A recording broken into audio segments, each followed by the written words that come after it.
Imagine standing at the absolute edge of existence. Behind you lies everything we've ever known. Galaxies, stars, light itself. Ahead of you lies what? Nothing. But not the kind of nothing you've ever experienced. In 1929, Edwin Hubble made a discovery that shattered our understanding of the cosmos. Every galaxy he observed was racing away from us. Not just a few, all of them. The universe wasn't static. It was expanding, and if you rewind that expansion backward through billions of years, you arrive at a single point. A moment when all of space, all of time, all of matter and energy erupted into existence from something, or perhaps from nothing at all. This is where our story begins, not with answers, but with questions that have haunted humanity for thousands of years. What does nothing actually mean? And could something truly emerge from it? For the ancient Greeks, nothing was a philosophical nightmare. Aristotle couldn't accept it. He insisted that nature abhors a vacuum, that every corner of space must be filled with something, even if invisible. The very idea that true emptiness could exist violated his understanding of reality. Aristotle believed creation wasn't about making something from nothing. It was about rearranging what already existed, like a sculptor reshaping clay. But thousands of years later, a German mathematician and philosopher named Gottfried Wilhelm Leibniz asked a question so simple, so profound, that it cuts to the heart of everything. Why is there something rather than nothing? Think about it. If absolute nothingness is the default, the easiest, most natural state, then why are we here? Why is there a universe at all? What force, what reason, what cosmic accident could tip the scales from total absence to total abundance? Philosophers have wrestled with this ever since. Some, looking at a universe seemingly devoid of inherent meaning or purpose, suggested that nothingness was actually a kind of freedom, a blank canvas forcing us to create our own meaning. Others searched for something beyond the physical, a divine spark that ignited existence itself. But philosophers were working in the dark, theorizing without evidence. Then, in the 1600s, everything changed. Scientists began to actually test whether nothing could exist. Torricelli, Pascal, Boyle. These experimentalists did something radical. They didn't just think about the vacuum. They created one. They pumped air out of containers and peered into what remained. What they found transformed our understanding forever. For the first time, humanity could grasp not just the philosophy of nothing, but its physics. In 1643, an Italian scientist named Evangelista Torricelli performed an experiment that should have been impossible. He filled a tube with mercury, inverted it into a basin, and watched as the mercury didn't fall. It stayed suspended, held up by something invisible: air. The weight of the atmosphere itself was pushing back against gravity. And above the mercury, emptiness, a void. This was revolutionary. For 2,000 years, Aristotle had insisted that nature abhors a vacuum. Space cannot be empty. Everything must be filled. But Torricelli's mercury column told a different story. Empty space wasn't just the absence of something. It was a thing, something real enough to push, to hold, to study. Yet scientists couldn't quite let go of Aristotle's ghost. If space was truly empty, how could light travel across the universe? Light needed a medium, they reasoned. So in the 19th century, they invented one: the luminiferous ether, an invisible substance filling all of space, carrying light waves like an ocean carries sound. It was a compromise, a way to have empty space without really accepting it. Then Einstein arrived. His theory of relativity didn't need the ether. Light could travel through genuine emptiness, The ether evaporated into history. So finally, the vacuum was truly empty. Right? Wrong. And that's where things get really interesting. Picture this. It's the early 20th century, and physics is about to break. For centuries, we built our understanding of reality on a simple assumption that empty space is truly empty, a void, nothingness. But then Werner Heisenberg walked into the room with a question that would change everything. He asked, "Can you know everything about a system with absolute certainty?" The answer, buried in his uncertainty principle, was brutal and honest. No, you cannot. Here's what he discovered. Energy and time are handcuffed together. You can measure one with perfect precision, but the moment you do, the other slips away from you. The more accurately you know when something happens, the less you know about how much energy was involved, and vice versa. It's not a limitation of our instruments. It's woven into the fabric of reality itself. Now, here's where it gets weird. If space were truly empty, if nothing existed in a vacuum, then you'd know two things for certain. Zero energy, zero particles, perfect knowledge, total certainty. But the universe operates under Heisenberg's rules, and uncertainty is non-negotiable. So nature does something that seems impossible. It manufactures certainty through chaos. The quantum vacuum isn't empty, it's alive. It's a seething cauldron of activity, particles winking into existence for fractions of a second, then vanishing. These aren't real particles. They're virtual particles. They emerge from quantum foam, leave their fingerprints, and disappear before any detector can catch them. But those fingerprints, that evidence, it's everywhere.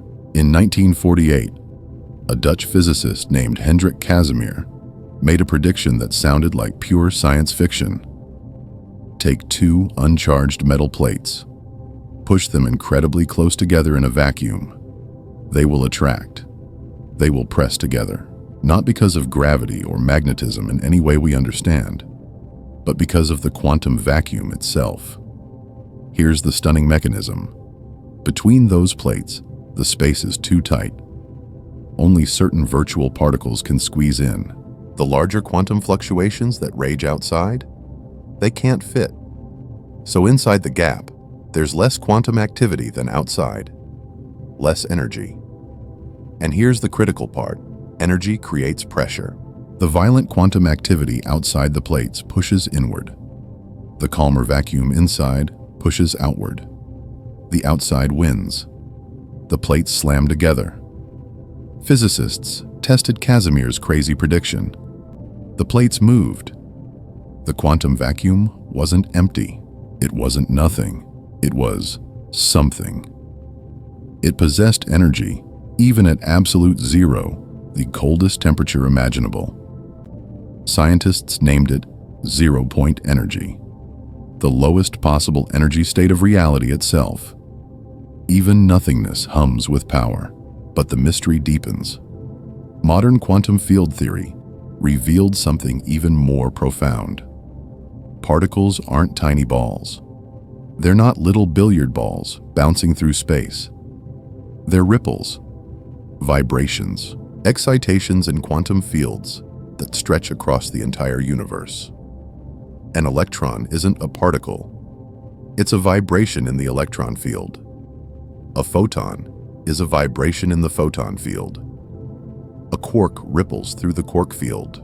These fields are fundamental. They're the bedrock, the foundation upon which all of existence rests. The vacuum, then, isn't the absence of these fields. It's their ground state, their lowest energy configuration, a state where no vibrations, no particles are being created. But the fields themselves, they never stopped existing. They never stopped moving. Even at absolute zero, they're still there, still fluctuating, still seething with quantum potential. Consider the Higgs field. perhaps the most profound field in the universe. It fills every point in space, every corner, every crevice. And even in its ground state, even when no Higgs particles are being detected, it maintains a non-zero value, a baseline strength woven throughout the cosmos. And here's the revelation. This baseline strength is what gives mass to fundamental particles. Without it, particles would be massless ghosts. Without it, you wouldn't exist. Without it, the universe as we know it would be impossible. So when you look at empty space, truly empty space with no particles, no light, nothing your eyes can see, you're witnessing something magnificent. You're seeing infinite quantum fields, all vibrating at their minimum energy, all dancing together in a cosmic choreography of potential. You're seeing the fabric of reality itself, humming beneath the surface. Nothing, it turns out, is everything. It's the most important something of all. You're standing in a room, completely empty, silent, dark. You think you're experiencing nothing, right? Wrong. You're drowning in it. Air molecules bombarding your skin, quantum fields woven into every corner of space, energy blinking in and out of existence at scales your eyes will never see.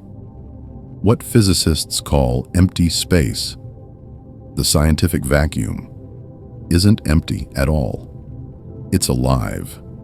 It's seething. It's one of the deepest paradoxes in all of science. And it gets stranger. Ask physicists the biggest question imaginable.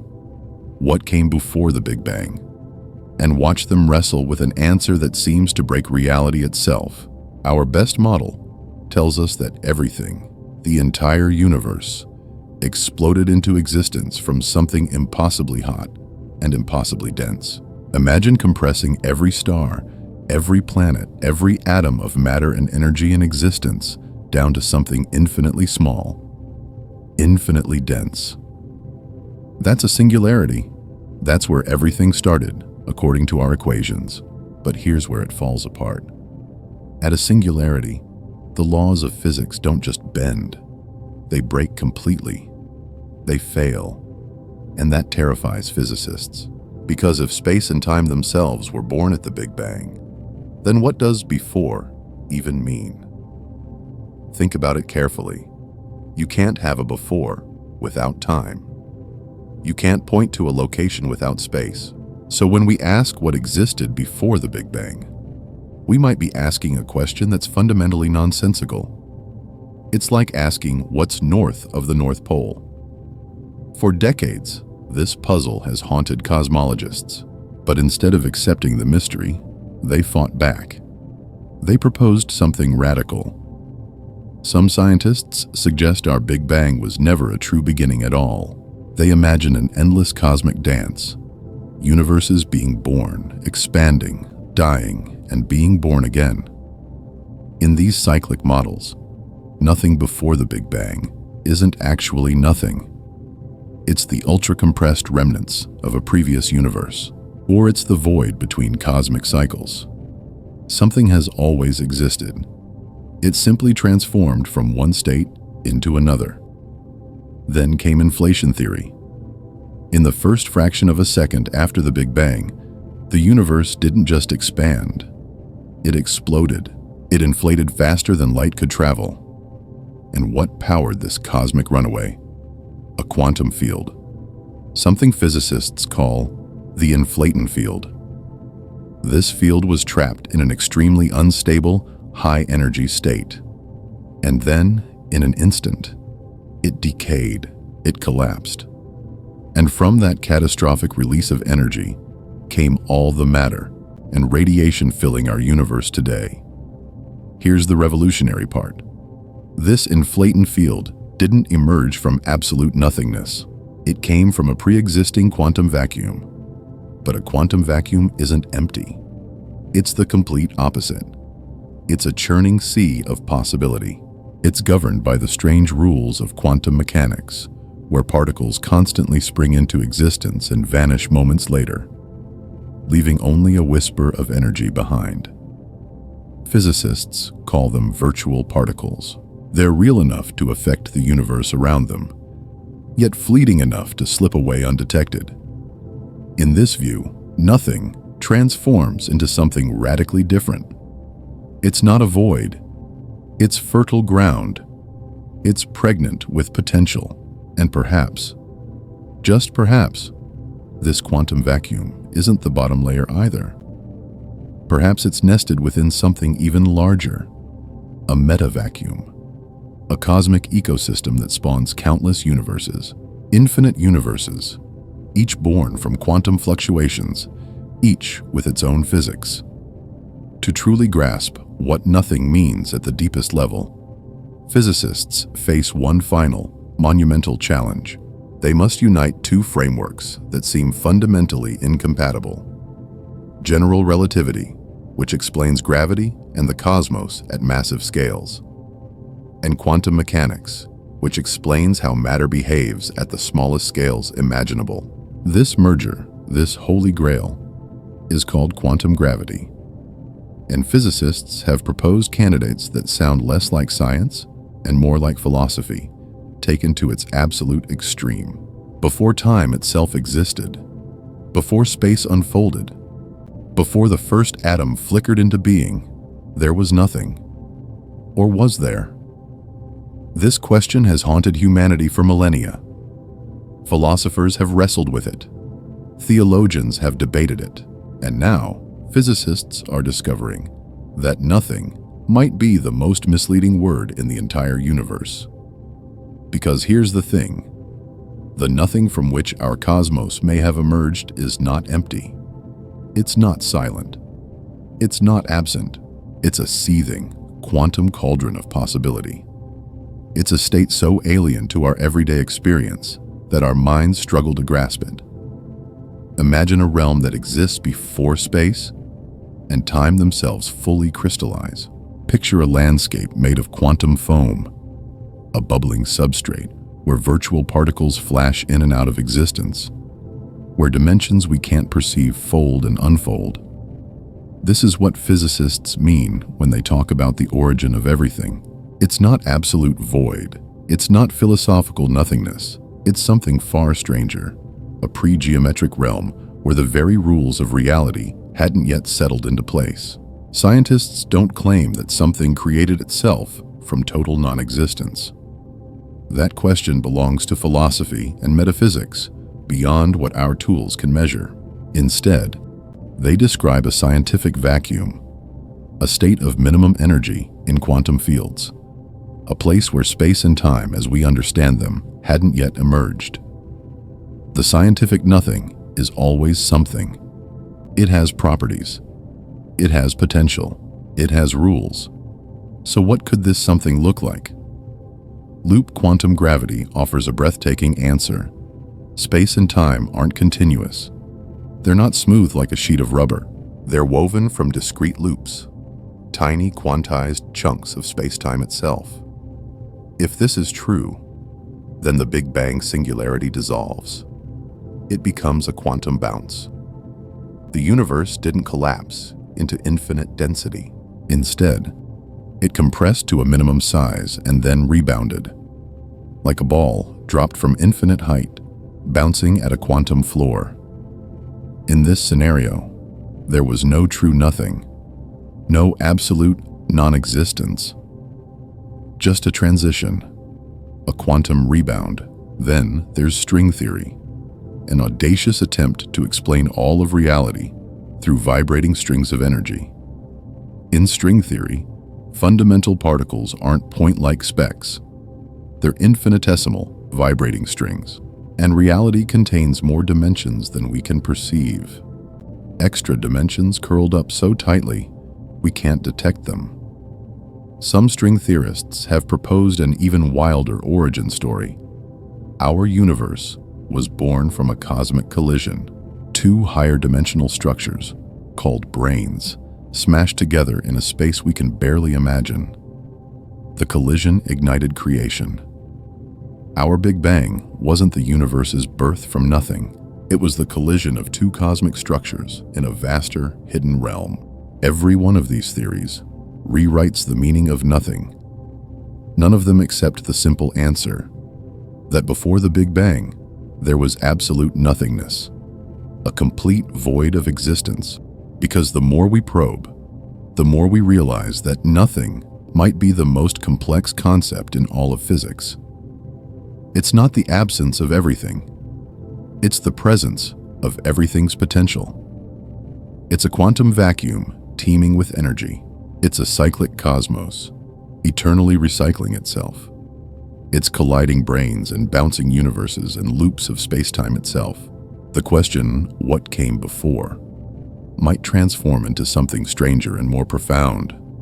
What does before even mean when time itself is born from the process we're trying to understand? And that question, that delicious, maddening question, is why physicists keep searching. Imagine you're standing outside at night, watching an ambulance speed away from you. As it recedes, something strange happens to the sound. The pitch drops. The siren's wail becomes a lower hum. This is the Doppler effect, and in the 1920s, Edwin Hubble realized something extraordinary. Galaxies were doing the same thing with light. When Hubble peered through his telescope at distant galaxies, he discovered their light was shifted toward the red end of the spectrum. Red shifted, like that falling siren pitch. And this wasn't random. The farther the galaxy, the greater the shift. The universe wasn't static. It was expanding. Space itself was stretching, carrying galaxies apart from one another.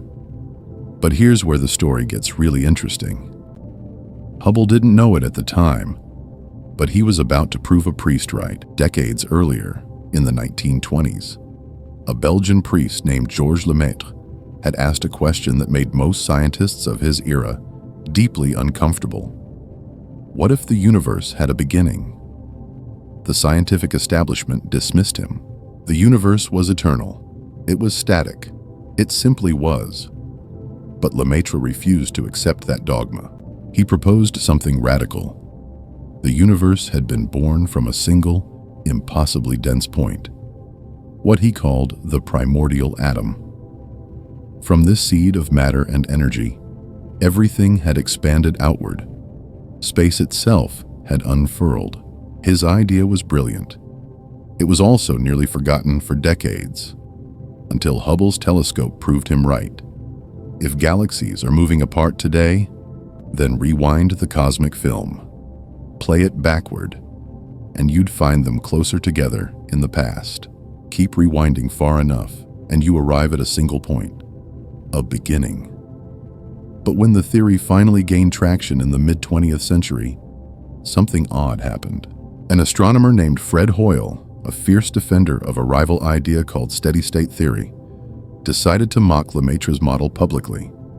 He needed a name for it, something dismissive, something that sounded absurd, so he called it the Big Bang. He meant it as ridicule, an insult, a way to dismiss the idea of sudden creation as comic book nonsense. The name stuck anyway. Ironically, the very term Hoyle invented to mock the theory became the name by which we know the most successful scientific model in all of cosmology. Sometimes history's greatest victories wear the clothes of its greatest jokes. Now, here's the crucial part. Most people hear Big Bang and imagine something exploding. An explosion. Debris flying outward. Shrapnel scattering through empty space. That's wrong. Completely wrong. And this misunderstanding obscures something far more profound about what actually happened. The Big Bang wasn't an explosion inside space. It was the expansion of space itself. There's a difference, a crucial one. Imagine space as fabric, stretchy, woven, fundamental. During the Big Bang, that fabric didn't tear. It didn't rupture. Instead, it expanded. Galaxies didn't move through space like ships cutting through an ocean. They moved with space as it stretched and grew. Every point in the universe rushed away from every other point simultaneously. The very substrate of reality was being woven into existence. That's the insight that changes everything. Space isn't a container that things move around in. Space is the motion. Space is the expansion. When we rewind to the beginning, we're not rewinding to some moment when the universe was smaller and hotter. We're rewinding to a moment when space itself didn't exist, or barely existed, in any form we could recognize. And this tells us something astonishing about ourselves. We live in a cosmos that has a history. It changed. It grew. It evolved from one state to an entirely different one. We're not residents of a static, eternal stage. We're not trapped in some unchanging cosmic theater that's always been here and always will be. We're inhabitants of a universe that becomes, a universe that was born, that transformed, that continues to evolve. But here's where things get strange. When scientists began pushing this model to its logical limits, asking what came before the Big Bang, they encountered a mystery that no equation could quite solve. A mystery that forces us to ask, what does nothing actually mean? Because here's the thing. When we hear, the universe came from nothing, we're not hearing, the universe appeared from absolute obliteration. We're hearing something far more profound. We're hearing that the universe emerged from a state so exotic, so energetic, so fundamentally different from what we know that we can barely call it nothing at all. The quantum world operates by rules that would make no sense at the scales we inhabit. Particles can blink in and out of existence. Energy can appear from nowhere, borrowing against the fabric of space-time itself, only to vanish moments later. At the moment of the Big Bang, these quantum rules governed everything. Even the laws of physics themselves might have been different. Uncertainty didn't just exist. It was the reality. So when physicists speak of the universe coming from nothing, they don't mean an empty void. They mean a quantum vacuum, a seething foam of potential. A realm where the distinction between something and nothing collapses entirely. And that realization opens a door to the grandest mystery of all. What came before? Did anything come before? Could anything have? Time itself might not have existed before the Big Bang. Our question might be as nonsensical as asking what's north of the North Pole. These are the questions that drive cosmology forward. These are the mysteries that continue to push us to the very edge of human knowledge. And they remind us that we're living in an age where we can trace our universe back to its birth. We can read the cosmic story written in light. We can know that everything, galaxies, stars, planets, you, me, every thought you've ever had, emerged from something almost unimaginably small and transformed into the vast, complex, astonishing cosmos we see today. That's not just science. That's the deepest kind of archaeology. The archaeology of reality itself. This was revolutionary. A Belgian priest named Georges Lemaitre had theorized an expanding universe years earlier. But Hubble gave us proof. His observations shattered the prevailing belief that the universe was eternal and unchanging. Yet even with Hubble's evidence, a rival theory held ground. The steady-state model offered a seductive alternative. What if the universe was eternal? Yes, but it stayed eternal by creating new matter constantly to fill the voids left by expansion. No beginning, no end. Just an infinite cosmic equilibrium. For decades, these two visions of reality battled for supremacy. Then, in 1964, two physicists stumbled upon something that would settle the question forever. Arno Penzias and Robert Wilson were tinkering with a massive horn antenna, trying to detect faint radio signals from space. But something was wrong. They kept picking up a persistent hiss, an irritating static that came from every direction simultaneously. At first, they thought it was interference, maybe pigeon droppings on the antenna. But when they cleaned it off, the noise remained. What they'd discovered was the cosmic microwave background, the leftover radiation from the Big Bang itself. Think about it. According to Big Bang theory, the universe began as an impossibly dense, impossibly hot fireball. Everything existed as a seething plasma of pure energy and matter. But as the universe expanded, it cooled. And roughly 380,000 years after the Big Bang, a blink of an eye in cosmic terms, the universe became transparent. Light could finally travel freely. That ancient light is still here, still traveling across space, now cooled to a faint whisper of microwaves. Penzias and Wilson had captured the universe's baby picture. The precision of what they found was staggering. The CMB's temperature and uniformity matched Big Bang predictions with extraordinary accuracy. The steady-state theory had no explanation for it. The universe had a beginning after all, but there was more evidence waiting in the numbers themselves. The Big Bang theory makes a bold prediction about the early universe's first few minutes. In that scorching furnace, atomic nuclei fused together. Protons and neutrons collided and bonded, forging the nuclei of light elements: hydrogen, helium, and tiny traces of lithium. The theory calculates exactly how much of each should have formed. Today, astronomers observe that the universe is roughly 75% hydrogen and 25% helium by mass. The numbers match perfectly. Three pillars now supported the Big Bang: the expansion of space, the cosmic microwave background, and the abundance of light elements. The evidence was overwhelming. The universe had been born. But this raises the ultimate question: what about the very beginning itself? Our story traces back to an incomprehensibly early moment, the Planck epoch. We're talking 10 to the minus 43 seconds after the birth of everything. At that moment, the universe was so phenomenally hot and compressed that physics itself collapses into contradiction. All four fundamental forces, gravity, electromagnetism, the strong nuclear force, and the weak nuclear force, are believed to have been unified into a single superforce. Our equations fail. Our understanding breaks down. We simply don't know what was happening. Immediately after this moment, something wild occurred. The universe didn't expand gradually.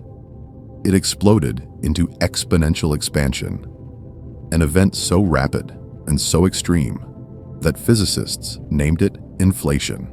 In the early 1980s, Alan Guth proposed this solution to solve some deep mysteries that the standard Big Bang model alone couldn't explain. And that's where our story enters its most dramatic phase. Picture this. You're staring at the night sky, and you notice something profoundly strange. The universe looks the same in every direction. The temperature is virtually identical. The geometry is perfectly flat. These observations should be impossible. And for decades, they were. Here's the problem. The universe is 13.8 billion years old. But light has only had time to travel a certain distance, about 46 billion light years, accounting for expansion. So how could the far edges of the universe possibly know about each other? How could they reach the same temperature if they've never communicated? It's like two people on opposite sides of the Earth instantly agreeing on a temperature without ever talking. That's the horizon problem, and it broke every theory physicists had. Then there's the flatness problem. The universe's geometry could be curved like a sphere, saddle-shaped, or completely flat. Flat is just one possibility among infinite variations. Yet observations showed the universe is flat, almost impossibly so. It's like flipping a coin trillions of times and getting heads every single time. The odds are astronomical. Why? And finally, there's the monopole problem. Certain theories predicted exotic, heavy particles should exist everywhere in the universe, but we don't see them. Where did they go? Then, in 1980, a physicist named Alan Guth proposed something extraordinary: cosmic inflation. The universe didn't just expand, it exploded. In the first fraction of a second, space itself stretched by a factor of 10 to the power of 26. That's a 1 followed by 26 zeros, all in less time than it takes light to cross an atom. This cosmic explosion was so violent, so impossibly fast, that it smoothed out every wrinkle in space. Imagine taking a crumpled piece of paper and stretching it across an entire continent. All the creases disappear. That's what inflation did to the universe.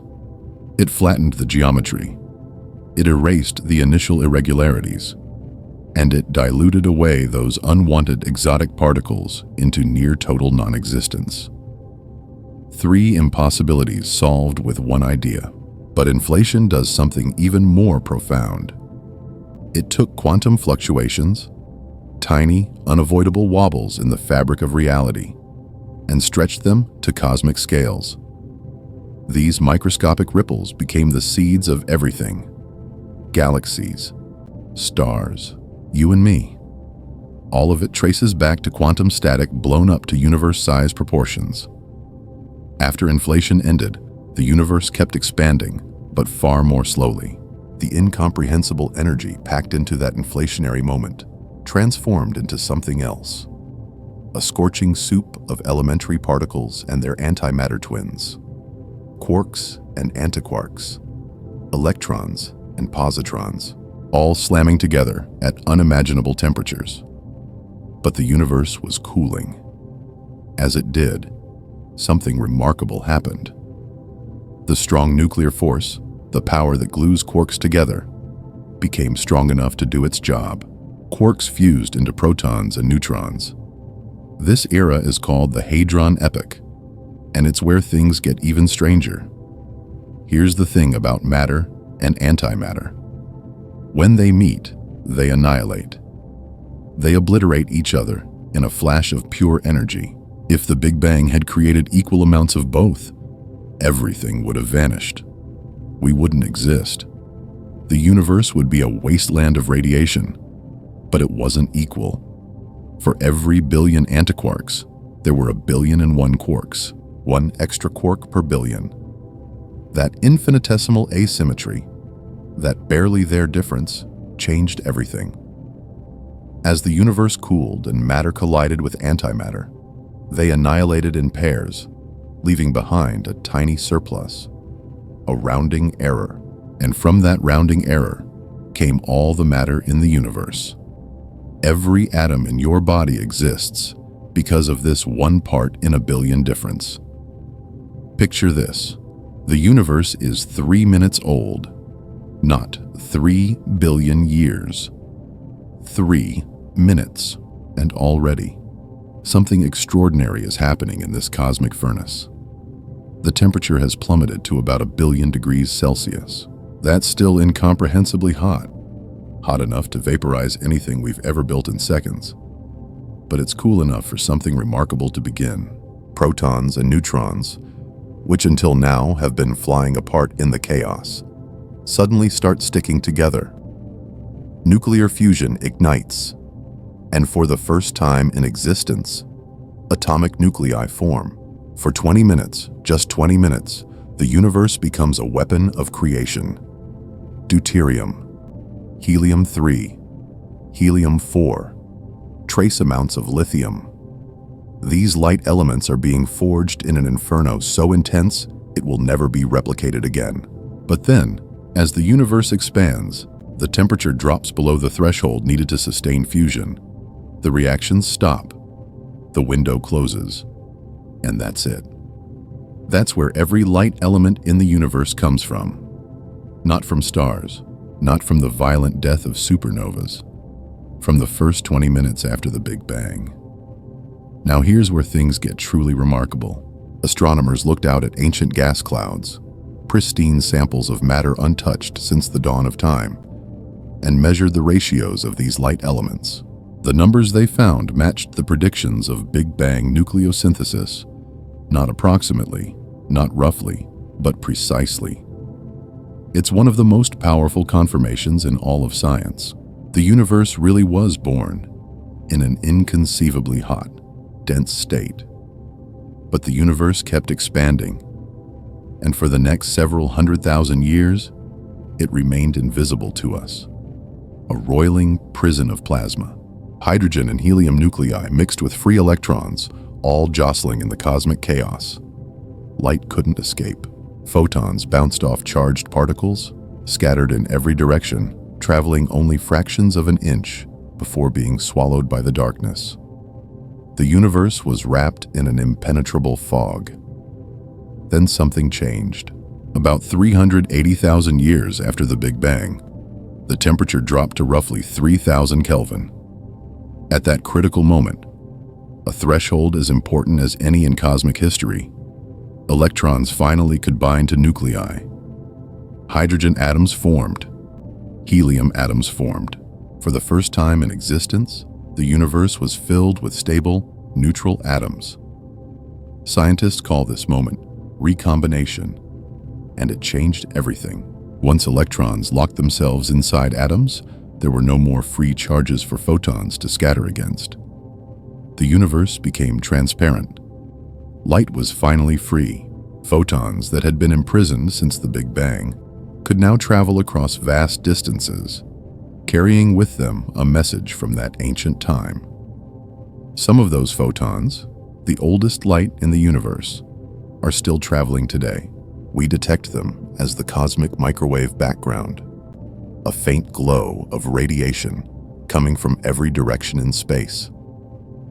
It's the universe's baby picture, a direct image of creation captured at 380,000 years old. This is the cosmic story written in particles and forces, from the violent birth in inconceivable heat and density, to the matter-antimatter asymmetry that saved reality itself, to the first atomic nuclei forged in an inferno that will never be repeated, to the moment light won its struggle against darkness and the universe became transparent. And here's the profound truth. Every atom in your body, the carbon that builds your cells, the oxygen in your blood, the calcium in your bones, was born in that cosmic furnace. You are made of stardust, yes, but before the stars came, the Big Bang. Before the stars came the light. That same light, transformed and recycled through billions of years of cosmic evolution, is what allows you to see the universe looking back at you. But what came next was paradoxical. The universe turned dark. For hundreds of millions of years, there were no stars, no galaxies, no light at all. The entire cosmos sat in silence. A vast expanse of neutral hydrogen and helium gas floating in absolute darkness. Gravity, that patient sculptor, was secretly at work. In the chaos, some regions were slightly denser than others. Tiny imperfections. Seeds planted by the violent inflation of the Big Bang itself. And gravity pulled harder on these denser spots. This was the cosmic dark ages. A period of agonizing slowness as gas clouds gradually collapsed under their own weight. But then, roughly 150 million to 1 billion years after the Big Bang, everything changed. The first stars ignited. The first quasars blazed to life. Suddenly, ultraviolet radiation flooded the universe, ripping apart neutral hydrogen atoms and drowning the darkness in light. The dark ages were over. The cosmic dawn had arrived. But the universe didn't stop there. Gravity kept working, kept building. Those first stars clustered together into galaxies. Galaxies clumped into groups. Groups merged into massive clusters.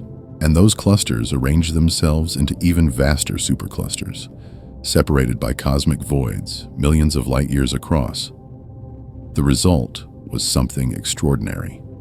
The cosmic web, a filamentary architecture of matter, like threads of an impossibly vast spider's web that defines the structure of everything we can see today. Yet here's the puzzle. Ordinary matter alone couldn't have built this. The gravity from stars, planets, and gas simply isn't strong enough. There's something else out there. Something invisible. Something that interacts only through gravity. We call it dark matter. Dark matter is the gravitational scaffold upon which the visible universe is built. It's the skeleton. Ordinary matter, the atoms of your body, the light from the sun, everything we've ever directly observed, clings to this invisible framework like flesh on bone. Without dark matter, galaxies wouldn't have formed. Without it, we wouldn't exist, and yet we've never directly detected it. We know it's there only because we can see its gravitational influence. It's like knowing the wind exists because you watch the trees bend. Then came a discovery that shattered everything physicists thought they understood. In the late 1990s, astronomers pointed their telescopes at distant supernovae, dying stars so bright they outshine entire galaxies. They expected to find evidence that the universe's expansion was slowing down. After all, gravity pulls everything together. The expansion should be decelerating, like a ball thrown upward, losing speed as it rises. But the data revealed something shocking. The expansion wasn't slowing. It was accelerating. The universe was speeding up. Something was fighting gravity itself. Something was pushing the galaxies apart with increasing force. We call it dark energy. Unlike dark matter, which clumps and clusters to build structure, dark energy is perfectly uniform. It fills all of space. It might be a property of space itself, a quantum field we don't yet understand, or it might be something entirely new, a form of energy we've never encountered before. Whatever it is, dark energy now dominates the universe's energy budget. It comprises nearly 70% of everything, and its influence is relentless. If dark energy remains constant, or worse, if it grows stronger, the universe faces a bleak future. Galaxies will continue accelerating away from each other. Eventually, they'll be so far apart that their light can't reach us. The cosmos will fall into isolation. Stars will burn out. The universe will become a cold, empty tomb, expanding forever into an infinite, lightless void. We've mapped the invisible skeleton holding us together. We've discovered the force tearing everything apart. And yet, the deepest questions remain unanswered. What is dark matter? What is dark energy? Are they connected? Or are they separate mysteries waiting to be solved? These aren't abstract puzzles for physicists to ponder over coffee. They define our destiny. They determine whether the universe has a future, and they remind us of something humbling. Everything we see, every star, every planet, every living thing, represents just 5% of reality. We live in a universe we barely understand, orbiting within mysteries we've only just begun to explore. Imagine standing in a vast, perfectly ordered cathedral, one that never changes, never moves, eternal and infinite.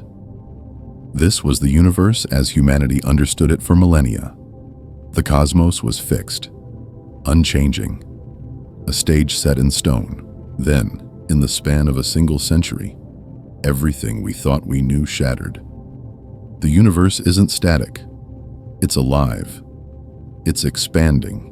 And this isn't just another discovery. It's the foundation upon which our entire modern understanding of existence rests. But here's the thing. We've mapped this expanding cosmos from a fraction of a second after its birth all the way to the present day. 13.8 billion years of history laid bare before us. We've explained how galaxies formed. We've unraveled the structure of space itself. We've solved the riddle of why the periodic table looks the way it does.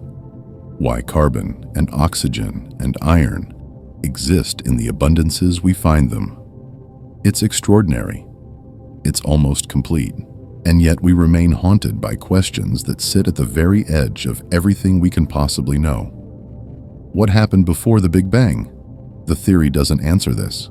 It describes the universe erupting from an impossibly hot, impossibly dense state. A singularity so extreme, our minds struggle even to frame it. But our theory stops short. It doesn't explain what triggered that explosion. At the very beginning, at that singular moment, the laws of physics we've spent centuries perfecting simply collapse.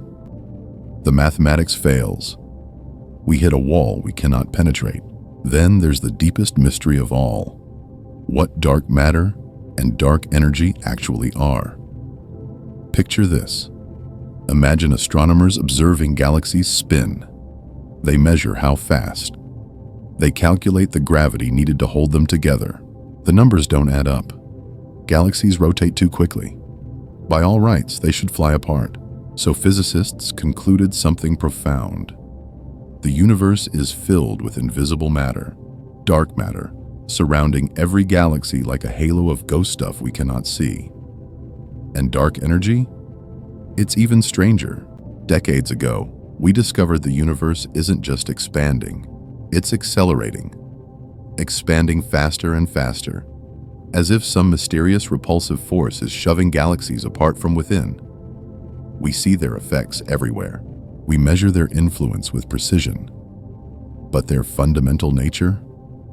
A complete mystery. We're like physicists peering at the silhouette of an elephant behind a curtain, observing its outline while remaining completely blind to its true form.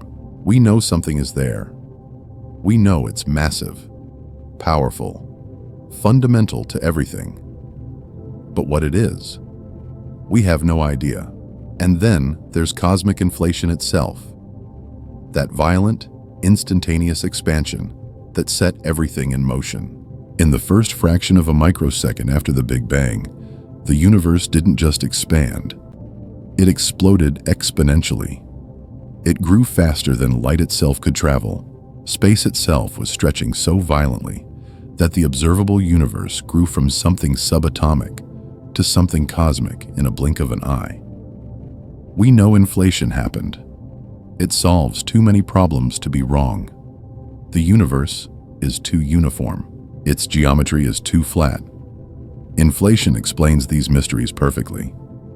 But the mechanism, the exact field that powered this cosmic convulsion, how it transitioned from that violent expansion into the hot, dense plasma of the Big Bang proper, these details remain tantalizingly out of reach.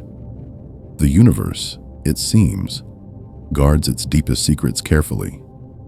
We've opened one door and glimpsed what lies beyond. We've asked questions our ancestors never dreamed possible. We've built instruments that can see almost to the edge of time itself. We've mapped the cosmos with breathtaking precision, but the corridor stretches on, full of shadows, full of mysteries waiting to be understood. And somewhere in that darkness lies answers that could reshape everything we think we know about existence itself. Around the same time, a Dutch astronomer named Willem de Sitter was wrestling with Einstein's equations. But de Sitter pushed the thought experiment further. What if, he asked, there was no matter in the universe at all?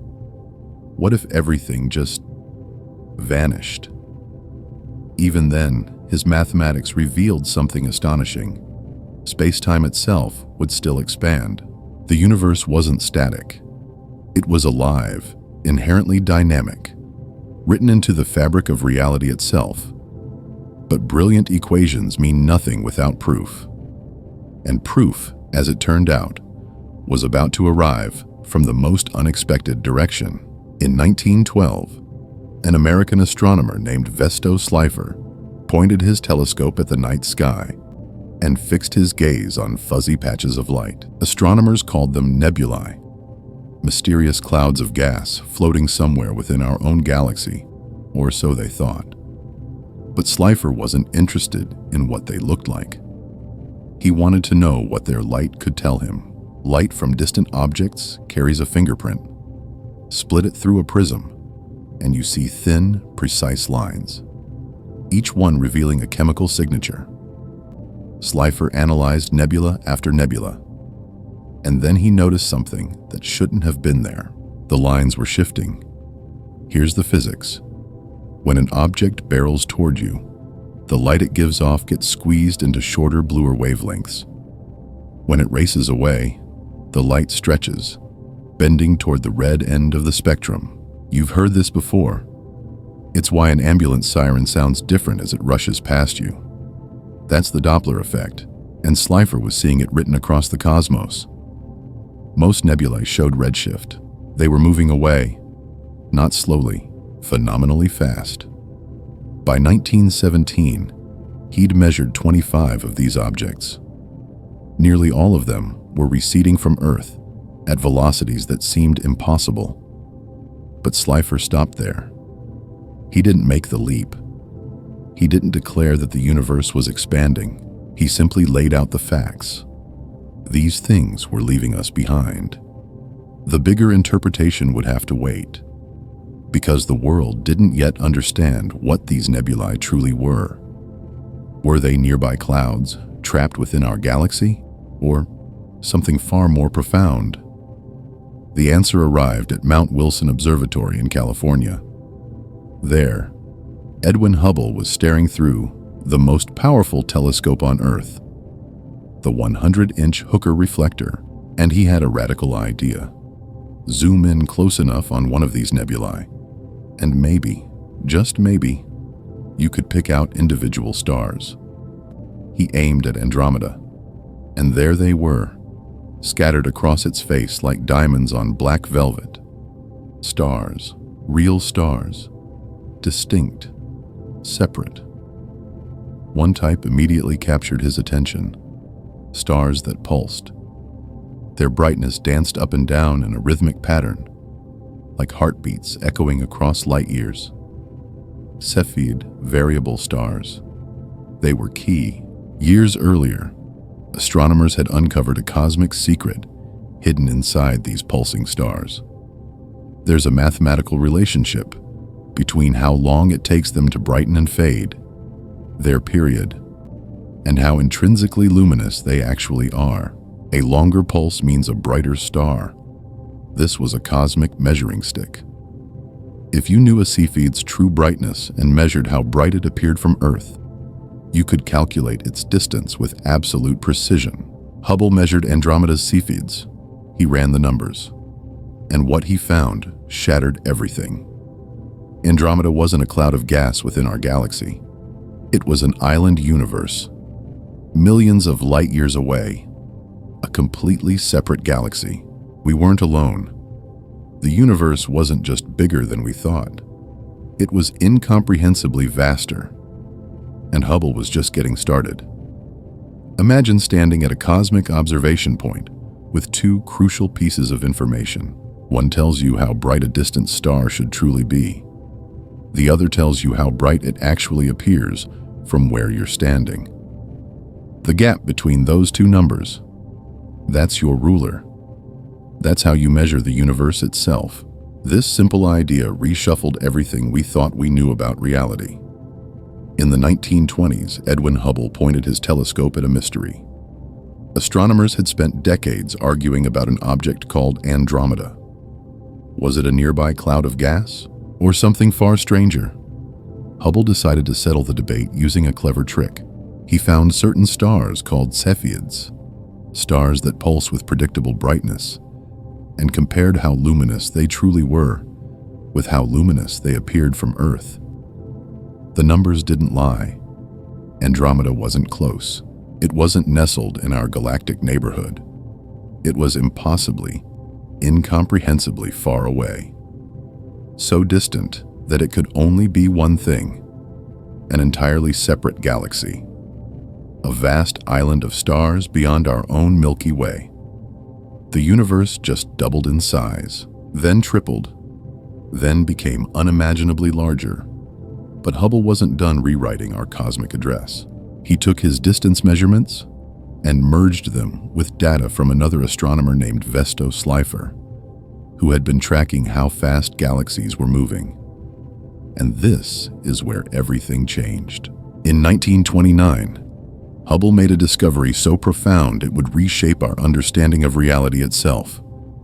The farther away a galaxy was, the faster it raced away from us.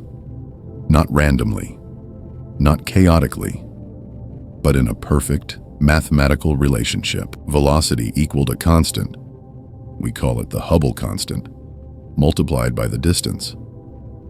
This wasn't just a pattern.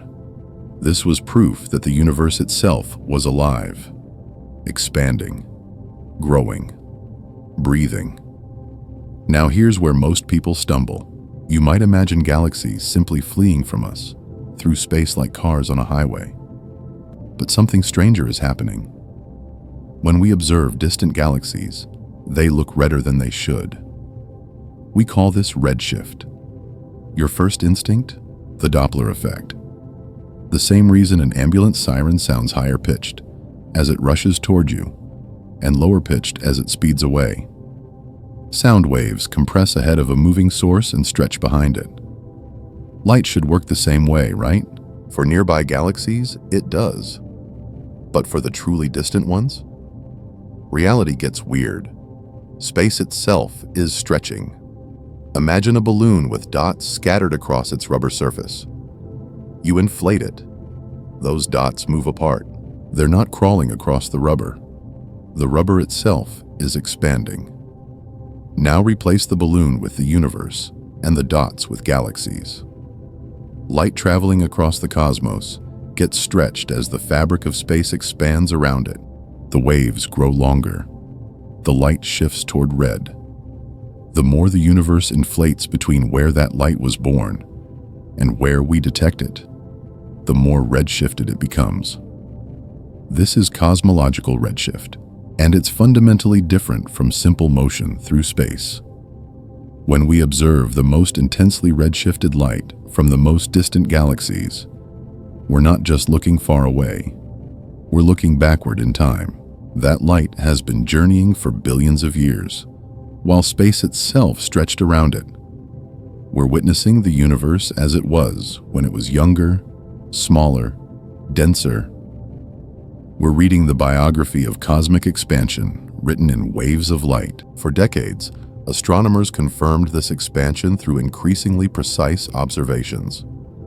Then, in the late 20th century, they discovered something that would detonate a bombshell in cosmology. Type Ia, supernovae. Picture a binary star system in space. Two stars orbiting each other. One of them has already died. A white dwarf.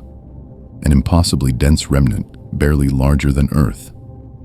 Its gravity is relentless. It slowly siphons material from its living companion, accumulating mass layer by layer. Eventually, the white dwarf reaches a tipping point called the Chandrasekhar limit. The pressure and temperature at its core becomes so extreme that carbon and oxygen ignite in thermonuclear fusion. The entire star detonates at once. A cosmic thermonuclear bomb. The explosion is devastatingly consistent. Because these catastrophes always occur at nearly the same mass, they always release nearly the same energy. They always shine with nearly the same peak brightness. Astronomers recognized this treasure immediately. We call them standard candles. We know precisely how luminous they should be. We measure exactly how luminous they appear from Earth. And just like with Cepheids decades before, we calculate the distance. Imagine you're a cosmic detective.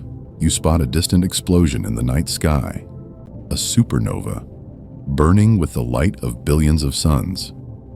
But here's the puzzle. How far away is it really? Astronomers cracked this code decades ago. They compared what they saw, how bright the explosion appeared, with what they knew it should be. It's like finding a light bulb in the dark. If you know how bright a bulb truly is, you can calculate exactly how far away it must be based on how dim it looks to you. This simple trick works across the entire universe. But in the late 1990s, something extraordinary happened. Astronomers pointed their telescopes at the most distant supernova they could find.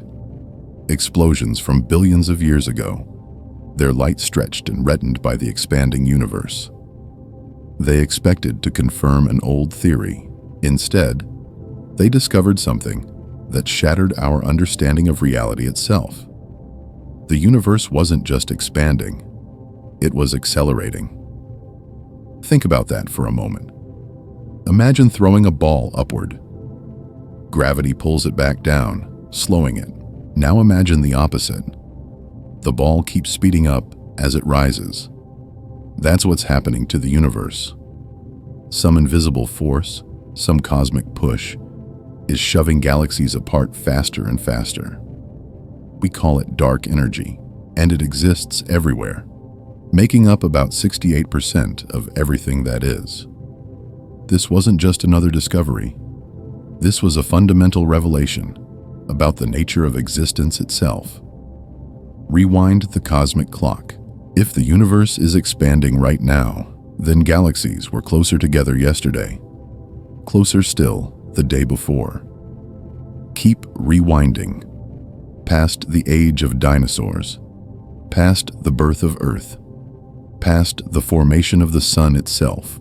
Rewind further back, billions and billions of years, and the entire universe becomes compressed, denser, hotter, closer. Keep going. Rewind all the way, and you reach a moment of staggering density and heat. Infinitely small, infinitely hot, a single point containing all the matter and energy of everything. This is the Big Bang singularity, the moment the universe began.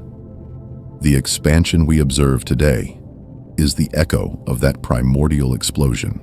The universe isn't some static, eternal stage where events happen. It's dynamic, it's alive, it's evolving, and it has an age, a birthday. How old? By measuring how fast the universe is expanding now and working backward, astronomers calculated the universe's age. Early estimates refined over decades by accounting for the weight of matter and the mysterious push of dark energy all point to the same number, approximately 13.8 billion years old. Now, here's where most people get confused.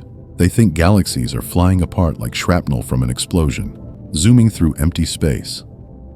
But that's wrong. Galaxies aren't moving through space. Space itself is stretching.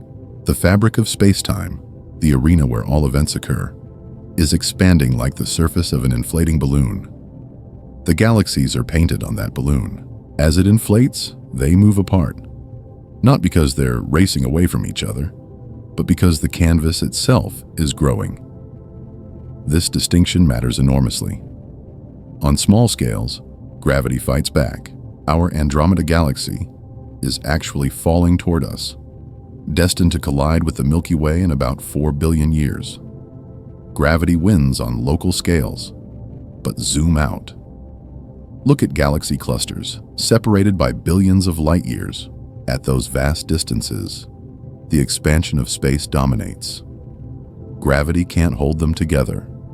They're being carried away from each other by the stretching of space-time itself. This also explains something profound. The universe has no center, no edge, no special place. And that changes everything about how we understand our cosmic home. Picture yourself standing anywhere in the cosmos, in any galaxy, in any corner of creation. Look around and you'd notice something profound. Every distant galaxy is racing away from you, and the farthest ones are moving fastest. Your first instinct? You must be at the center of everything. But here's the humbling truth. Everyone else would think exactly the same thing. Because when you zoom out far enough, the universe looks identical everywhere. Same galaxies, same patterns, same rhythm. This simple observation, what we call the cosmological principle, reveals something that fundamentally changed how we see ourselves. We're not special. We're not privileged observers standing in some cosmic sweet spot.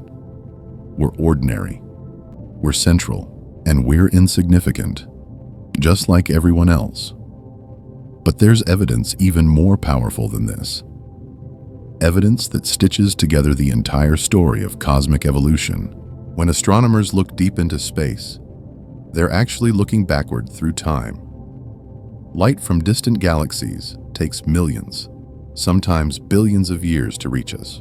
So when a telescope captures light from a galaxy 10 billion light years away, the astronomers aren't seeing that galaxy as it exists today. They're seeing a ghost, a snapshot from 10 billion years ago. And what they discover is astonishing. Those ancient galaxies were completely different from what we see nearby. Smaller, less massive, chaotic and messy. Nothing like the elegant spiral and elliptical galaxies we observe in our cosmic neighborhood. They were forming stars at frantic, almost violent rates. Their chemical composition was alien, foreign. Galaxies, it turns out, aren't static monuments. They evolve. They grow. They transform. Which means the universe itself has a history. This is exactly what we'd expect from a cosmos that started simple and grew complex. Picture it. An incomprehensibly hot, impossibly dense point of pure creation.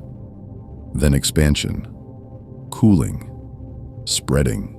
As the universe stretched, gravity went to work, sculpting formless gas into stars, then galaxies, then vast clusters of galaxies. A cosmos with a beginning, a middle, and potentially, depending on forces we're still struggling to understand, an ending. We don't live in an eternal universe, not a static one. We live in a dynamic, evolving cosmos, born from the Big Bang, expanding ever since that first moment of creation, accelerating under the influence of mysterious forces. And the truly mind-bending part? We figured all of this out by measuring how bright, exploding stars appear in the night sky. But here's where things get complicated. We've known for a century that the universe is expanding. That's settled science.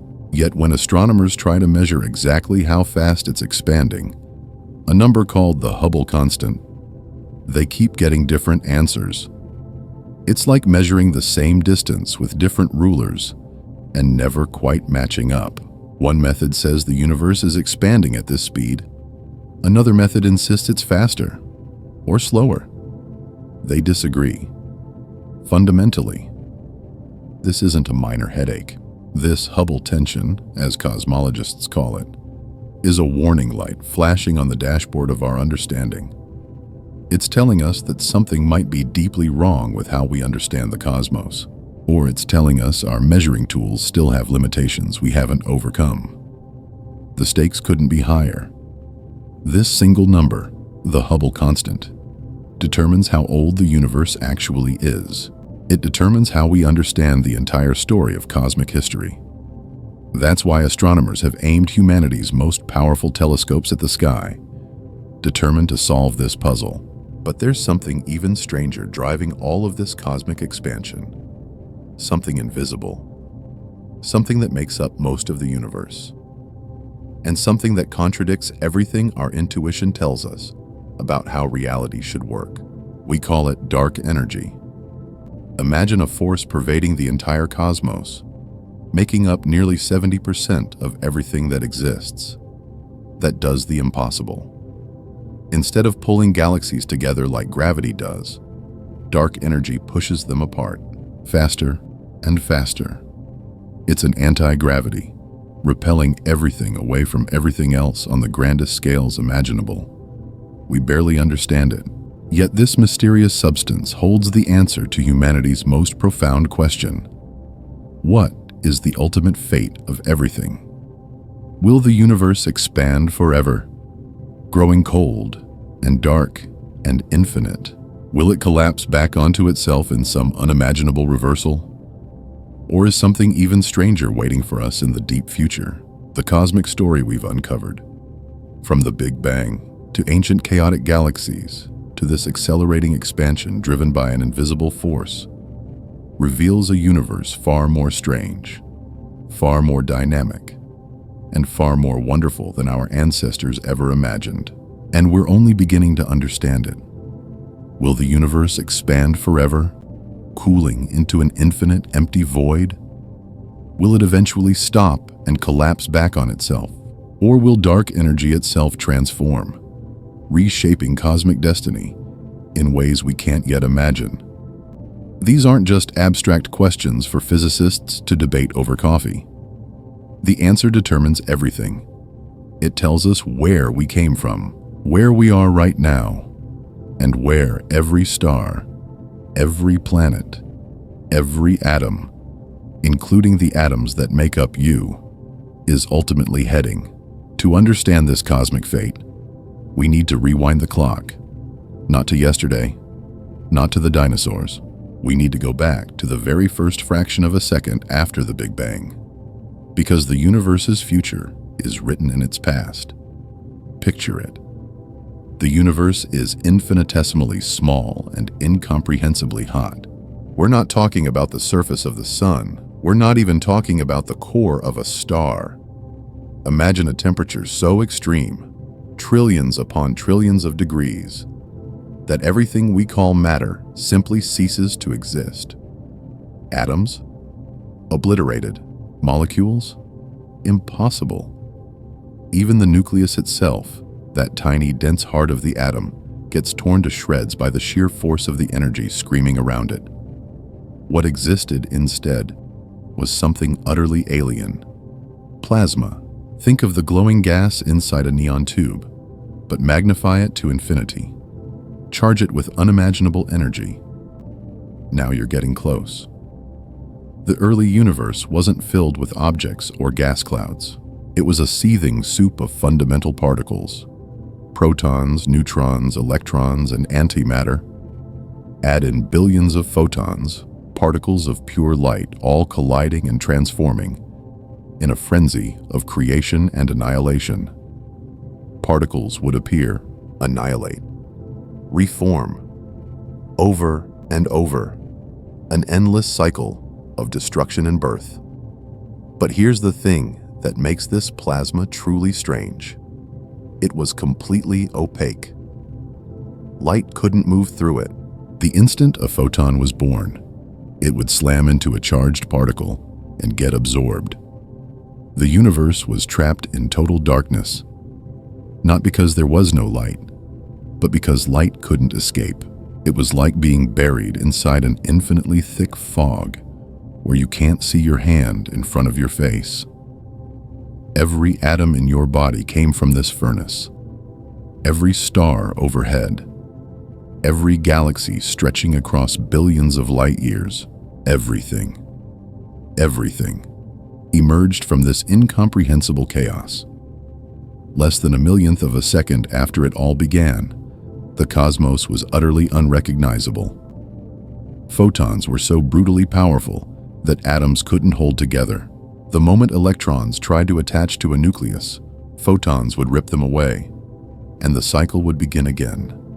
Strip, reform, strip. It was an endless, violent dance. But the universe wasn't going to stay this way forever. It was doing something extraordinary. It was expanding. And as it expanded, something miraculous happened. It cooled. There are 4 fundamental forces that orchestrate reality. Gravity pulls masses together and sculpts the universe's largest structures. Electromagnetism controls how charged particles behave and gives us light, chemistry, and electricity.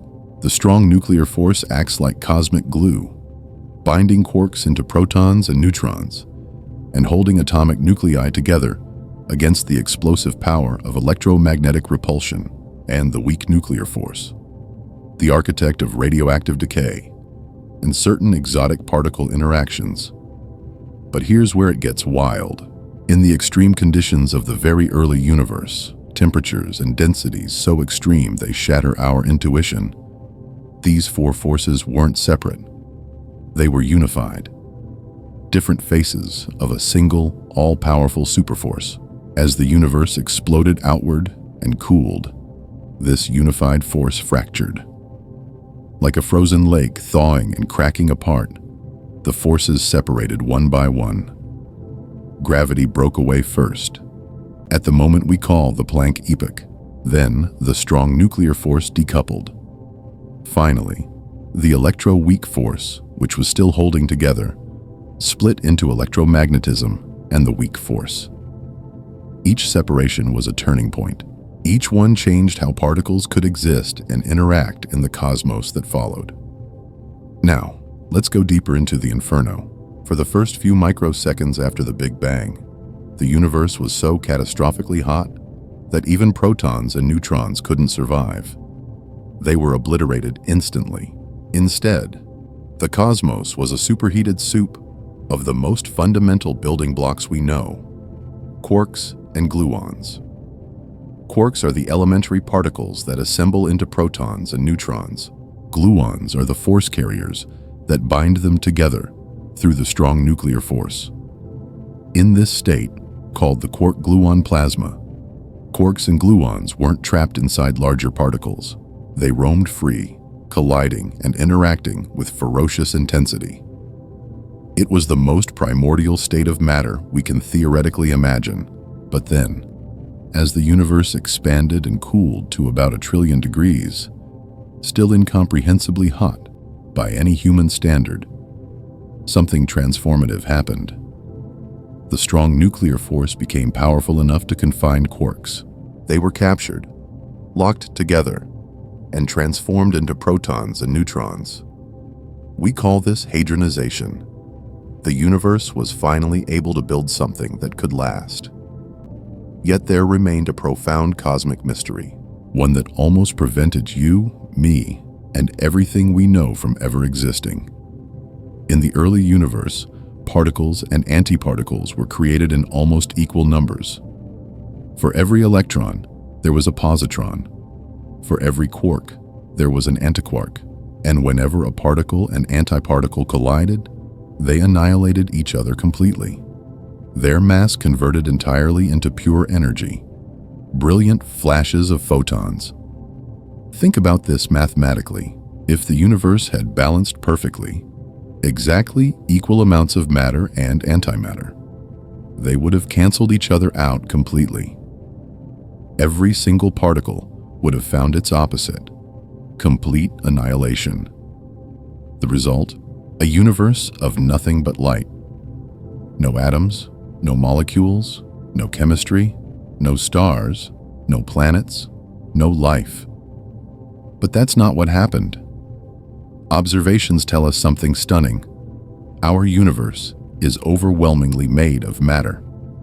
Almost no antimatter survives.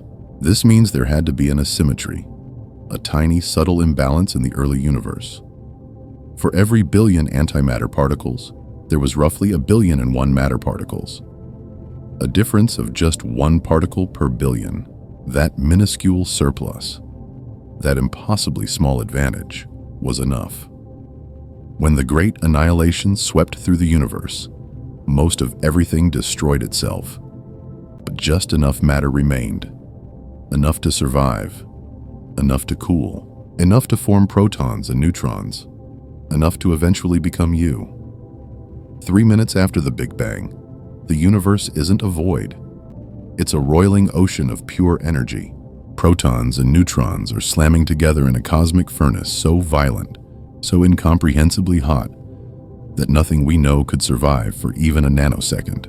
Yet in this chaos, something extraordinary is about to unfold. Something that will determine whether stars, galaxies, and life itself will ever exist. Picture the moment just before. The universe was so dense, so energetic, that quarks couldn't even form neutrons and protons. But as space expanded, stretching like an inflating balloon, everything cooled. The quarks settled. They bound together, and then came the leptons, electrons, They're antimatter twins called positrons, and ghostly neutrinos that barely interact with anything at all. But here's where it gets dramatic. As the universe continued expanding and cooling, electrons and positrons began annihilating each other on contact. Their mass converted to pure energy in violent flashes of light. You'd expect them all to destroy each other, every single one. Yet something miraculous happened. A tiny, infinitesimal excess of electrons survived. Just enough. A cosmic coin flip that meant 1 in a billion electrons lived while their antimatter counterparts all perished. This hair-thin margin between existence and oblivion shaped everything that followed. The neutrinos? They ghosted the party early. These barely interact with anything particles decoupled from the cosmic plasma almost immediately, flying off into the void to form what we now call the cosmic neutrino background. They're still out there today, trillions of them streaming through your body every second, yet so elusive we can barely detect them. But while all this was happening, something even more crucial was being decided. The ratio of protons to neutrons was being locked in. This single number, determined by the exact conditions of those first moments, would become the master key to the universe's entire future. Fast forward to 3 to 20 minutes after the Big Bang. The temperature has dropped to 1 billion degrees Celsius. Still unimaginably hot. Still violent beyond comprehension, but cool enough for something unprecedented to occur. The strong nuclear force could now bind protons and neutrons together into stable nuclei. In this brief cosmic window, 17 minutes, that's all, the universe performed an act of creation that echoes to this day. Protons fused with neutrons to form deuterium, an isotope of hydrogen. Then deuterium fused again, forming helium. Trace amounts of lithium appeared. But then, just as suddenly as it began, the moment passed. The universe had cooled too much. Heavier elements like carbon or oxygen couldn't form. The furnace had shut down before it could cook anything else. What emerged from those 17 minutes was precise, predictable, and almost eerily perfect. The exact proportions of hydrogen, helium, and lithium that formed depended sensitively on just 2 things: the proton-to-neutron ratio and the density of ordinary matter in the universe. Change those numbers even slightly, and you get a completely different cosmic mix. Change them too much, and you get a universe with no stars, no galaxies, no worlds, no life. And here's the kicker. When we look out at the universe today, at the light from distant galaxies, at the composition of stars and gas clouds, the abundances of these light elements match the predictions of Big Bang nucleosynthesis almost perfectly. This is one of the most powerful pieces of evidence we have that the Big Bang actually happened. The universe is telling us its own origin story through the fingerprints of chemistry. In those 17 minutes, enough was created to eventually build the stars, galaxies, and worlds that would one day give birth to life, consciousness, and wonder. We exist because of the most delicate balance imaginable, and the universe has the evidence to prove it. Imagine the universe at the moment it could finally see itself. For nearly 400,000 years after the Big Bang, the cosmos was completely opaque. It was wrapped in a suffocating fog so thick that light couldn't travel more than a fraction of an inch before slamming into something. If you could somehow stand in that early universe, you wouldn't see darkness. You'd see nothing at all. No distinction between up and down, no shadows, no visibility whatsoever. But then something extraordinary happened. The universe had been expanding relentlessly. And as it expanded, it cooled. When the temperature finally dropped low enough, about 3,000 Kelvin, electrons suddenly stopped ricocheting wildly through space and settled into orbit around protons and neutrons.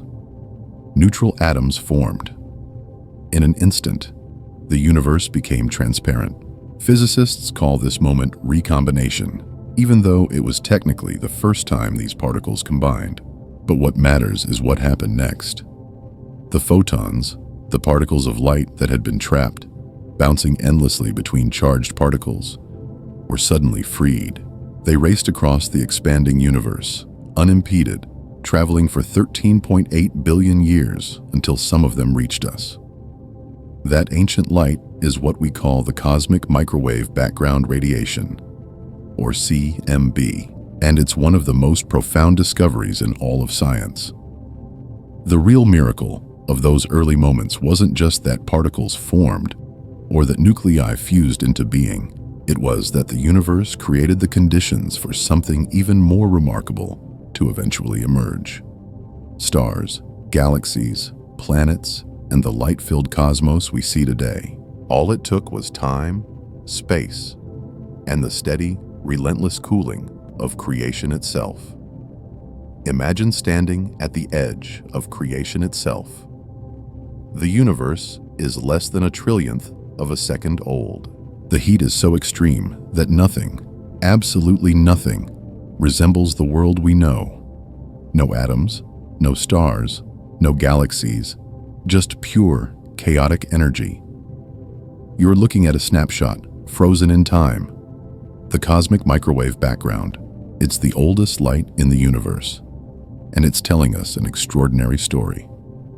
Embedded in those patterns and temperature variations are the seeds of everything. Galaxies, stars, planets, and eventually, you. But here's the thing that should make you pause. Those tiny, microscopic ripples in the cosmic background aren't decorative details. They're the blueprints.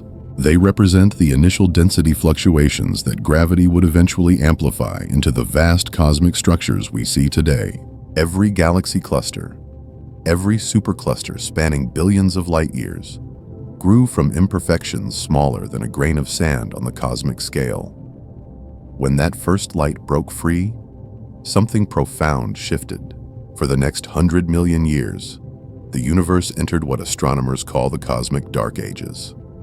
No stars, no galaxies, no light sources at all. Just an expanding void of invisible matter and dark energy, waiting in silence. But gravity doesn't sleep. Gravity is patient. Gravity is relentless. It pulled matter together, drawing and drawing until friction ignited. The first stars blazed to life, shattering the darkness and illuminating a universe that had been alone for an eternity. Now let's rewind even further. Let's go back to the very beginning, back to when everything that exists was compressed into conditions so extreme, your mind will struggle to hold the image. In the first microseconds after the Big Bang, the universe was incomprehensibly hot and dense, a superheated soup of fundamental particles and pure energy. Not metaphorically extreme, physically extreme. More extreme than anything you could conjure. The cosmos at this moment was a crucible, where the fundamental forces of nature had not yet separated, where the basic particles were still forming from raw, seething energy. And this is where quantum physics enters the stage. This is where reality becomes almost science fictional. When energy reaches extreme densities, something remarkable happens. Energy and mass become completely interchangeable. Einstein showed us this centuries later with his most famous equation, E equals mc squared. But in the early universe, this wasn't just elegant theory written on a blackboard.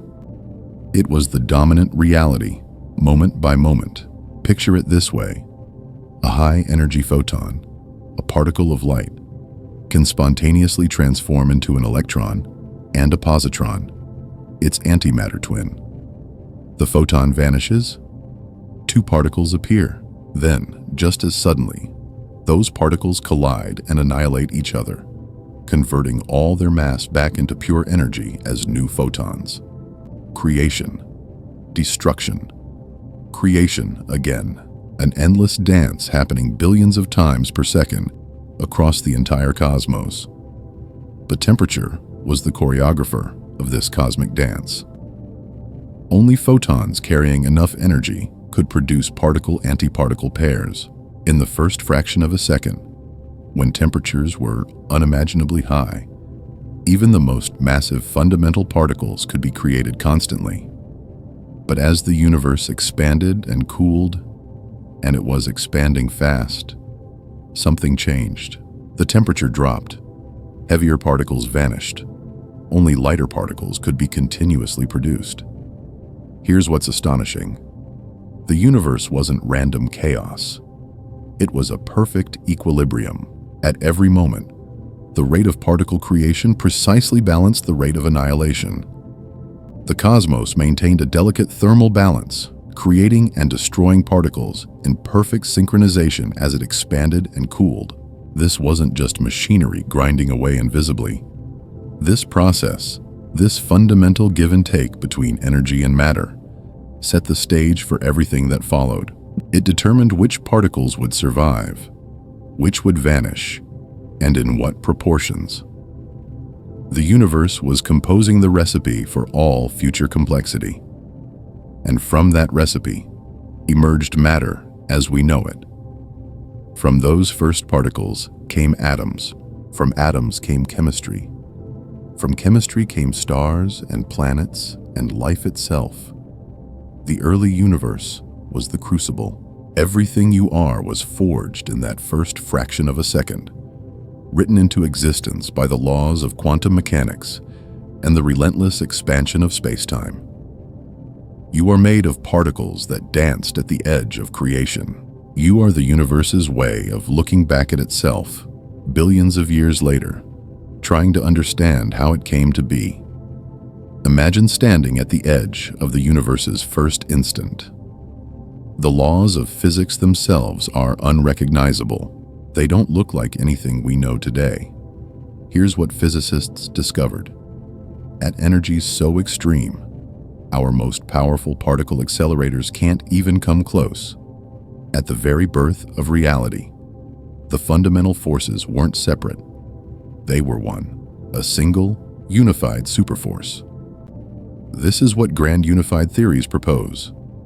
The strong nuclear force, the cosmic glue holding atomic nuclei together. The weak nuclear force, the engine of radioactive decay. The electromagnetic force, the reason light blazes across the sky and magnets stick to your fridge. Three completely different forces. Yet in the universe's first breathtaking instant, they were unified. One force, one truth. Then it shattered. Gravity split off first during what physicists call the Planck epoch, when the universe was so impossibly dense and hot that space and time themselves were on the verge of breaking down. As the cosmos expanded and cooled, the unimaginable happened. This unified superforce began to fracture. Like ice crystallizing across a frozen lake, symmetry broke. Gravity peeled away. Then, as temperatures collapsed, the others followed. One by one, each separation unleashed titanic amounts of energy that would shape every atom, every galaxy, everything you see. And in that chaos, something crucial was born. The first protons and neutrons. But to understand what came next, we have to go deeper. We have to meet the true architects of reality. Quarks and leptons. These are fundamental particles, and fundamental means something profound. They aren't made of anything smaller. They're the bedrock, the bottom layer, the point where reality stops. Let's start with quarks. There are 6 flavors: up, down, charm, strange, top, bottom. Each one carries something ordinary matter doesn't. Color charge. The name sounds like poetry, but it's actually the property that makes the strong nuclear force work. Here's the strange part about quarks. They refuse to be alone. They're desperate for company. Take 2 up quarks and bind them with 1 down quark. You've made a proton. Flip it. 1 up and 2 down? That's a neutron. Everything heavier than these in the entire universe is just different arrangements of these quarks stacked and combined. But quarks don't have the story to themselves. There are leptons too. The most famous is the electron, negatively charged, orbiting every atom in your body right now. But it has heavier cousins, the muon, the tau. And then there are neutrinos. 3 types. The universe's ghosts. They carry no electric charge. They barely interact with anything. Trillions of them pass straight through your body every single second, and you never feel a thing. In the universe's first moments, all of these particles existed in a state that breaks human comprehension. Go back to the moment after the Big Bang. Temperatures so extreme that numbers almost lose meaning. The entire universe is a roiling, violent soup. Quarks, gluons, leptons. They're antimatter twins, positrons, and anti-electrons. All of it colliding, merging, annihilating in a chaos of pure energy. Physicists call this the quark-gluon plasma. In this plasma, quarks ignore every rule we understand. They weren't locked inside protons and neutrons.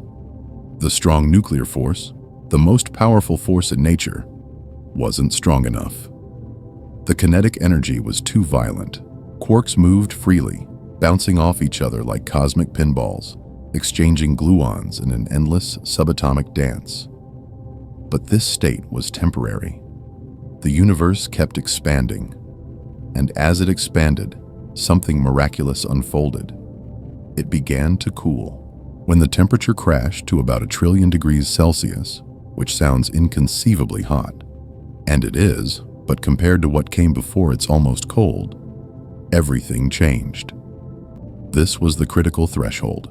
The strong nuclear force suddenly dominated, and quarks, for the first time in cosmic history, were forced into permanent partnerships. They couldn't escape each other anymore. Physicists call this transition hadronization, and it was one of the most consequential moments that ever existed. In the beginning, there was a problem.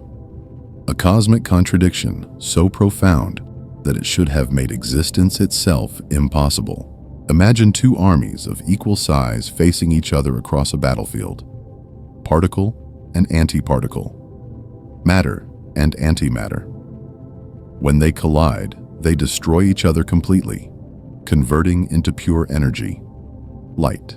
If the universe had started perfectly balanced, with exactly equal numbers of each, then as it cooled in those first fractions of a second, every particle would have found its antimatter twin. They would have annihilated. All of them. The result? A universe of pure light, no stars, no planets, no you, no me.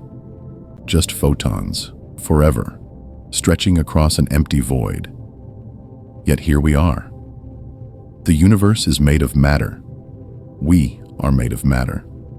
This shouldn't be possible. The answer lies in a cosmic cheat, a tiny, infinitesimal imbalance that existed in the early universe. For every billion antiparticles, there were 1,000,000,001 particles of normal matter. It seems insignificant, but it changed everything. In 1967, physicist Andrei Sakharov realized something profound. This imbalance didn't happen by accident. It required 3 very specific conditions. First, the rules of the game had to be breakable, specifically, baryon number violation, processes that could actually change how many protons and neutrons existed. In a perfectly symmetric universe, this shouldn't be possible, but it was. Second, there had to be an asymmetry in how particles and antiparticles behaved. Charge conjugation and charge parity symmetry. These fancy terms describe a fundamental assumption that the laws of physics should treat matter and antimatter identically, like perfect mirror images. But that assumption was broken. Matter and antimatter decayed differently. They interacted differently. The universe had chosen a side. And third, this is crucial, the universe couldn't be sitting still. It had to be doing something dramatic, expanding and cooling so rapidly that particles couldn't maintain equilibrium. Imagine trying to balance a pencil on its tip during an earthquake. You can't. The disequilibriums locked in the asymmetry, freezing it into place before it could be undone. We still don't know all the details of how this happened. Physicists are still debating the exact mechanism. Grand unified theories, electro-weak baryogenesis, models we haven't even conceived of yet. But the result was undeniable. A minuscule surplus of matter survived when everything should have destroyed itself. And that surplus? That one extra particle out of every billion. That's us. That's galaxies. That's stars burning in the night sky. That's the reason the cosmos isn't empty. Picture this. 1 second old. The universe is screaming hot. 10 billion degrees Celsius. At this moment, something extraordinary happens. A cosmic tipping point. For the first fraction of a second, protons and neutrons were locked in a frantic dance. Weak forces constantly transformed one into the other. A neutron flickers into a proton shifts into a neutron. Perfect balance. But then, the universe did something no furnace on Earth could do. It expanded and cooled exponentially. As temperatures plummeted, the weak forces that controlled this dance began to freeze. Literally. The cosmic actors moved in slow motion. Neutrons, being slightly heavier than protons, had a problem. They decayed faster than they could be replenished. Protons won the race. When 1 second passed, the cosmic die was cast. 6 or 7 protons for every single neutron. This wasn't random. This ratio was destiny, because virtually every neutron that survived would eventually lock into helium nuclei. The leftover protons? They'd become hydrogen. This specific number, this precise balance, would echo through 13 billion years of cosmic history. Meanwhile, electrons and their antimatter twins, positrons, were locked in their own apocalyptic struggle. High-energy collisions were annihilating them by the billions. But, and this is crucial, a tiny handful of electrons survived. Just enough. Just barely enough. Thanks to the same mysterious asymmetry that saved the neutrons. A few more electrons than positrons made it through. Then something ghostly happened. Neutrinos, particles so weakly interactive they're practically invisible, simply stopped interacting with the universe entirely.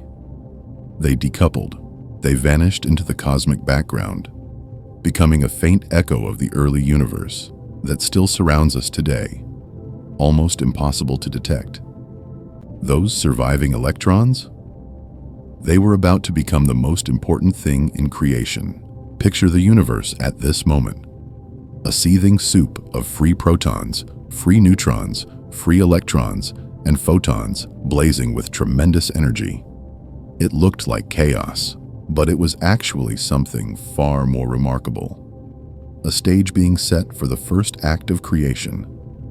But here's the problem. Those photons, billions of them, were still too energetic, too aggressive. They collided with every charged particle they encountered, preventing them from joining together. The universe remained opaque, a blinding fog. For atomic nuclei to form, light itself would have to stand down, and that wouldn't happen for another 3 minutes. Then came a critical window. The moment between 3 minutes and 20 minutes after the Big Bang. Just 17 minutes. That's all the universe had. In this narrow slice of time, the weak nuclear force was still strong enough to do something extraordinary. It could convert protons into neutrons and back again. A proton could absorb an electron and transform into a neutron, and a ghostly neutrino. A neutron could decay into a proton, an electron, and an antineutrino. These reactions danced back and forth, keeping the numbers of protons and neutrons in rough balance. a delicate equilibrium that would determine what happened next. Because the ratio of protons to neutrons wasn't just a number, it was the key to building the universe. These particles were about to forge the first atomic nuclei, and their abundance would write the chemical laws for everything. Every star, every planet, every atom in your body. All because of a bias so slight, so impossibly small, that the universe almost got it wrong. Picture this. The universe is 1 second old. It's incomprehensibly hot, 10 billion degrees Celsius.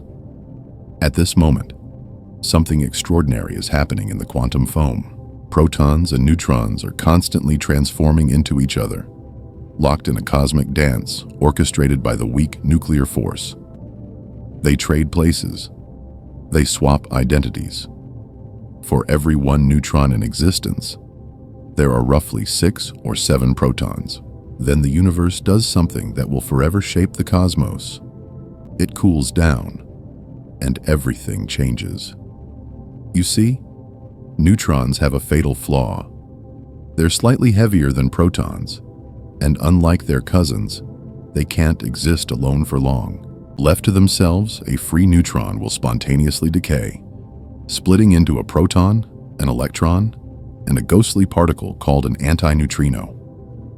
Alone, a neutron has only about 10 minutes before it falls apart.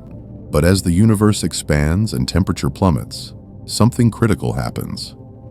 The weak nuclear force loses its grip. The constant back and forth between protons and neutrons grinds to a halt. The interconversion essentially freezes out, and in that frozen moment, the universe locks in a ratio: 1 neutron for every 7 protons.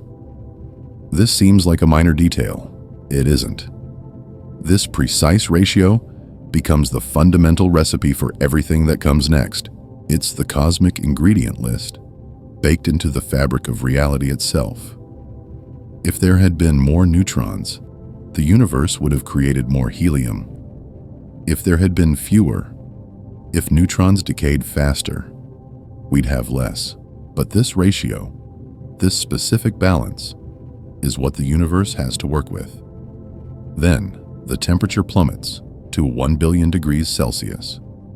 Still incomprehensibly hot, but cool enough that something miraculous becomes possible. Nuclear fusion ignites.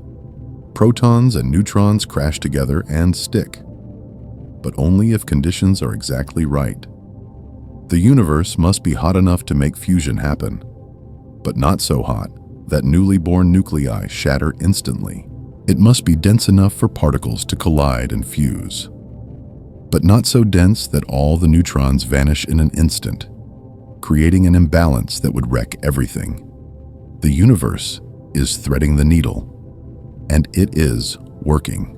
In those 17 furious minutes, the cosmos performs an alchemy that would take stars billions of years to accomplish.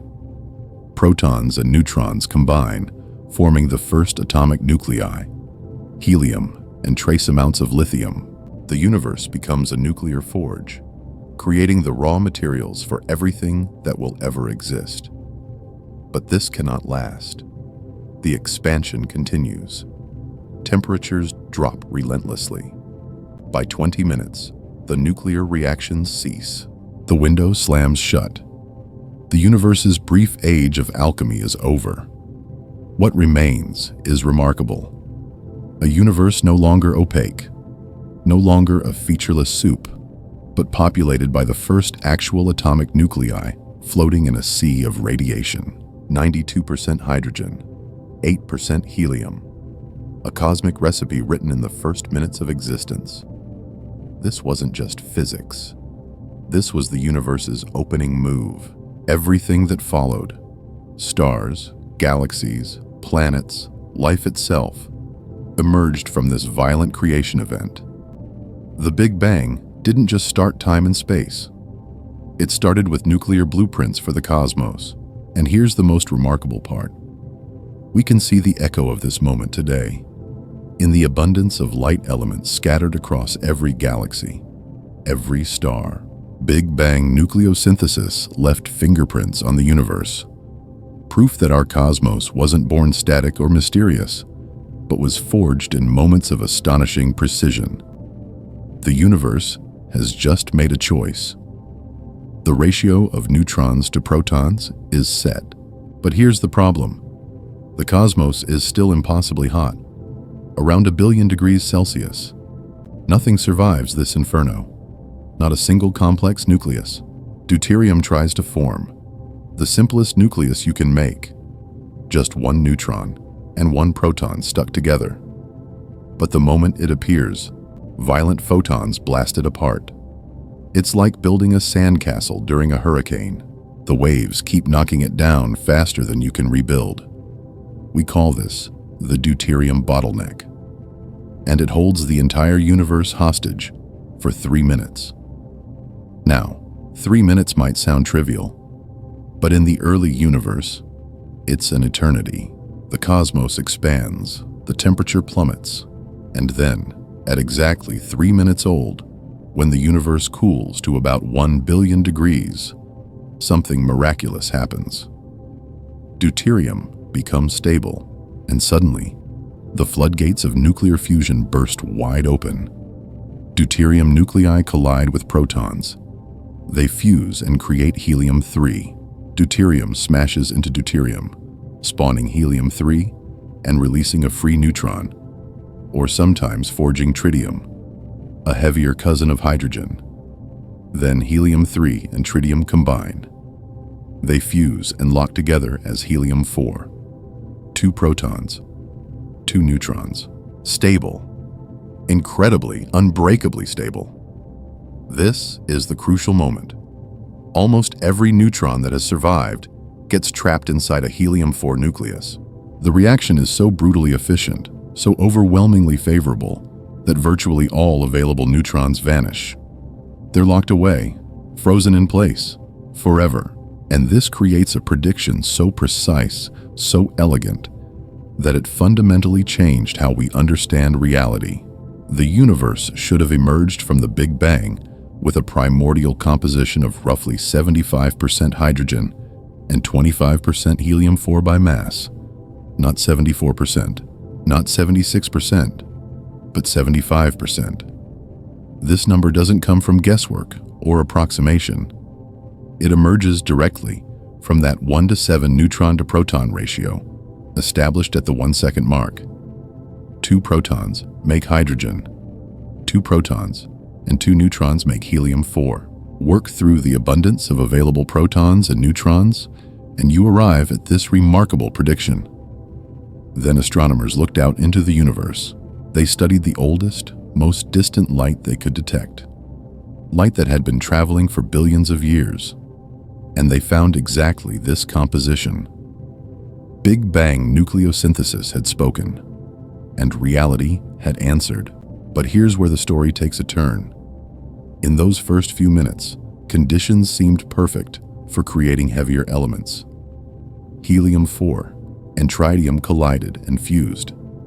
Beryllium-7 formed and decayed into lithium-7, but the amounts were vanishingly small, barely a trace. Why? Because the universe had a fatal flaw woven into its atomic fabric. There are no stable nuclei with atomic mass 5 or 8. It's a cosmic dead zone, a mass gap that acts like an impenetrable wall. Imagine trying to build a bridge, but discovering the middle planks don't exist. When a helium-4 nucleus tried to fuse with a proton or neutron, it wouldn't stick. The resulting nucleus was unstable. It immediately fell apart. The early universe couldn't climb past this barrier. The heavy elements we cherish, carbon, oxygen, iron, they couldn't form here. The conditions were hostile. The universe was expanding too fast, cooling too rapidly. After just a few minutes, nucleosynthesis stopped dead.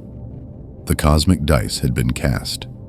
The primordial abundances of hydrogen, helium, and lithium locked into place, and they would remain frozen that way for billions of years, until something else, something extraordinary, could forge the heavier elements. But here's what makes this remarkable. This theoretical prediction isn't some abstract idea confined to a whiteboard. It matches reality with stunning precision. Every observation confirms it. Every measurement validates it. The universe revealed its secrets, and science was listening. Imagine being a detective, tasked with solving a crime that happened billions of years ago. You can't visit the crime scene. You can't interview witnesses, but you can examine the evidence left behind. This is what astronomers became. Cosmic detectives hunting for the universe's most ancient fingerprints. They needed pristine samples, regions of space untouched by the factories of stars, uncontaminated by the heavy elements that later generations of stars would forge and scatter across the cosmos. So they hunted for the universe's oldest neighborhoods. They searched in dwarf galaxies so ancient and so metal-poor that stars had barely begun to form. They peered at gas clouds so distant that their light had traveled for billions of years just to reach Earth. They even examined the atmospheres of the most ancient stars in our own galactic halo, relics from an earlier era, when the universe was younger and purer. The measurements came through an ingenious method, observing absorption lines in the spectra of light from distant quasars. That ancient light traveled through intervening clouds of primordial gas, leaving fingerprints astronomers could read. Deuterium revealed itself this way. Helium-4 showed up in those metal-poor, blue compact dwarf galaxies. And lithium-7? Traces of it still shimmer in the atmospheres of the Milky Way's oldest stars. Then came the moment of truth. Astronomers compared what they observed with what Big Bang nucleosynthesis predicted, the theory that describes how the first atomic nuclei formed in the universe's first few minutes. And something extraordinary happened. The match was uncanny. The numbers lined up, not approximately, precisely. But this wasn't just a victory for one theory. It became something far more powerful. A cosmic measuring stick. The predicted abundances of these light elements are exquisitely sensitive to one crucial number: the baryon density of the universe. In other words, the total amount of ordinary matter the cosmos contains. By comparing observations with predictions, scientists could determine exactly how much normal matter exists out there. And here's where it gets remarkable. This independent measurement perfectly agreed with the baryon density derived from a completely different dataset: the cosmic microwave background, the afterglow of the Big Bang itself. Two totally separate lines of evidence, two independent measurements, one answer.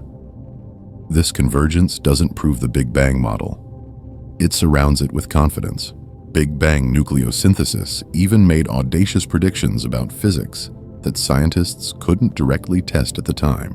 The calculations showed that the abundances of light elements were sensitive to the number of different types of neutrinos in the universe. Before particle physicists could measure it themselves, Big Bang nucleosynthesis whispered an answer. There are precisely 3 types of light neutrinos. Years later, experiments confirmed it. The theory had looked into the dark and told us what was there. But science never stays perfectly neat. A shadow falls across an otherwise flawless picture. When astronomers measure primordial lithium-7 in the oldest stars, they find less, consistently less, about 2 to 3 times less than the theory predicts. It's small enough that it might be a measurement error. It's large enough that it won't disappear. Physicists call it the lithium problem, and it remains unsolved. The culprits could be hiding in plain sight. Maybe our models of stellar atmospheres are subtly wrong, skewing how we measure lithium. Maybe the physics we think we understand is incomplete.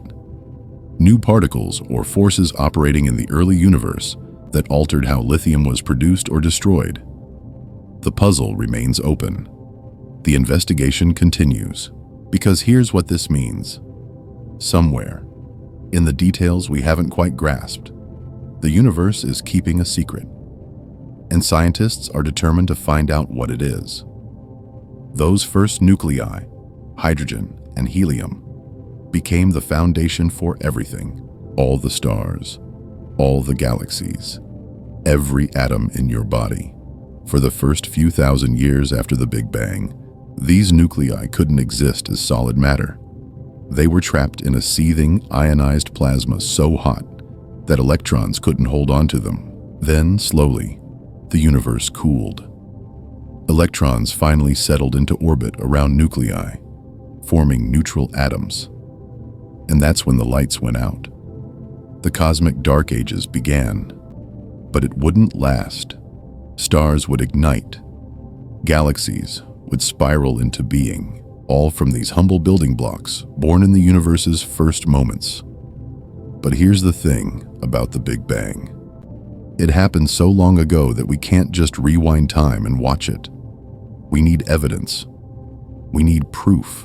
And in 1964, two radio astronomers stumbled upon the most haunting piece of evidence imaginable. Arno Penzias and Robert Wilson weren't looking for it. They were working at Bell Telephone Laboratories in New Jersey with a massive horn antenna built for satellite communications. Their job was simple: point it at the sky and listen for faint radio whispers bouncing off orbiting balloons. But something was wrong. No matter where they aimed the antenna, north, south, east, west, they heard the same thing: a persistent hiss, static, noise that filled the entire sky, coming uniformly from every direction. They were bewildered, so they did what any good scientist would do. They hunted for the problem. Maybe it was the antenna itself. They climbed up and scraped away what they famously called pigeon droppings, white dielectric material left by birds nesting inside. They checked for radar interference, military signals, radio broadcasts from New York City. Nothing. The noise was always there, always the same, always coming from everywhere. Penzias and Wilson were stumped. They didn't know it yet, but they were about to make one of the greatest discoveries in the history of astronomy. 20 years earlier, in the 1940s, three theoretical physicists, George Gamow, Ralph Alpher, and Robert Herman, were thinking about the Big Bang differently. If the universe started as an incomprehensibly hot, dense point and has been expanding ever since, then in those early moments, everything would have been bathed in radiation. Matter and radiation would have been locked together, inseparable, creating an opaque soup that light couldn't escape from. But as the universe expanded, it cooled, eventually, at a critical moment, what physicists call recombination. Matter and radiation would finally separate. The universe would become transparent, and that ancient radiation, it would travel freely through space, forever. Here's the clever part. Gamow, Alpher, and Herman realized this ancient radiation shouldn't have vanished. It should still be here. It should be everywhere. And because the universe has been expanding for billions of years, that radiation should have cooled to nearly absolute zero, just a few Kelvin above it. They predicted it would be in the microwave range of the electromagnetic spectrum, a faint, uniform glow filling all of space, a cosmic fingerprint, the universe's memory of its own birth. But nobody was listening, or rather, nobody knew to listen. At Princeton University, Robert Dick and his team were preparing to build an antenna to search for exactly this signal. They'd independently come to the same conclusion as Gamow, Alpher, and Herman. This radiation had to exist, and they were going to find it. Then came the phone call. In the early 1960s, two radio astronomers at Bell Labs encountered a problem they couldn't solve. Arno Penzias and Robert Wilson kept detecting a persistent, uniform hiss in their microphone. Static that came from every direction in the sky, day and night, summer and winter. They tried everything to eliminate it. They cleaned the antenna. They removed bird droppings. Nothing worked. Then it hit them. Penzias walked into his colleague's office and delivered one of the most understated sentences in the history of science. "Boys, we've been scooped." That uniform microwave hiss wasn't interference. It wasn't noise. It was the echo of creation itself. The cosmic microwave background radiation. The cooled-down afterglow of the Big Bang, still traveling through space 13.8 billion years after it was born. Their accidental discovery handed cosmology the smoking gun it had been searching for. The Big Bang wasn't just a clever theory anymore. It was real. But here's where the story gets truly extraordinary. When Penzias and Wilson learned about Robert Dicke's predictions, the exact signature they should be looking for, everything clicked into place. The temperature matched. The uniformity matched. Everything fit. In a single moment of connection, an accidental discovery became confirmation of one of humanity's greatest insights: that we live in an expanding universe that began in a hot, dense state. That time itself has a beginning, that we can look backward through billions of years of cosmic history and see the light of creation itself. But what makes this ancient radiation so extraordinary? Why does this cosmic whisper matter so much? Start with its spectrum. When scientists analyzed the CMB's light, they found something stunning. It matched almost perfectly with what physicists call a blackbody spectrum. A blackbody is an idealized object that absorbs all light hitting it and then emits radiation in a pattern that depends only on its temperature. That pattern is the fingerprint of perfect thermal equilibrium, the signature of a universe where matter and radiation once existed in complete harmony. Exactly what you'd expect from the hot, dense early universe. Then there's the temperature. The CMB glows at precisely 2.725 Kelvin. That's less than 3 degrees above absolute zero. Brutally cold. But here's the crucial insight. That cold tells a story. Those photons were born as high-energy gamma rays in a furnace of unimaginable heat. Over billions of years, the universe expanded. Space itself stretched. And as it did, those ancient photons got stretched too.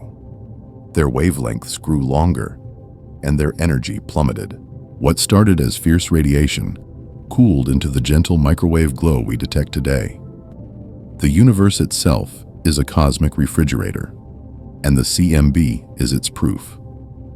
But perhaps the most revealing property of all is how uniform the CMB is. Measure its temperature in any direction you point your telescope. North, south, east, west, and you get virtually the same answer. The universe looks nearly identical everywhere. This isotropy, this perfect sameness, tells us something profound about cosmic history. The early universe wasn't chaotic or lumpy. On large scales, it was smooth, homogeneous, and balanced. And it's still there, right now, invisible to the human eye, but everywhere. Every atom of air in this room is bathed in these ancient photons. They're coming through the walls, through your body, through time itself. Over 13 billion years ago, those photons were born in the universe's violent infancy. Every single one has been traveling through space ever since. A message in a bottle from creation itself. This is the cosmic microwave background, the faint echo of everything. The proof that our universe had a beginning, and it's surrounding you at this very moment. A constant reminder that we are living inside history. The story of a cosmos that was born, that has evolved, and that continues to expand into the darkness of space. Penzias and Wilson never set out to detect the oldest light in the universe. They were just trying to fix a technical problem. But sometimes, the most profound discoveries come not from searching for them directly, but from paying attention to the universe's whispers when we least expect them. In this case, that whisper carried a message 13.8 billion years old. and it changed everything we know about where we came from. Somewhere in the depths of space, light has been traveling toward us for over 13 billion years. This ancient radiation carries a message from the infancy of the universe itself. But here's the problem. For decades, scientists thought the universe was perfectly smooth, perfectly uniform, perfectly boring. Then the evidence arrived, and it changed everything. Everything you see, every galaxy, every star, every planet, every atom in your body grew from one thing: uniformity. Absolute, pristine uniformity. And to understand how that's possible, we need to go back to the beginning. When the universe was less than 38,000 years old, it was utterly alien. Imagine a furnace so hot and so dense that atoms couldn't exist. Electrons didn't bind to anything. They floated freely alongside protons and helium nuclei in a churning sea of charged particles. Light couldn't travel through it.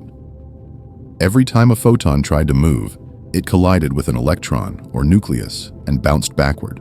The universe was completely opaque, like trying to see through a fog so thick you can't see your own hand in front of your face. But the universe was expanding. And as it expanded, it cooled. For thousands of years, nothing changed. Then, at around 3,000 Kelvin, something miraculous happened. Temperatures dropped just enough that electrons finally had low enough energy to bind with nuclei. Hydrogen and helium atoms suddenly formed. The sea of free charged particles vanished. The fog cleared. For the first time in cosmic history, photons could travel freely through space. They weren't being scattered anymore. The universe became transparent to light, and those photons, emitted at the exact moment the universe became clear, are the cosmic microwave background we observe today. We're not just looking at ancient light. We're looking at the instant when the universe first let light through. Scientists call it the surface of last scattering. It's the last moment those CMB photons interacted with matter before embarking on their 13.8 billion year journey to us. The cosmic microwave background is perhaps the most powerful evidence we have for the Big Bang. Its black-body spectrum proves the universe was once in perfect thermal equilibrium. Its temperature, cooled to 2.725 Kelvin, is the exact signature we'd predict from a hot beginning, followed by 13.8 billion years of expansion. And its stunning uniformity across the entire sky confirms that the early universe was smooth and homogeneous on large scales, exactly as Big Bang Theory demands. But then everything changed. In 1965, two astronomers named Penzias and Wilson stumbled upon this ancient radiation almost by accident. They mapped the sky and found something extraordinary.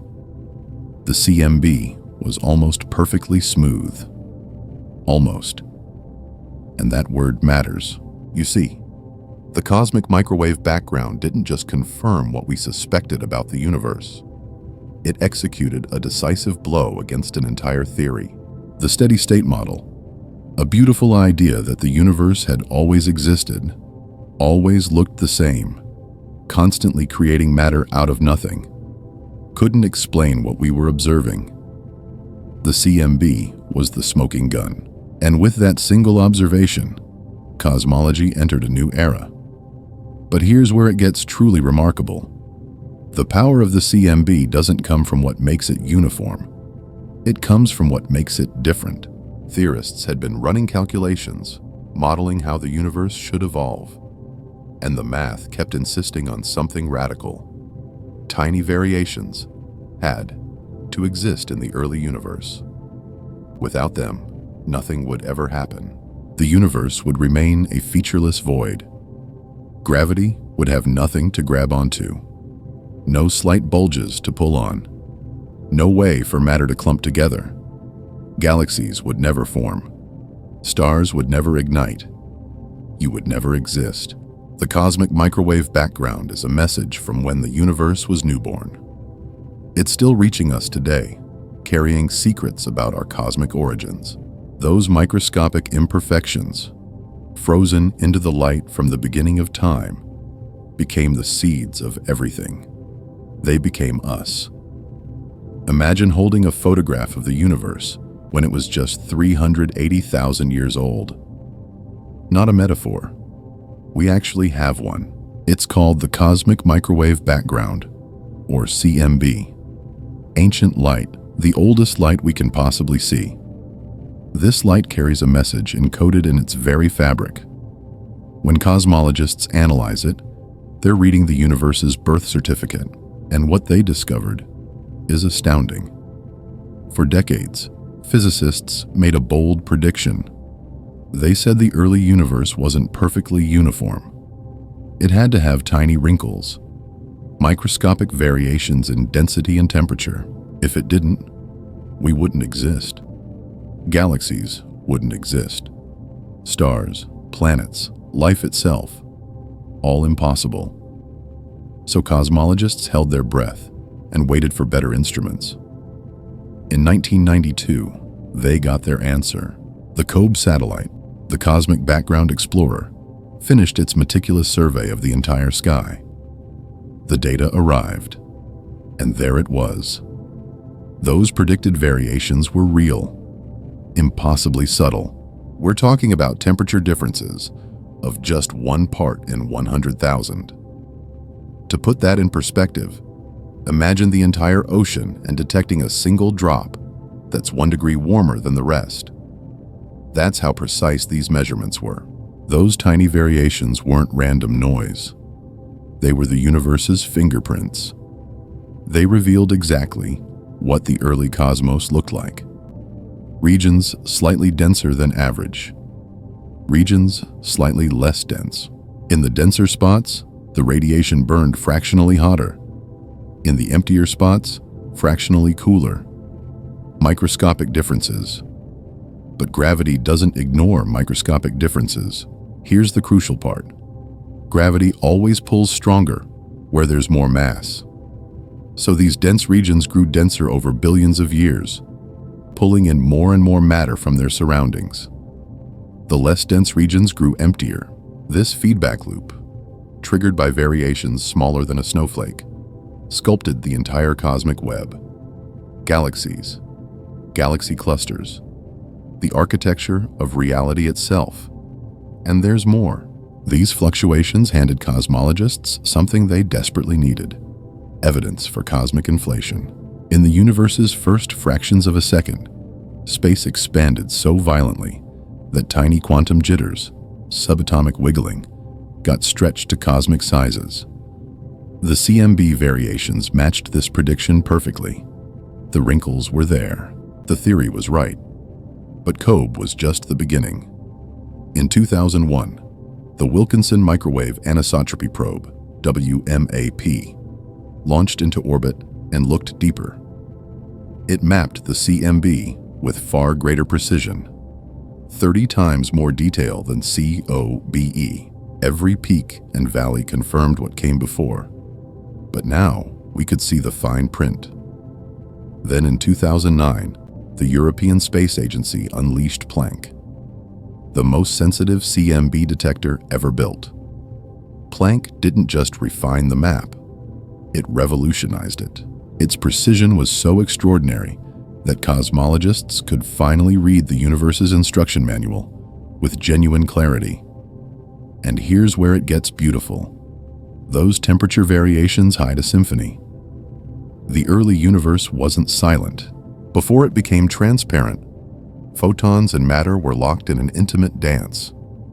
They created pressure waves, sound waves, propagating through a roiling sea of plasma. When the universe cooled enough for atoms to form, the electrons released the photons, and those sound waves froze in place. Their peaks and valleys became locked into the CMB forever. By measuring where these peaks and troughs appear in the CMB spectrum, cosmologists extracted something profound. They didn't just get a pretty picture. They extracted the universe's fundamental properties: its age, its composition, its destiny, the geometry of space itself, the amount of dark matter, the strength of gravity, all encoded in patterns of temperature variation smaller than the difference between your body and a room that's 1/10,000th of a degree cooler. The universe, it turns out, is the greatest puzzle ever hidden in plain sight, and we've finally learned how to read it. The universe is almost perfectly flat, not bumpy, not curved, flat. This isn't poetry, it's profound. It means that parallel lines, the same ones you drew in geometry class, actually remain parallel across the entire cosmos. This simple fact unlocks something fundamental: the geometry of space-time itself. And from that geometry, we can read the universe's biography. Its age, 13.8 billion years. Its expansion rate, and a revelation so bizarre it reshapes everything we thought we knew about existence. Our universe is only 5% ordinary matter. That's the atoms that make you, me, and everything we can see. Everything else? Invisible. 27% is dark matter, a substance we've never directly detected, and 68% is dark energy, something actively accelerating the universe's expansion, pushing galaxies apart faster and faster. All of this comes from analyzing one specific feature in the cosmic microwave background, the CMB, the oldest light in the universe. One single bump in the data, one peak in its power spectrum. That's all it took to unlock the blueprint of reality itself. But the CMB is telling us even more stories. Its photons carry a kind of signature called polarization. Think of light waves vibrating in specific directions. The ancient light of the CMB does the same thing. And scientists have found something striking: two distinct types of polarization patterns. We call them E modes and B modes. E modes? We've found plenty. They come from density variations in the early universe, the seeds of everything to come. But B modes are different. They're like a cosmic ghost story with two possible endings. The first ending is elegant. Massive galaxy clusters between us and that ancient light bend and distort it, like a gravitational lens bending light. This creates B modes we can detect. We've already seen this happen. But the second ending? That's where things get genuinely exciting. B modes could come from primordial gravitational waves, actual ripples in the fabric of space-time itself, created during inflation. Inflation, that first fraction of a second when the universe exploded into being. Detecting these would be like finding direct evidence of cosmic reality at energies so extreme they're almost unimaginable. It would answer one of science's deepest questions: what happened at the very beginning? This search is happening right now. It's an active frontier of modern cosmology, and the prize is enormous. Now here's the crucial puzzle. Those tiny temperature variations in the CMB, the hot spots and cold spots, they're telling us where everything came from, where you came from. The slightly hotter regions were denser than average. Gravity would eventually pile matter onto these spots. Galaxies grew there. Clusters. The cosmic structures we see today. The cold spots were undense regions that would evolve into cosmic voids. Those vast empty spaces between galactic filaments. Think about what this means. Every galaxy you've ever seen, every star, every planet, it all grew from microscopic variations in density recorded in the CMB billions of years ago. We're looking at the fossil record of creation itself, but here's what makes this possible at all. The CMB is the oldest light we can directly observe.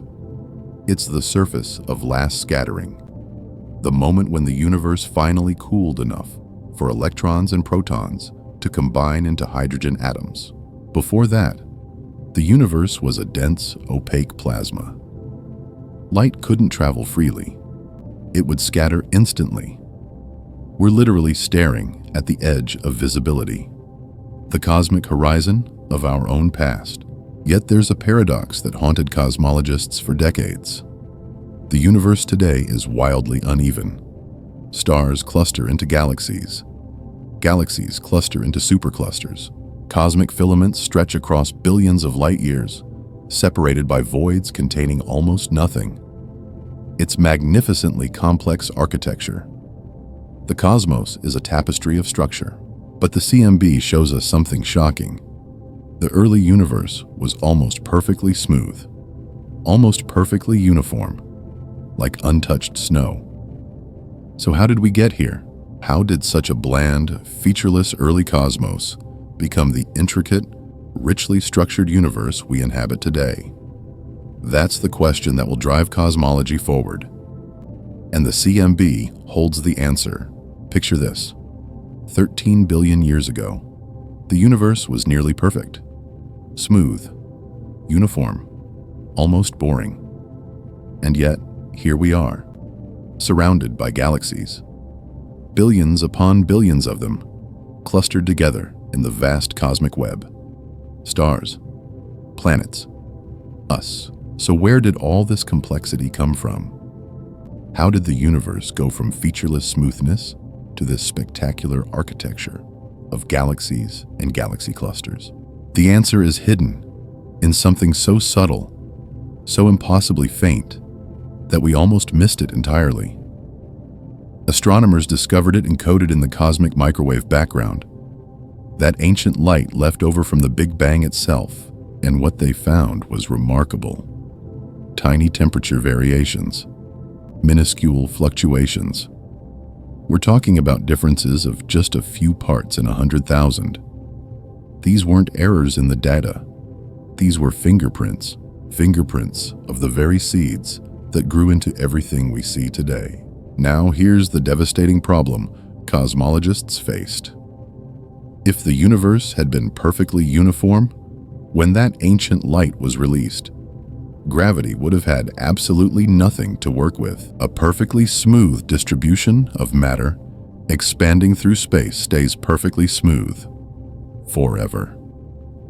Gravity needs something to grab onto, a peak to amplify, a valley to deepen. Without those tiny imperfections, the universe would still be featureless. We wouldn't exist. But the key word is almost perfect. Think about it this way. Imagine you have a perfectly smooth ocean, but then, in one tiny spot, the water is ever so slightly denser than everywhere else. Just a hair denser. What happens next? Gravity notices. The slightly heavier water pulls harder on its surroundings. More water flows in. Now it's even denser, which means it pulls even harder. More water arrives, and on and on. What started as an imperceptible bump becomes a wave, becomes a whirlpool, becomes a vortex. That's exactly how galaxies formed. Over billions of years, those minuscule density variations were amplified, stretched, and enhanced until they became the cosmic web we see today. Gravity was the sculptor. Time was the tool. And those first whispers of density variation were the raw material. But here's where it gets truly wild. Those initial seeds, those impossibly tiny density variations, didn't come from nowhere. They came from the quantum foam at the heart of reality itself. In the first fraction of a second after the Big Bang, something extraordinary happened. The universe didn't just expand. It exploded outward. An exponential expansion called inflation, where space itself was being stretched faster than anything we can imagine. And quantum mechanics was happening at that scale. At the subatomic level, reality is fuzzy. Energy flickers into and out of existence. Particles pop into being and vanish in an instant. These quantum fluctuations, these tiny random jitters in the fabric of existence, are always happening. They're the white noise of reality. But during inflation, something miraculous occurred. As space was being stretched at breakneck speed, those quantum whispers got stretched too. Blown up, magnified. A variation that existed at the scale of a subatomic particle was suddenly stretched to the size of an entire galaxy. And then larger, and larger still. The universe didn't start organized and become chaotic. It started almost chaotic and became organized. Those first whispers of quantum randomness, amplified across cosmic distances, became the blueprint for every structure in the cosmos. This is the cosmic narrative written in the ancient light surrounding us. A story of how a smooth beginning gave birth to everything we know. The story of how the universe took the quantum foam and sculpted it into you. Picture this. The universe is about 380,000 years old. It's finally cool enough for light to travel freely. But something's profoundly wrong with what we see. The universe should be smooth, nearly perfect, utterly boring. Instead, it's breathtaking. Galaxies spiral across space. Stars cluster into cosmic webs. Matter clumps together in impossibly intricate patterns. But here's the puzzle that haunted astronomers for decades. Ordinary matter, the stuff that becomes you, me, and everything we can touch, doesn't have nearly enough gravitational strength to build all of this. Not in the time available. Not even close. So where did everything come from? The answer begins at the very beginning of time itself. Imagine the Big Bang. In those first fractions of a second, inflation hit the universe like a cosmic accelerant. It took quantum fuzziness, those microscopic, probabilistic jitters that exist at the heart of reality, and inflated it to cosmic proportions. Subatomic uncertainties became macroscopic density variations. Dense patches here, thinner regions there, and these tiny imperfections. They got imprinted onto the cosmic microwave background, the universe's baby picture, which we can still see today. Once inflation ended, these variations locked into place. And then gravity took over. For billions of years, gravity quietly worked its ancient magic. The denser regions pulled on their surroundings. Matter flowed inward. Density increased. Gravity strengthened. It created a self-amplifying cycle. Tiny imperfections grew and grew and grew, a cosmic snowball rolling downhill. But here's the problem. Ordinary matter alone should have failed. Picture the early universe like a pot of water coming to boil. Before the universe cooled enough for atoms to even form, space was a roiling plasma. Photons, particles of light, were bouncing off electrons and protons constantly. This radiation was impossibly energetic, and it was pushing back, hard. Any clump of matter trying to form got torn apart immediately, just like bubbles destroy a lump in boiling water. Radiation pressure was smoothing out every density variation before gravity had a chance to amplify it. The math was brutal. Ordinary matter alone wouldn't have had enough time to build galaxies. The universe would still be smooth, still boring, still devoid of us. But the universe had a secret weapon: dark matter. This invisible material doesn't interact with light. It doesn't care about radiation. Electromagnetic forces bounce right off it. Only gravity can touch it. And that one difference changed everything. While ordinary matter was being battered by radiation, while its density fluctuations were being erased, dark matter's fluctuations grew undisturbed. Dark matter clumps quietly assembled, gravitationally bound structures formed in the shadows, completely invisible, completely untouched by the radiation that was harassing ordinary matter. Dark matter became the scaffold, the gravitational blueprint, the cosmic mold. By the time the universe cooled and ordinary matter finally decoupled from radiation, dark matter had already built vast, intricate architecture. It had created gravitational wells, dark matter halos, waiting like invisible templates, ready to shape the ordinary matter that would pour into them. And ordinary matter did pour in. It collected into clumps. Those clumps ignited into stars. Stars gathered into galaxies. Galaxies clustered together into the cosmic web. Somehow, impossibly, the universe went from nearly perfect smoothness to the breathtaking complexity we observe today. It started with quantum fuzz, stretched across space by inflation, grown by gravity over billions of years, sculpted by an invisible scaffolding of dark matter that we still don't fully understand. Every galaxy, every star, every atom in your body, the entire universe's architecture traces its origins back to fluctuations so small that for decades we weren't even sure they existed, and we almost missed them entirely. But dark matter kept it secret for a long time. We never directly observed these invisible halos surrounding galaxies like cosmic shells. We never touched them. We couldn't see them, yet their gravity betrayed them. Watch how galaxies spin too fast. The visible matter alone, all the stars, all the gas, shouldn't rotate that quickly without flying apart. Something invisible is holding them together. Look at how light bends around distant galaxy clusters, warped and distorted by gravitational forces we cannot touch.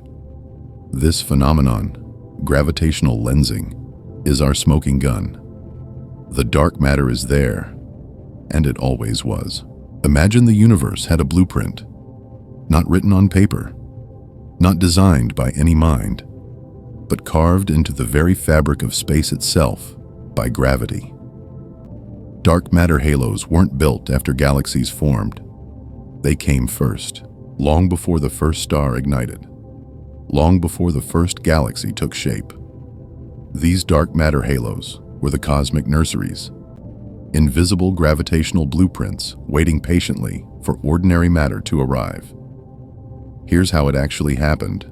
After recombination, when the universe finally cooled enough for electrons to bind to protons and helium nuclei, something extraordinary occurred. Ordinary matter decoupled from radiation for the first time. Think of it like dancers who had been locked in an intimate embrace for hundreds of thousands of years, suddenly stepping apart. Now free from its dance with light itself, gas could do something revolutionary. It could fall. It fell into the gravitational wells carved out by dark matter. And once it fell, it accumulated. It pooled. Eventually, it collapsed. From collapse came structure. From structure came stars. From stars came galaxies. But the universe didn't build Rome in a day. It built Rome from pebbles. This is the bottom-up universe, and it's far more elegant than we ever imagined. Tiny dark matter clumps collided and merged, growing into mini halos. Inside these first nurseries, the universe ignited its first stars. Population 3 stars, we call them. These were titans, massive, burning so brilliantly that they exhausted themselves in mere millions of years before exploding. But in those brief lives, they accomplished something miraculous. They ionized the neutral hydrogen filling the cosmos, flooding all of space with ultraviolet light. Then those mini-halos kept merging. More dark matter clumps collided, larger halos formed. Dwarf galaxies emerged from the darkness. Dwarf galaxies collided and merged into larger galaxies. Galaxies clustered together into groups. Groups merged into galaxy clusters. For billions of years, gravity orchestrated a cosmic ballet, a hierarchical dance of collision, merger, and accretion. The result was an architecture so vast and intricate that when we first glimpsed it, we could barely believe it was real. The cosmic web. Computer simulations tracked the gravitational pull of billions upon billions of particles, and they recreated this structure with eerie accuracy. They revealed a universe that was neither random nor uniform. Instead, dense knots connected by elongated filaments threading through space like strands of a cosmic spider's web. Vast voids, regions emptier than the deepest ocean trenches, separating islands of galaxies. Then astronomers pointed their telescopes at the real universe and mapped it. It matched perfectly. The cosmic web wasn't theoretical, it was real. Galaxies weren't sprinkled randomly across space. They were threaded along filaments and clustered at intersections, following the hidden architecture drawn by dark matter billions of years ago. But galaxies were never static. They never have been. Within these dark matter halos, as ordinary gas cooled and fell deeper into gravitational wells, something began to happen. Density increased, pressure rose, temperature climbed, and when conditions were exactly right, when the forces were perfectly balanced, stars ignited. Star formation exploded into being, yet stars were only the beginning. As stars burned and died, they expelled heavy elements forged deep in their cores. Supernova explosions, the violent deaths of massive stars, tore through galaxies like cosmic shock waves, heating gas and blowing it outward in powerful galactic winds. At the hearts of galaxies, supermassive black holes began their feast, unleashing jets of energy that heated everything around them. These weren't destructive accidents.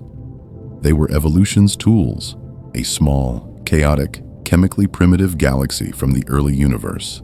Nothing like the graceful spirals or majestic ellipticals we see today would collide with another galaxy. Gravity would force them together. Gas would collide violently. Star formation would explode across the newly merged system. Successive generations of stars would forge heavier elements and seed the galaxy with chemical complexity. The universe didn't just create galaxies. It sculpted them. It shaped them. It transformed them through billions of years of cosmic violence and creation until they became the magnificent structures we observe in the night sky today. Imagine standing at the edge of an abyss. Around you, billions of galaxies spin through the void. But here's the thing. Most of what you're looking at shouldn't exist. The universe is accelerating. Right now, in this very moment, space itself is stretching faster and faster, carrying distant galaxies away from us at ever-increasing speeds. This shouldn't be possible. Gravity should be pulling everything back together, slowing the expansion down, but it isn't. Something else is pushing back against gravity itself. We call it dark energy, and it's winning. But that's only part of the story. Over billions of years, through countless collisions and mergers, early cosmic orphans transformed into the mature, structurally complex galaxies we see today. At the summit of this hierarchy sit galaxy clusters, the largest gravitationally bound structures the universe has ever assembled. Some contain hundreds of galaxies. Some contain thousands. They're not just big. They're cosmically significant, and they're composed almost entirely of dark matter. The ordinary galaxies we can see, they're mere passengers, caught in the gravitational wells of invisible matter. Between the galaxies swirls hot gas, glowing in X-rays, a relic of the violent collisions that built the cluster. Yet even gravity, the architect of all cosmic structure, faces a rival on the largest scales: dark energy. On smaller scales, within our galaxy, within clusters of galaxies, gravity still reigns supreme. It pulls matter together, clumping it, forming structures. But zoom out far enough, beyond a few 100 million light years, and something extraordinary happens. Dark energy takes over. It prevents the largest cosmic structures from ever merging. It stops distant galaxy clusters from colliding and combining. Eventually, dark energy will push these clusters so far away that their light will never reach us. We will lose them forever. They will become causally disconnected from our universe, islands we can never touch or influence. This mysterious force doesn't pull things together, it pushes them apart. And over cosmic time, its influence grows. It accelerates the expansion of space itself. It's why the universe isn't getting denser as time goes on. It's why, at the grandest scales, the cosmic web is being slowly torn apart. This cosmic tug-of-war between gravity and dark energy will determine everything. Whether new structures keep forming, or whether the universe gradually becomes a cold, empty expanse. So here we stand, descendants of stardust, embedded within a cosmic structure billions of years in the making. We're threaded through filaments made of dark matter. We're trapped in the gravity wells of galaxies and clusters. We exist because of invisible forces, cosmic mergers, and the patient, relentless work of gravity. But to understand how this all works, scientists built something extraordinary: computational universes inside supercomputers. These simulations are staggering in their ambition. They track the gravitational dance of billions upon billions of dark matter particles across cosmic timescales, starting from the tiny density ripples imprinted in the universe's infancy, captured in the cosmic microwave background. These digital universes evolve and grow, and they work. They recreate the cosmic web, the dark matter halos, the galaxy clusters. They reproduce the universe as we actually see it. But here's where it gets interesting. Reality doesn't quite match the simulations. We call these discrepancies the problems. The missing satellite problem tells us that simulations predict far more small galaxies orbiting large ones than we actually observe. The cusp core problem reveals that the centers of dark matter halos are shaped differently in reality than in theory. These aren't minor details. They're cracks in our understanding. The universe built itself from nothing into everything, and it's still building. But something's not adding up, and that's where the real mystery begins. In the 1930s, a Swiss astronomer named Fritz Zwicky looked up at the Coma Cluster, a swarm of thousands of galaxies held together by gravity, and noticed something impossible. The galaxies were moving too fast. They should have been flying apart, torn away by the cosmic void. Yet they stayed bound together. Zwicky did the math. He calculated how much mass those visible galaxies contained. Then he calculated how much mass you'd actually need to keep them in place. The numbers didn't match. There was a gap, a massive, invisible gap. So Zwicky made a bold proposal. There must be dark matter, invisible, undetectable material scattered throughout space, exerting its gravitational influence on everything around it. It sounded absurd. For decades, the scientific community dismissed him. Their instruments weren't sensitive enough to confirm it. The idea was too radical. Zwicky died never fully vindicated. Then came the 1970s. And suddenly, the evidence couldn't be ignored anymore. Astronomers across the world started noticing the same impossible thing. Galaxies were spinning too fast. The math said they should fly apart like a cosmic Catherine wheel spinning out of control. But they didn't. Something was holding them together, something we couldn't see. Then the observations piled up. Galaxy clusters moving as if held by invisible chains.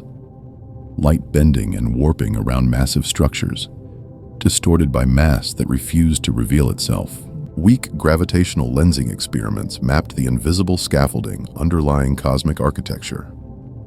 X-ray observations showed hot gas trapped in clusters, its motion betraying the gravitational grip of something unseen. The invisible universe revealed itself not through light, but through gravity's relentless pull. And the numbers were staggering.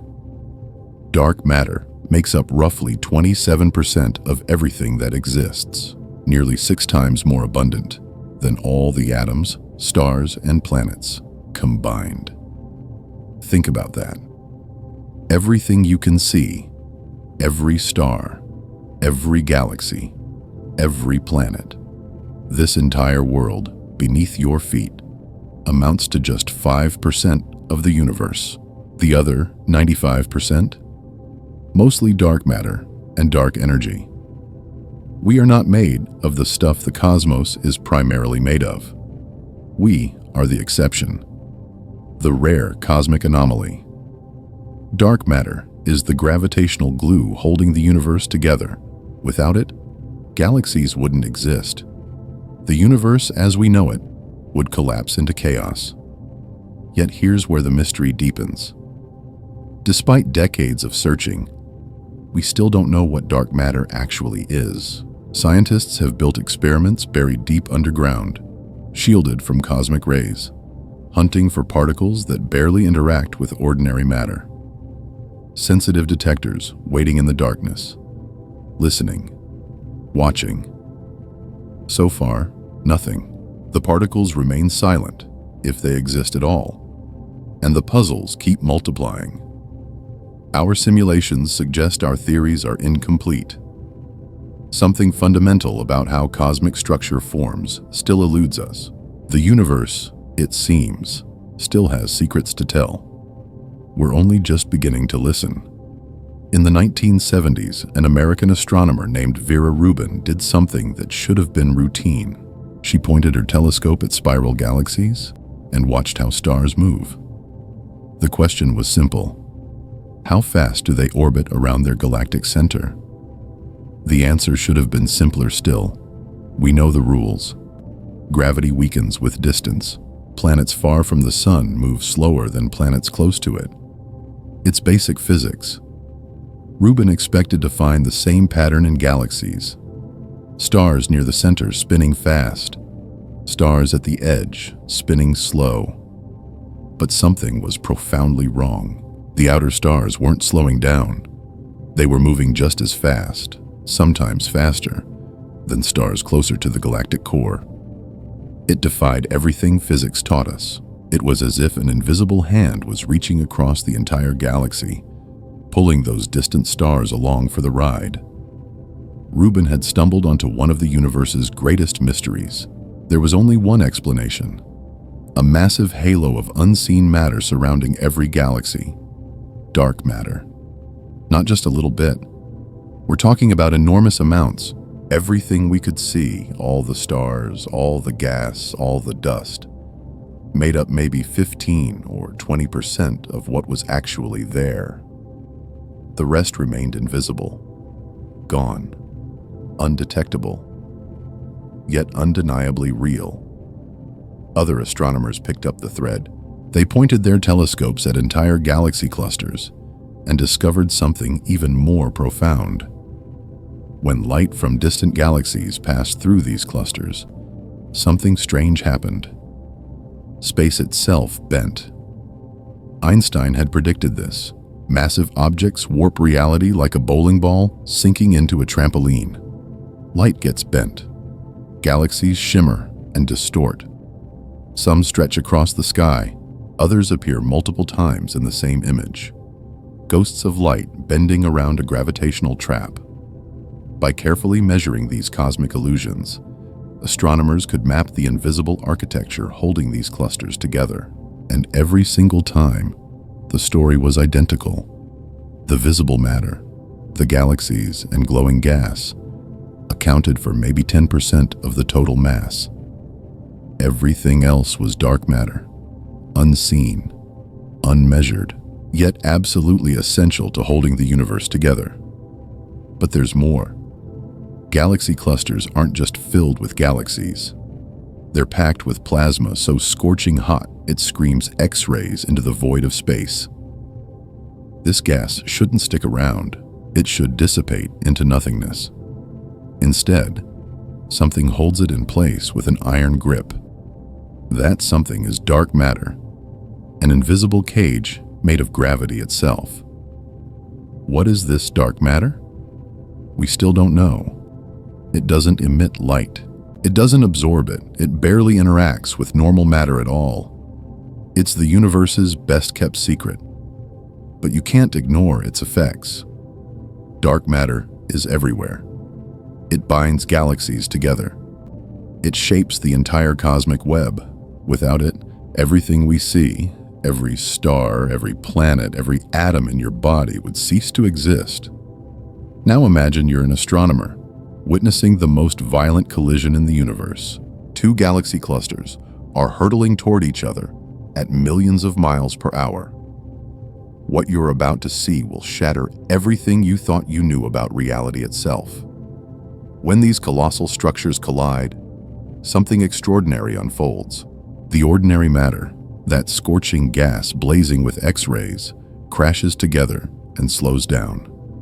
It piles up in the middle like rush hour traffic on a highway, trapped, confined, stuck. But the dark matter?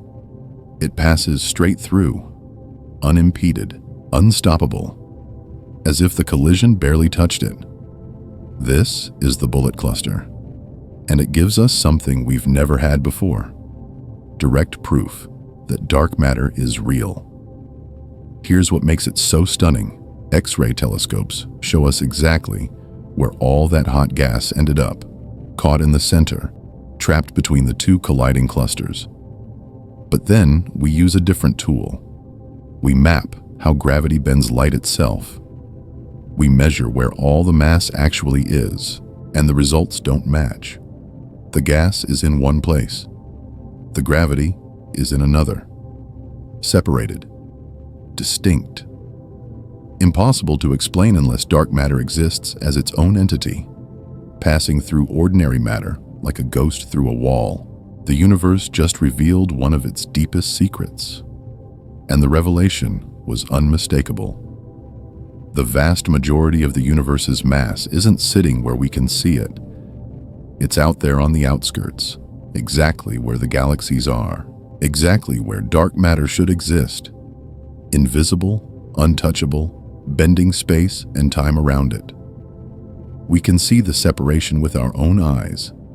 The visible stuff here, the invisible stuff there. They're not the same thing. Dark matter exists, and it behaves in ways completely alien to anything we can touch or feel or measure directly. But here's the real question. Why does dark matter matter at all? Rewind time. Travel back 38,000 years after the Big Bang. The entire universe is a roiling soup, a scorching plasma of ordinary matter and blinding radiation. Nothing has formed yet. No stars, no galaxies, no Earth, no us. But somewhere in that chaos, there are whispers, tiny ripples in the fabric of space itself, the slightest variations in density, places where a bit more stuff clusters together than elsewhere. We can still see these whispers today, frozen into the cosmic microwave background. They're the afterglow of creation itself. Here's the problem. Those whispers should never have survived. The radiation in the early universe was absolutely devastating. Its pressure so immense, it kept pushing everything smooth and flat. Any tiny bump, any small region where matter tried to gather, would get hammered back into uniformity by the crushing wave of photons. Ordinary matter alone couldn't fight back. The pressure was simply too strong. Think of it like trying to build a sandcastle in a hurricane. Every time you pile sand higher, the wind blasts it flat again. If only ordinary matter existed, those density fluctuations would have been completely smoothed away. The universe would have remained featureless, uniform, empty of all structure. We would have no galaxies, no stars, no planets, no life. But dark matter doesn't feel that pressure. It doesn't interact with light. It's completely immune to the very force that was flattening everything else. So while ordinary matter was being bulldozed flat by radiation, dark matter's tiny density variations grew unchecked. They accumulated. They pulled in more dark matter through gravity. Slowly, invisibly, dark matter built clumps across the cosmos. Vast dark matter halos. deep gravitational wells carved into the very fabric of space-time itself. Then everything changed. About 380,000 years after the Big Bang, the universe cooled. Ordinary matter finally formed neutral atoms. The radiation released its stranglehold, and at last, finally, ordinary gas could escape its prison. It fell like water rushing downhill, cascading into the gravitational wells that dark matter had already carved out. That gas accumulated. It compressed. It cooled. And in those dark matter wells, the first stars ignited. Galaxies formed. The entire cosmic web we see today, billions of galaxies stretched across billions of light years, all of it grew from seeds planted by dark matter. Dark matter was invisible. But without it, we wouldn't exist. Think about that. Without an invisible force, the universe would be empty. We wouldn't be here. Picture the universe moments after the Big Bang again.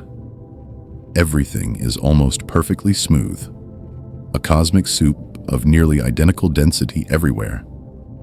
Uniform, boring, according to the laws of physics as we understand them. This is a problem, because we exist. Galaxies exist. Stars exist, and they shouldn't. Gravity alone couldn't have pulled matter together fast enough. The numbers simply don't work. You need something more. You need an invisible scaffolding, a framework of matter we can't see, holding everything in place while gravity does its work. That's dark matter. Without it, the universe would look completely different. Instead of the cosmic web we observe today, with galaxies clustered along filaments like pearls on strings, we'd have something closer to cosmic soup. Thin, boring, empty. Galaxies might never have formed at all, but here's where it gets truly strange. We've never directly seen dark matter.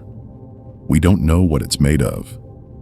Yet we know it must exist because we can see its gravity in action. We measure how fast galaxies spin. We observe how clusters of galaxies move through space. The math only makes sense if there's 5 times more matter in the universe than we can see. 5 times more. Nearly everything is invisible. So what is it? That question remains one of the deepest mysteries in science, and the answer might change everything we think we know about reality. Picture this. You're standing in the heart of CERN, deep beneath the Swiss-French border. Around you, the Large Hadron Collider, a 17-mile ring of pure ambition, smashes particles together at nearly the speed of light. Billions of times per second, known particles collide with unimaginable force. And then, something vanishes. Energy disappears. Momentum goes missing. It's as if the universe is playing a cosmic shell game, hiding something right in front of us. That something is dark matter, and it's been winning at hide and seek for decades. We know what it's not. Dark matter isn't made of atoms. No protons, no neutrons, no electrons. We can be certain of this thanks to something called Big Bang nucleosynthesis. In the first fraction of a second after the universe exploded into existence, the very first atomic nuclei formed. Scientists can do something remarkable. They can predict exactly how many light elements should exist based on the precise amount of ordinary matter present at that cosmic instant. And here's the stunning part. Their predictions match reality perfectly. Every single measurement. But here's the catch. If dark matter were made of ordinary matter, those predictions would crumble. The numbers wouldn't add up, so dark matter must be something entirely alien. Something we've never touched, never seen, never even imagined until the evidence demanded it. So what could it be? The leading suspect goes by an almost comical name: weakly interacting massive particles, WIMPs. Imagine particles that are extraordinarily heavy, but barely interact with ordinary matter at all. They're like ghosts. They'd pass right through you, right through the Earth, right through entire planets, without leaving a trace or even slowing down. They communicate with the universe almost exclusively through gravity, and that's exactly why they're so hard to catch. Then there's the axion, another ghost particle, this one impossibly light. Physicists proposed it to solve profound puzzles hiding inside quantum mechanics. Or maybe dark matter is something even stranger. Sterile neutrinos, primordial black holes born in the violent chaos of the Big Bang itself. Or perhaps it's the footprint of entirely new forces of nature we haven't discovered yet. But dark matter isn't just a mystery wrapped in an enigma. It has to have very specific properties to explain what we actually see in the universe. Computer simulations of the early cosmos reveal something crucial.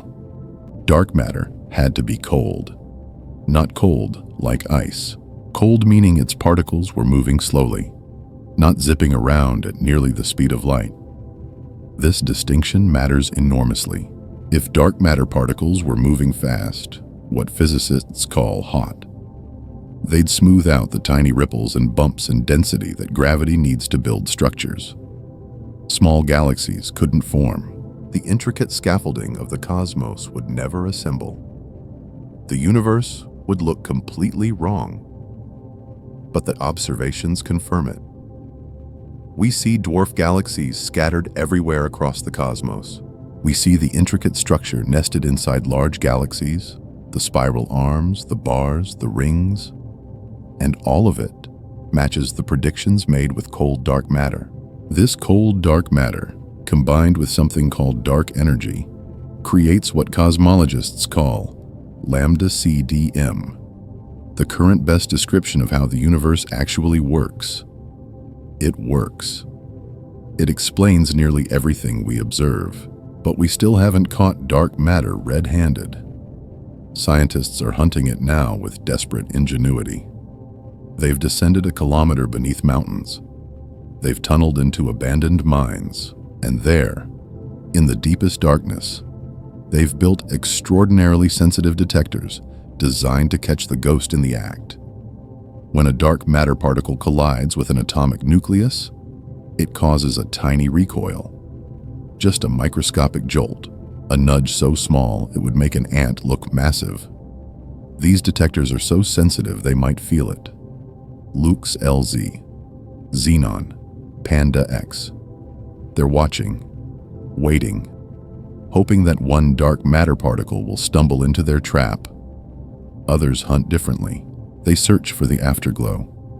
If dark matter particles can annihilate each other, they'd create a burst of energy.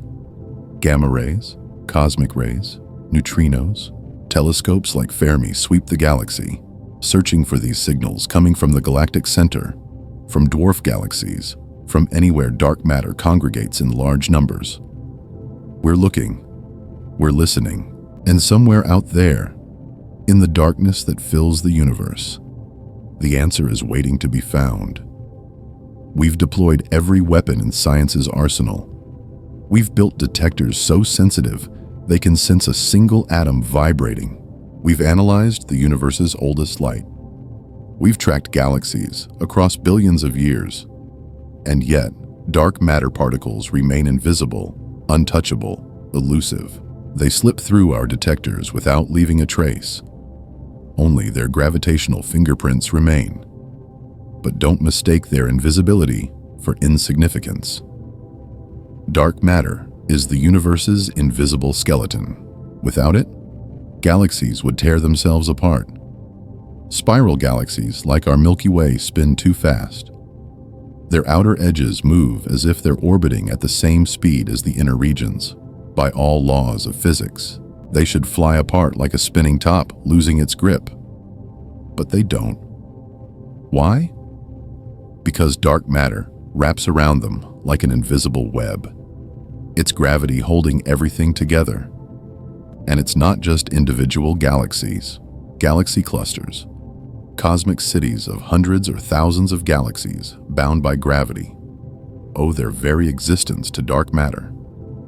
Light bends around these cosmic giants, warping like water through a lens.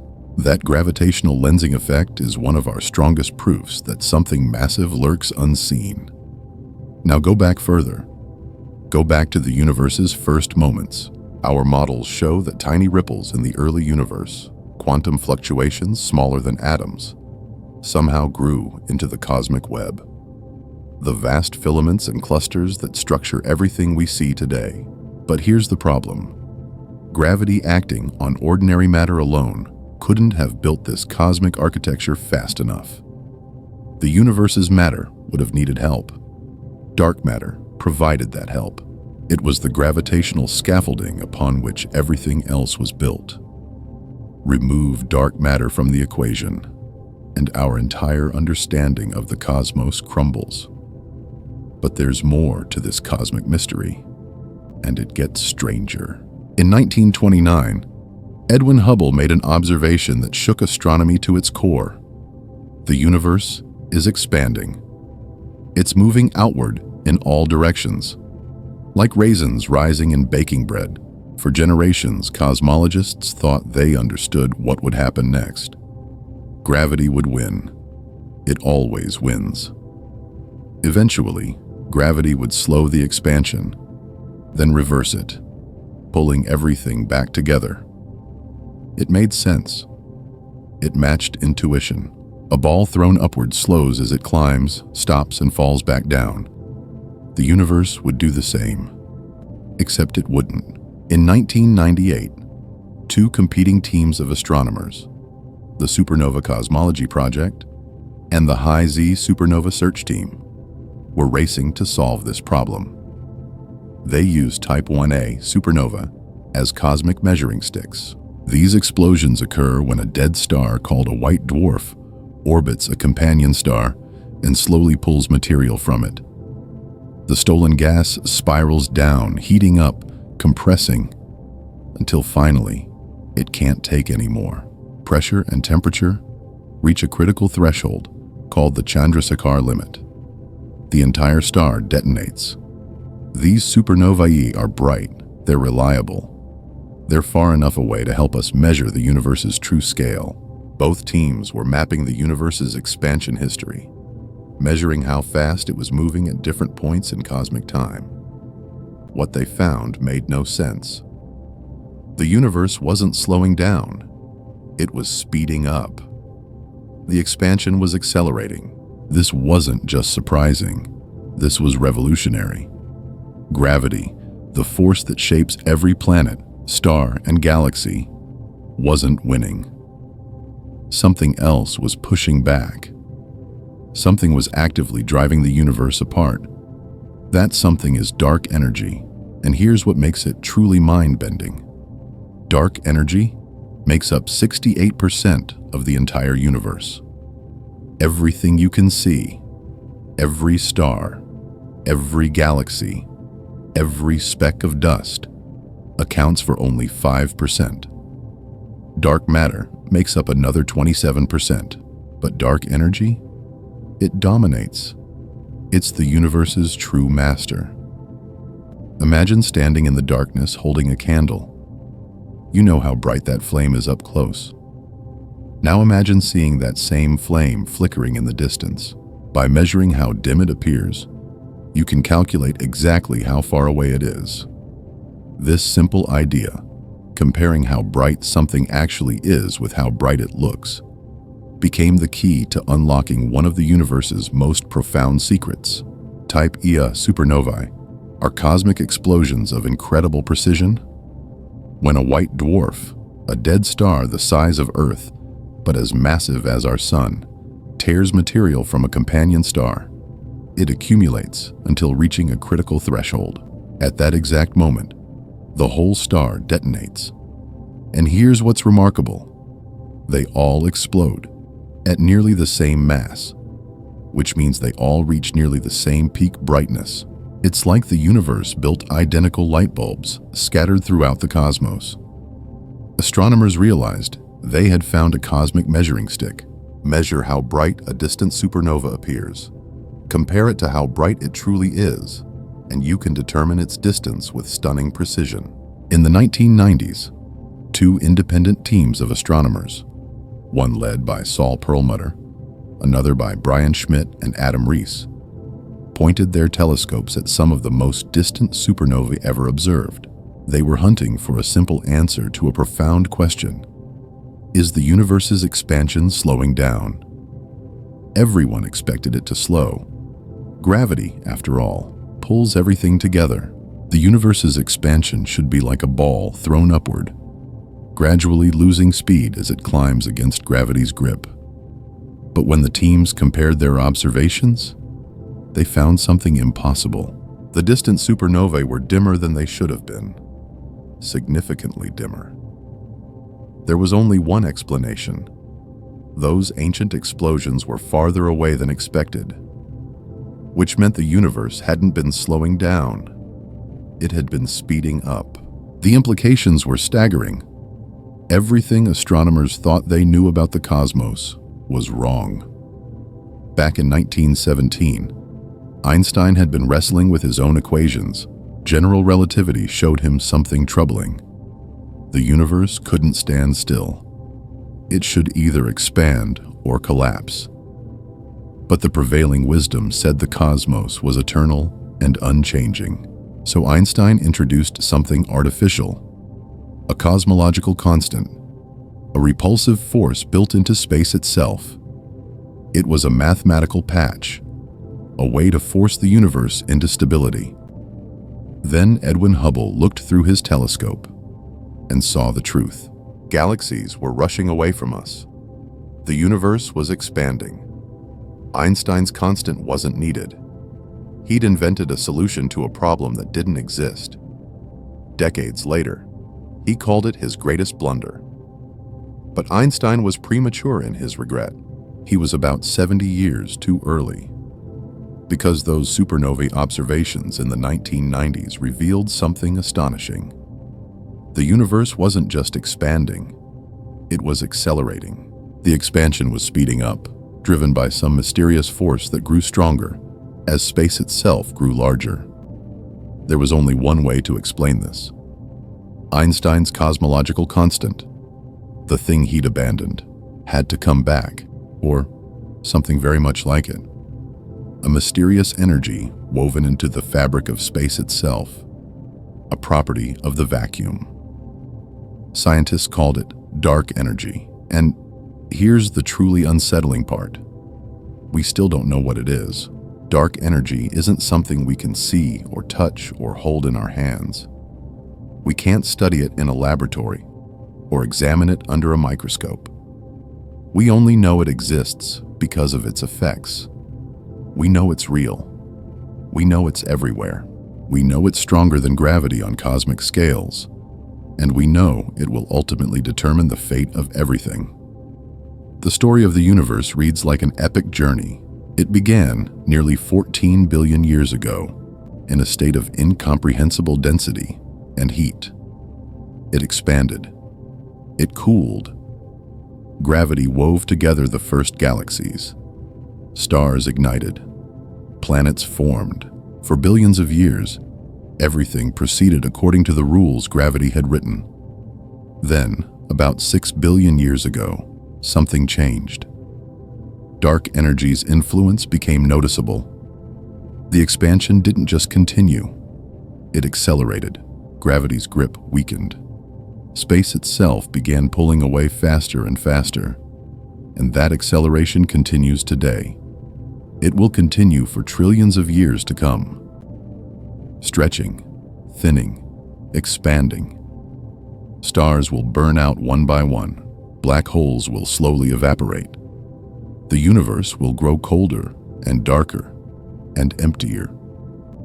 Eventually, in an almost incomprehensibly distant future, existence will settle into an eternal, cold expanse, an expanding void, all because of a force we still can't explain.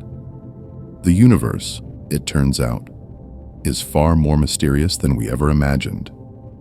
We've mapped the galaxies. We've measured the cosmic microwave background. We've peered back nearly to the beginning of time itself. But the dominant force shaping the cosmos remains invisible, unknown.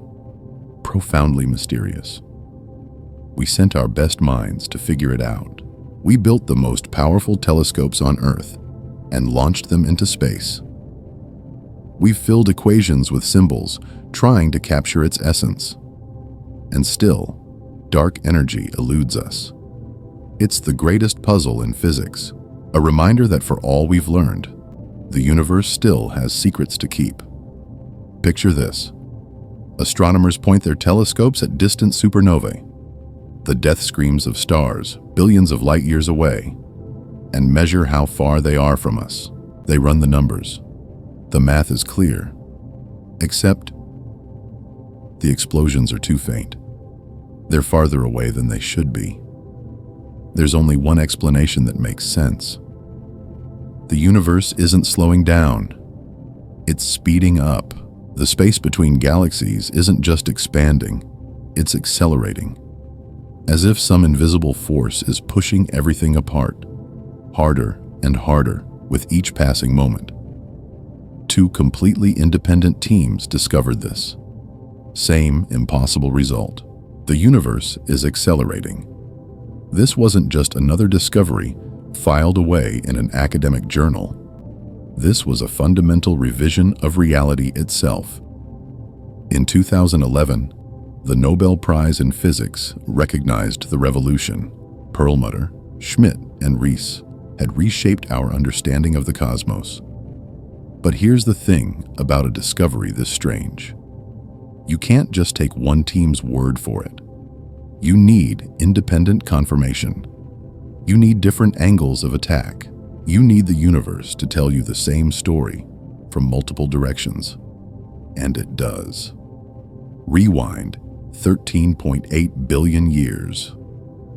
The universe was an inferno. Radiation and particles screaming with energy. Then, about 380,000 years after the Big Bang, something extraordinary happened. The universe cooled just enough, and light finally escaped.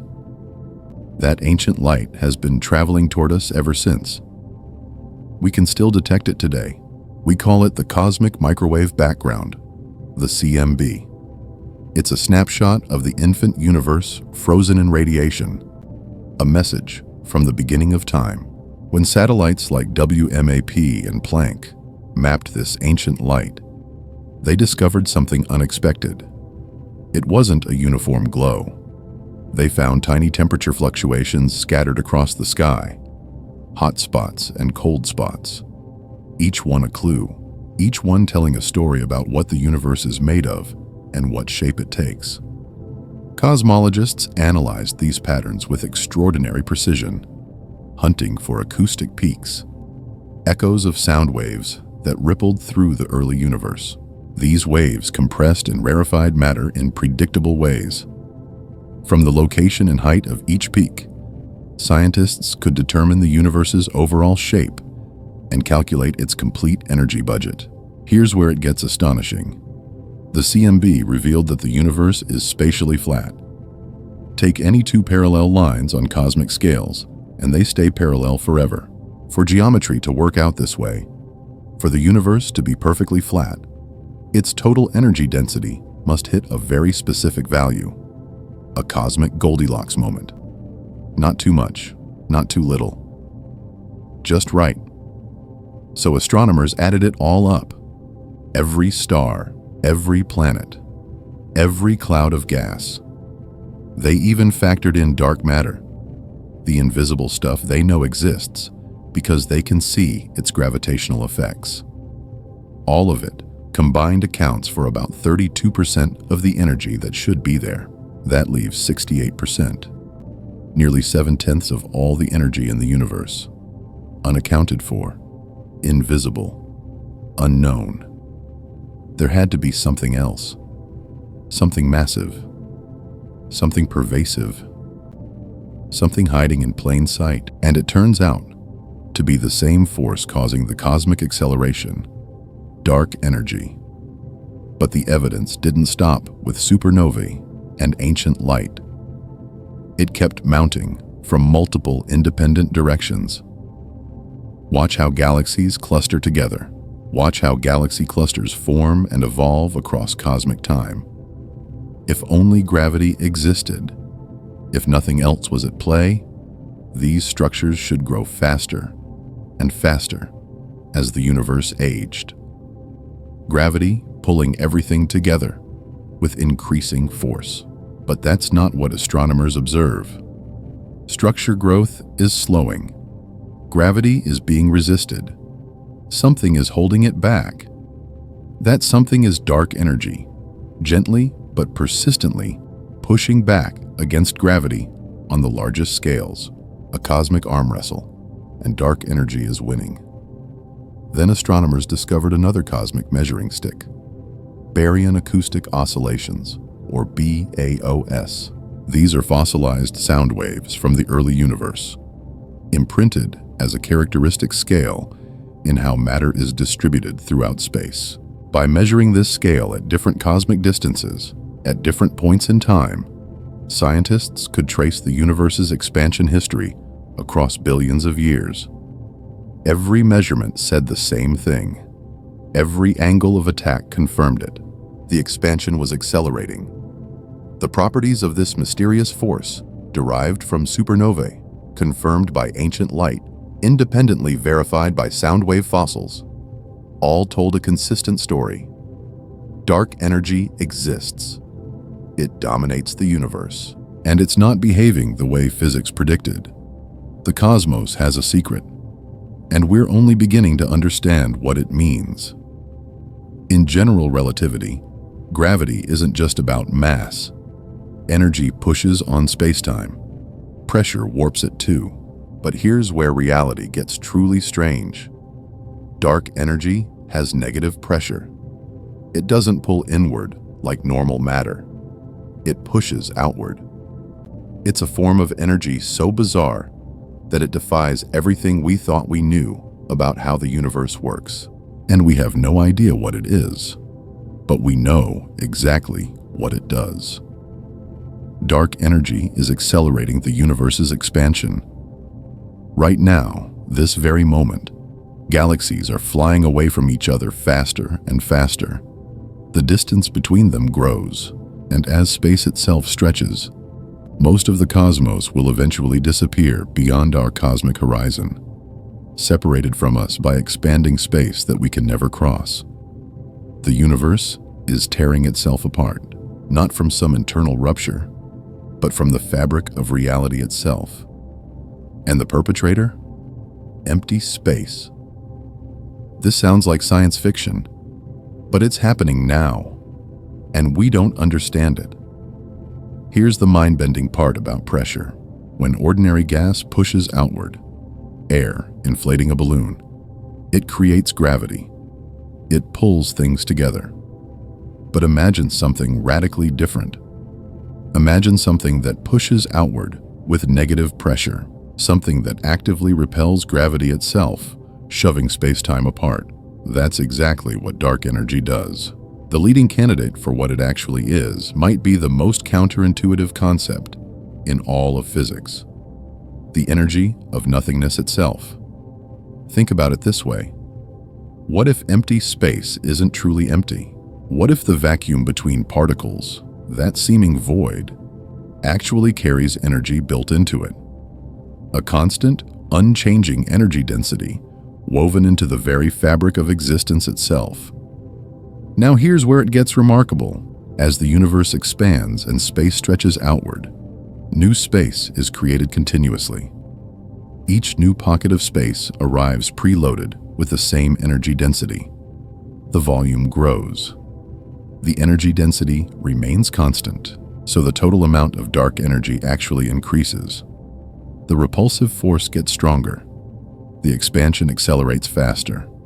The universe literally speeds up as it tears itself apart. This is the cosmological constant.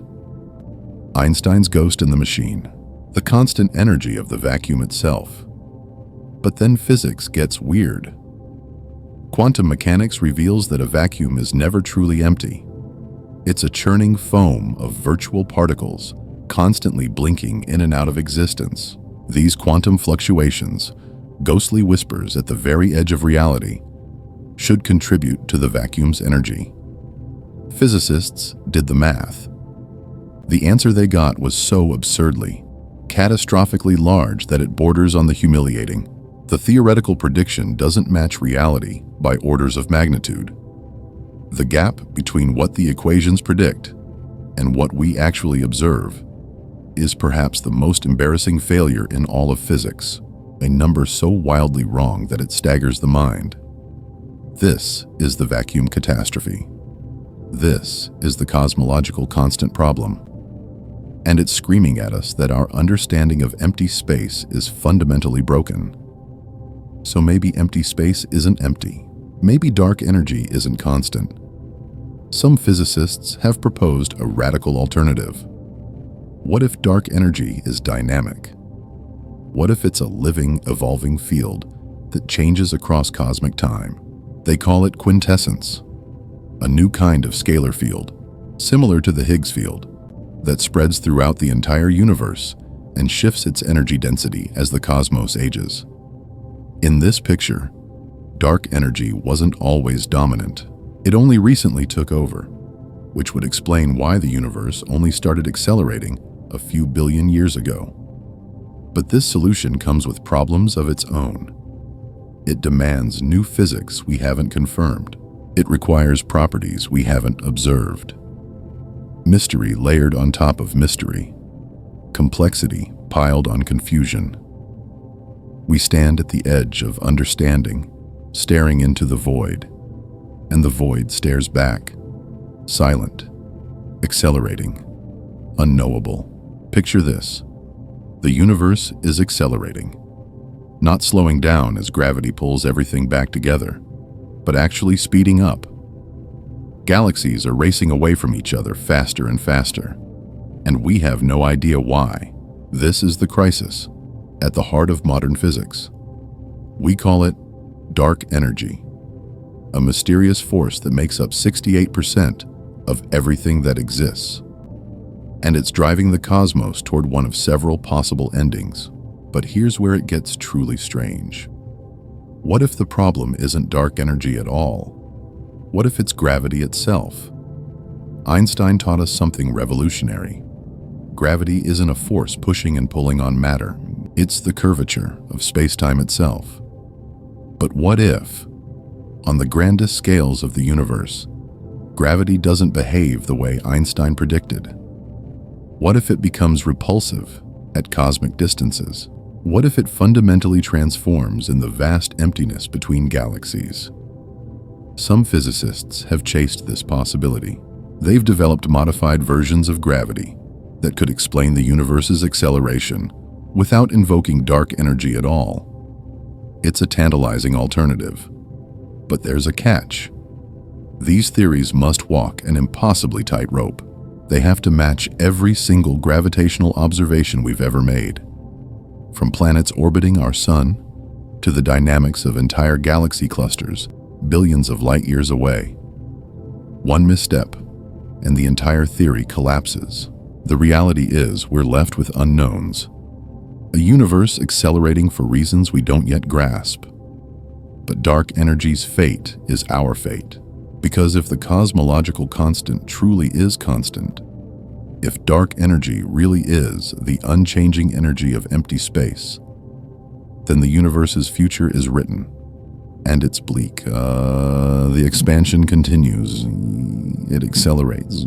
Galaxies that are already distant grow more distant still. The rate at which they flee from us eventually exceeds the speed of light itself, not because they're traveling faster than light through space, but because space is expanding so violently that it carries them beyond that threshold. These galaxies don't just move beyond our reach. They cross a cosmic horizon from which no signal can ever return. They become causally disconnected. They vanish from the observable universe as if they never existed. This future has a name: the Big Freeze, the heat death. Trillions upon trillions of years from now, even the galaxies near us would be torn apart by expansion. Stars would exhaust their fuel and die. Black holes would evaporate, leaking away their mass photon by photon through Hawking radiation. The universe would drift toward maximum entropy. Perfect, absolute disorder. Empty.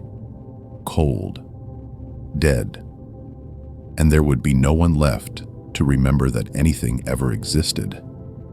This is the future dark energy is constructing, one moment at a time, and we're only beginning to understand why.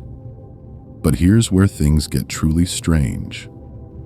Dark energy only started dominating recently, cosmically speaking, within the last few billion years. And at this exact moment, when dark energy matched the density of ordinary matter, conscious observers emerged to measure it. Us. How is that possible? If dark energy had shown up earlier, galaxies never would have formed. Gravity wouldn't have had time to clump matter together into stars and planets. Life would never have started. But if dark energy arrived too late, the universe would have spent vastly longer in a matter-dominated phase.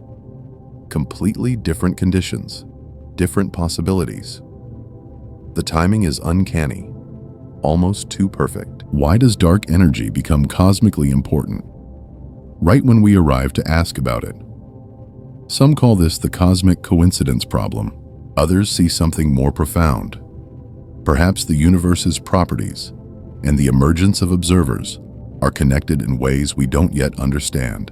Maybe we live in a multiverse where countless universes exist with different rules, and we naturally find ourselves in the one with properties suited for life. Or maybe there's a deeper principle at work, something physicists call the anthropic principle, that links consciousness to the fabric of reality itself. We don't know. And that uncertainty is driving the next generation of cosmic research. The Nancy Grace Roman Space Telescope, Euclid, the Vera C. Rubin Observatory. These aren't just instruments. They're built to answer one question that could rewrite everything. Is dark energy truly constant? Or does it change over time? By mapping billions of galaxies and tracking exploding stars across the universe, we'll measure whether dark energy is exactly what Einstein predicted, or something far stranger. Something that defies our current understanding of physics entirely, because unraveling dark energy is perhaps the biggest puzzle facing modern science. Its solution will reshape everything we know about gravity, about quantum mechanics, about the ultimate fate of reality itself. The universe has asked us a question, and the answer will determine not just how the cosmos ends, but what existence itself actually means. In 1905, a young Einstein did something radical. He didn't just tinker with physics, he shattered our most fundamental assumptions about reality itself. He started with a deceptively simple question. What if the rules of the game are the same for everyone? Picture yourself in a sealed room. No windows. No way to peek outside. You're moving, but you don't know it. You could be cruising through space at 1,000 miles per hour, or standing perfectly still. Here's the thing. There's no experiment you could possibly run to figure out which one is true. Not one. Drop a ball, flip a switch, fire up a laser. Every single test gives you the exact same result, whether you're moving or at rest. This is Einstein's first postulate, the principle of relativity. And it's not entirely new. Galileo whispered something similar centuries ago, but only for the mechanics of balls and trains. Einstein did something bolder. He declared that all the laws of physics obey this rule. Every single one. Electromagnetism, light, gravity itself. Then came the bomb. His second postulate rewrote everything we thought we knew. The speed of light never changes. Think about how absurd this sounds. Throw a ball forward on a moving train. The ball's speed adds to the train's speed, right? Simple math, but light refuses to play by those rules. Whether you're sprinting toward a light source at half the speed of light or hurtling away from it or standing dead still, you will always measure light traveling at the same speed, about 300,000 kilometers per second. Always, no exceptions. This wasn't just a tweak to physics. It was a grenade lobbed into the foundations of reality itself. Imagine this. The past you experienced, someone else is still living through it right now. The future you're about to face, for another observer, it's ancient history. This isn't science fiction. This is what Einstein discovered about reality itself. Time isn't a river flowing the same for everyone. It's relative. It bends. It depends on who's watching. But here's where it gets truly mind-bending. Einstein didn't just break our understanding of time. He revealed something far more profound. That time and space are two sides of the same coin. They're not separate. They're woven together into a single fabric. And that discovery changed everything. Let's start with the equation that changed the world. E equals mc squared. It looks simple, almost deceptively so, but those symbols represent one of the most consequential truths about our universe. Mass and energy aren't different things. They're the same thing wearing different masks. A tiny amount of matter, the mass in a single grain of sand, contains enough energy to level a city, because c squared is enormous. The speed of light multiplied by itself. That's why a nuclear reactor or an atomic bomb can unleash such devastating power from something so small. But let's go deeper. Because if light speed never changes, then something else must give. And that something is time itself. Imagine two clocks, identical twins. One sits in your hand on Earth. The other, it's locked in a spaceship, screaming past at nearly light speed. Watch closely. The clock on the spaceship ticks slower, noticeably slower. You see it with your own eyes. Meanwhile, someone aboard that spaceship is watching your clock. And from their perspective, yours is the one running slow. This isn't an illusion. It's not a trick of light bouncing off mirrors. It's real. We've proven it. Strap atomic clocks to airplanes and fly them around the world. They age slower than clocks on the ground. Study particles called muons, born high in Earth's atmosphere, that live for mere microseconds. At nearly light speed, these particles should decay long before reaching the ground, but they don't. Their clocks run slow.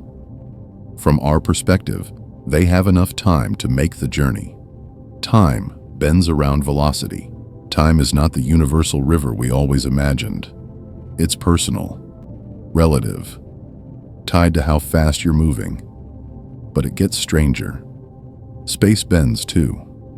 Not around gravity, that comes later, but around motion itself. A spaceship rockets past Earth at nearly light speed. To you on the ground, something incredible happens. The spaceship appears shorter, compressed in the direction it's moving, like reality squeezed it in a vise. The faster it goes, the shorter it gets. And here's the kicker. Those aboard the spaceship see Earth getting squeezed. From their perspective, the world got shorter, not their vessel. Length, like time, is not absolute. It's relative to the observer. Then there's the truly mind-bending part. Simultaneity itself is shattered. Two lightning bolts strike simultaneously in your reference frame. You see them light up the sky at exactly the same instant, but someone moving past you at high speed, they see them at different times. One flash happened before the other. No amount of argument can convince either observer they're wrong. There is no universal now. There is no cosmic clock ticking away in the background, synchronizing all moments everywhere. Past, present, future. These aren't objective facts written into the universe. They're personal. They depend on where you are and how fast you're moving. This is the revolution Einstein unleashed. A universe where time stretches and contracts, where distances shrink, where simultaneity is a matter of perspective, where the only constant, the only thing every observer in the universe agrees on, is the speed of light itself. Everything else, it's negotiable. This wasn't just a mathematical curiosity. It rewrote the rules of physics. Scientists realized that mass isn't fixed. Energy isn't fixed. What matters, literally, is that their total is always conserved. Trade a little mass and you get an explosion of energy. The universe runs on this fundamental exchange rate. Then something extraordinary happened. Hermann Minkowski, Einstein's old mathematics professor, looked at Einstein's work and saw something others completely missed. If time and space both bend based on how fast you're moving, he reasoned, then they can't be separate things. They must be parts of one unified whole, a four-dimensional fabric, a continuum. Minkowski called it space-time, and when he announced his discovery, he didn't hold back.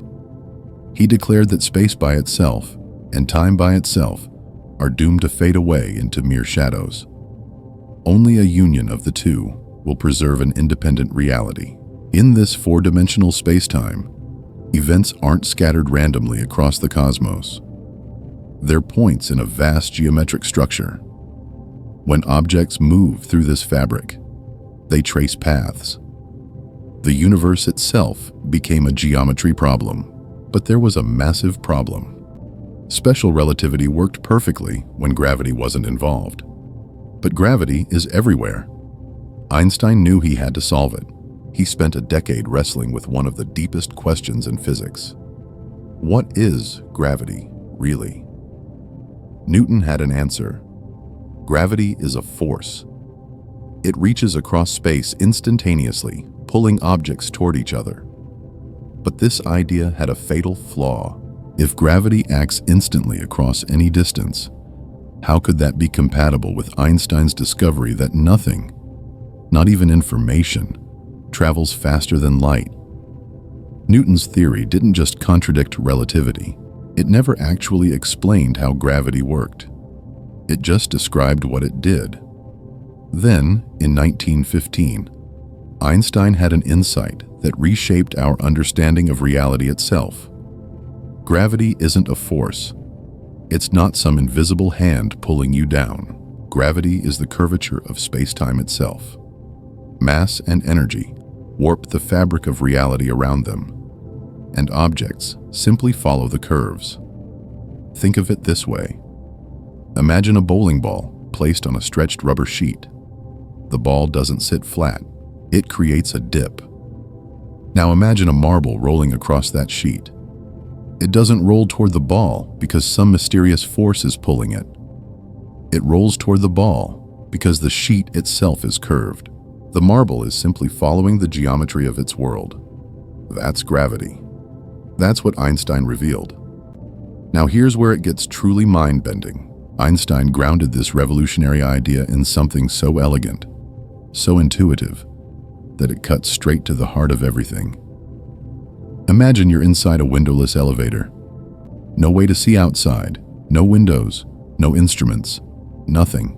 The elevator suddenly accelerates upward. You feel pressed against the floor. Your feet push down. Your stomach feels heavier. Everything about your body screams that you're being pulled downward by a gravitational field. Now imagine a different scenario. You're in that same elevator, deep in space. No stars outside. No planets nearby. Nothing. Then the elevator cable snaps. You plummet. And suddenly, you feel weightless. You float. Everything you own drifts around you. Here's the stunning truth. There is no experiment you could perform inside that elevator. No test, no measurement that could tell the difference between acceleration and gravity. They're indistinguishable because they're the same thing. Imagine a bowling ball sitting on a rubber sheet. Now roll a marble across that sheet nearby. You'd expect the marble to sail past in a straight line, right? But it doesn't. The marble curves inward, spiraling toward the bowling ball. Most people think the ball is somehow pulling the marble with an invisible force. They're wrong. The sheet itself is warped.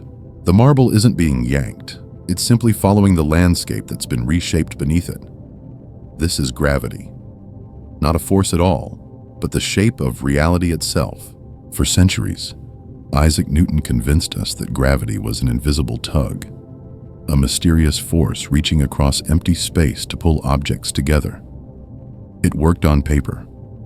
It predicted the motions of planets, but it felt incomplete. There was something deeply unsatisfying about this idea of action at a distance. Invisible hands pushing and pulling across the void. Then Einstein arrived. In 1915, he unveiled something far stranger and far more elegant. Gravity isn't a force, it's geometry. Massive objects, the sun, the earth, you, don't create forces.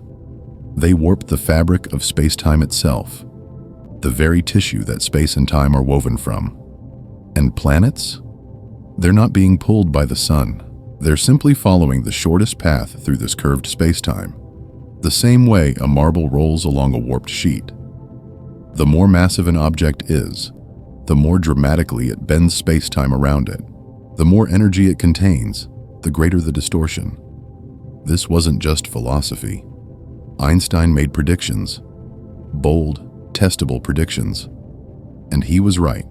In 1919, a British astronomer named Arthur Eddington led an expedition during a solar eclipse to test Einstein's most audacious claim, that light itself bends when it passes near the sun. If gravity warped space-time, then light rays traveling through that warped space should curve. They observed distant stars whose light grazed the edge of the eclipsed sun. The stars appeared shifted from their expected positions, precisely, miraculously, exactly as Einstein had predicted. The scientific world erupted. Einstein became a household name overnight. General relativity transformed from a radical mathematical abstraction into physical reality. But the predictions kept coming. Light doesn't just bend near massive objects, it also loses energy. When escaping a gravitational field, the wavelengths stretch. The light becomes redder, like a tired runner huffing up a hill. Einstein called this gravitational redshift. Conversely, light falling into a gravitational well gains energy and shifts blue. We've measured this in laboratories using atomic clocks. We've seen it in light streaming from white dwarf stars and distant galaxy clusters. Every observation confirms it. And here's what Einstein truly understood. We don't live in a fixed stage where events unfold like actors on a theater floor.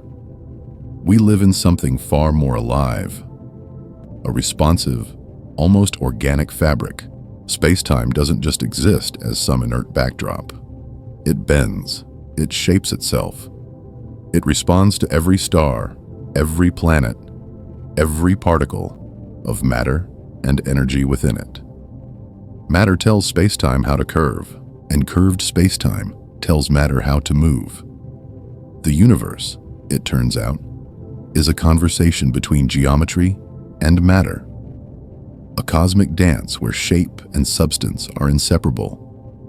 And that realization, it changes everything about how we understand our cosmos. Not as a machine with invisible forces pulling levers behind the scenes, but as a unified, dynamic, interconnected whole. Not just the edge of the universe, but the edge of time itself, the boundary where past and future collapse into meaninglessness. This is where our story begins, with a question so fundamental, so destabilizing, that it forces us to question whether time even existed before the universe came into being. Einstein predicted it over a century ago. Violent cosmic collisions, two black holes crashing together, neutron stars merging, would send ripples racing through space-time itself. Gravitational waves, invisible tremors in the very fabric of reality, radiating outward at the speed of light. They would be incredibly tiny, nearly impossible to detect. Scientists didn't give up. They spent decades building instruments sensitive enough to catch them, and in 2015, the Laser Interferometer Gravitational Wave Observatory finally did it. They detected gravitational waves from the collision of two black holes over 1 billion light-years away. Humanity had directly sensed the universe's most violent events. Events that emit no light, no radio waves, nothing we could see before. An entirely new way of watching the cosmos had opened up. Once again, Einstein was right. The precision of these confirmations never ceases to amaze. Mercury's orbit couldn't be fully explained by Newton's gravity. Einstein's curved spacetime explained it perfectly. Black holes, regions where spacetime curves so extremely that nothing, not even light, can escape, exist precisely as his equations predicted. We've photographed them. We've heard them colliding. But here's where it gets truly strange. In Newton's universe, time was universal and absolute. It flowed the same everywhere, a cosmic clock ticking uniformly, regardless of anything happening around it. Time was a passive stage upon which events unfolded. Then Einstein arrived and shattered the certainty. In his relativity, time is woven together with space, braided into a single fabric called spacetime. Time isn't independent. It's affected by motion. It's affected by gravity. Time itself can run faster or slower, depending on where you are and how fast you're moving. Time is not absolute. Here's the problem. Our brains are built for a world of causes and effects, of before and after. Every event we've ever witnessed had something that came before it. It's intuitive. It's obvious. It's also completely wrong when we talk about the beginning of everything. The Big Bang wasn't an explosion in space. It was an explosion of space itself. And time?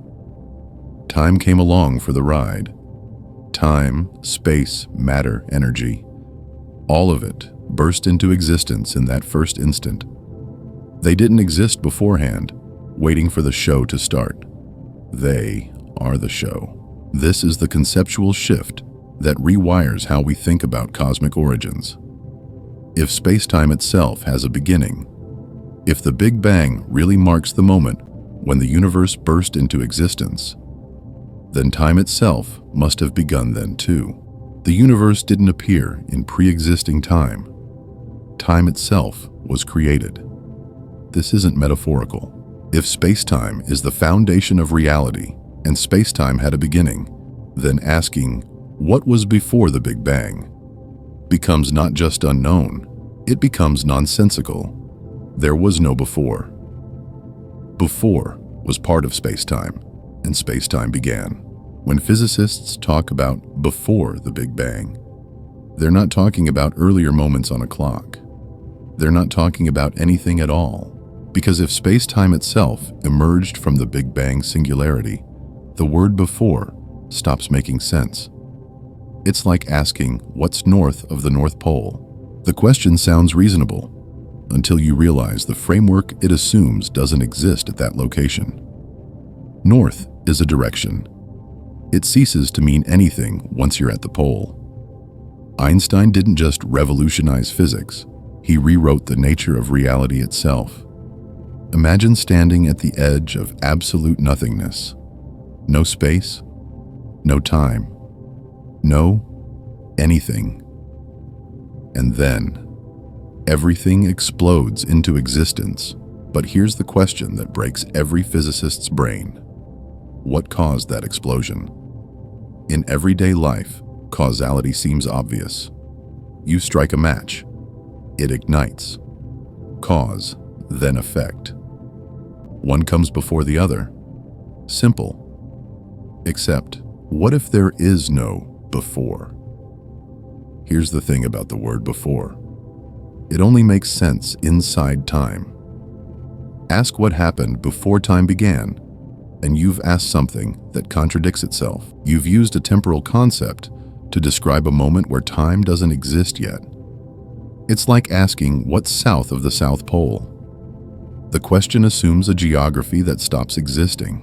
For over a century, experiments and observations have revealed something radical. Space and time aren't separate things we can study independently. They're woven together into a single fabric called space-time. And this isn't just something mathematicians dreamed up on a blackboard. It's real. It's physical. The curvature of space-time is gravity, that force holding galaxies together, keeping your feet on the ground. It emerges from the shape of the fabric itself. Think of it this way. Space-time is the stage. The universe is the play. And the curvature of that stage? That's gravity, pulling all the actors into position. This framework gives us extraordinary power. We can map the universe's past.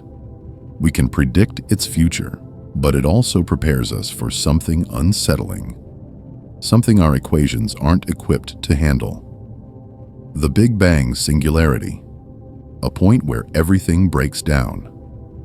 According to standard theory, the universe expanded from an initial singularity, a point of infinite density and infinite temperature. At that singularity, the equations of general relativity, the mathematics describing gravity and space-time itself, simply fail. They don't tell us what happened at the singularity. They don't tell us what came before it. They stop. Complete stop. This isn't a gap waiting for smarter scientists to fill. It's a fundamental wall, a boundary beyond which our most powerful physics cannot see. And here's where things get philosophical. For thousands of years, philosophers have wrestled with a question that still keeps physicists awake at night. How can something come from nothing? It seems impossible, counterintuitive, wrong. In most philosophical traditions, creation was always the rearrangement of something already there, a divine emanation, a recombination of pre-existing material. Never absolute creation from absolute non-existence. Gottfried Wilhelm Leibniz asked it perfectly. Why is there something rather than nothing? It's a question without a comfortable answer, because if space-time itself came into existence, then there was no time for anything to exist before it. No when for a cause to operate. The universe didn't follow time into being. Time came into being alongside it. They emerged together, inseparable, from a singularity our current theories can't describe. The unification of space and time isn't just mathematical elegance or a convenient filing system for physics. It's the cornerstone of modern science, and it reveals something profound. The question of the universe's beginning isn't just a puzzle waiting to be solved. It's a question that forces us to rethink everything we assume about reality. It challenges us to imagine a state that defies everyday intuition. A moment when time and space themselves were born. When the very concepts we use to understand causality didn't exist yet. That's the cosmic mystery we're grappling with. Not what caused the Big Bang, but something deeper. Can the question even be asked? Picture this. You're standing at the edge of human knowledge, asking the ultimate question. What came before the universe? And here's what physics reveals.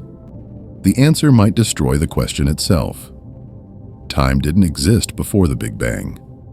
And if time didn't exist, then the word before is meaningless. It's not that we lack the answer, it's that we're asking a question that can't be asked. It's like wondering what lies north of the North Pole. The question collapses under its own weight. Some of the brightest minds in physics and philosophy have embraced this idea. The Big Bang wasn't an event that happened in time. It was the moment time itself was born. The universe didn't start at some moment. It started all moments. Yet this answer troubles many brilliant thinkers. They feel in their bones that something must have caused the universe to exist. Surely existence requires an explanation, so physicists have begun chasing radical alternatives, theoretical frameworks that might illuminate what seems impossible to explain. And this is where quantum mechanics enters the story. Zoom down to the scale of atoms and subatomic particles. Reality becomes bizarre. Particles exist in multiple states at once. They tunnel through solid barriers. They materialize and vanish from existence. The rules governing our everyday world simply evaporate. But here's the crisis. Einstein's general relativity, the theory that perfectly explains gravity at cosmic scales, that governs galaxies and black holes, comes from the realm of the massive and the grand. Quantum mechanics rules the infinitesimally small, and these two theories fundamentally contradict each other. Now imagine the moment of the Big Bang. The entire universe was crushed into a space smaller than an atom. Gravity was inconceivably fierce. Quantum effects were off the charts extreme. We need a theory that somehow reconciles these warring frameworks. We need quantum gravity. Without it, we hit a wall, a mathematical singularity, an infinity, where our equations simply shatter and cease to mean anything. But what if that singularity is an illusion? Loop quantum gravity offers a tantalizing answer. In this framework, space-time isn't smooth and continuous the way we've always imagined. It's granular, pixelated, woven from tiny discrete loops, quantum threads stitching together the very fabric of reality. And here's the stunning implication. The Big Bang wasn't a singularity. It was a bounce. Imagine the universe contracting, collapsing inward, growing denser and denser with each passing moment. But instead of imploding into an infinitely dense point, catastrophic and eternal, it reaches a minimum size and stops. Then it rebounds. It explodes outward. One universe's collapse becomes another universe's birth. If this is true, then before might not be meaningless after all. There could have been a previous universe, contracting toward oblivion, until it bounced and became our universe, expanding into being. But now, we face a new question. What came before that universe? And before that? Is there an infinite string of bouncing universes stretching backward through eternity? Or is there some first cause? The original bounce that started everything? We still don't know. String theory whispers another possibility. In this vision, fundamental particles aren't tiny points. They're vibrating strings, like cosmic guitar strings, playing out the symphony of reality. And reality contains far more dimensions than the four we perceive. 3 of space, 1 of time. There are hidden dimensions, curled up so impossibly small and sealed away so completely that we've never detected them. Some string theorists propose that our Big Bang might have ignited from events in these hidden dimensions, or from collisions between multi-dimensional structures we can barely conceptualize. Each theory points toward the same unsettling truth. The universe might have no absolute beginning. Time itself might be emergent, something that crystallizes and becomes real only at larger scales. The way temperature emerges from atoms jiggling in motion, even though individual atoms don't possess temperature themselves. We're beginning to see it. The deeper we probe, the more the question of before dissolves. Not because we lack answers, but because the question itself might be built on an illusion about how reality works. Imagine standing at the edge of everything. Behind you lies the moment when the universe exploded into existence. Before you, nothing. Or does there? For centuries, this question has haunted humanity. What came before the Big Bang? It sounds simple, obvious even, but here's what physics is quietly telling us. It might be the wrong question entirely. We stand here, in the early 21st century, with our best theories pointing toward mysteries that might be fundamentally unknowable, not because we lack intelligence, but because we're trying to apply concepts that only work inside the universe to ask how the universe began in the first place. The deepest mystery isn't what caused the Big Bang. It's whether that question even makes sense at all. At the smallest scales, the Planck scale, the absolute frontier of physics, reality might be something altogether different. A quantum foam, a pre-geometric state where space and time haven't even separated yet, where before and after have no meaning because time hasn't been born. Some of the most audacious minds in physics have proposed something radical. What if our entire universe isn't the only thing in existence? What if it's just a membrane, a sheet, floating in a higher dimensional space? Imagine a piece of paper floating in a three-dimensional room. That's us. Except there could be other sheets. And what if the Big Bang wasn't the beginning of everything? What if it was a collision? Picture two of these cosmic membranes drifting through higher dimensions. They collide. The impact releases unimaginable energy. So much energy that it creates matter, energy, and space-time itself. In this scenario, before the Big Bang doesn't mean nothingness. It means a pre-existing reality. Sheets floating in the darkness, a universe utterly alien to our own. But consider something even stranger. What if time isn't what we think it is?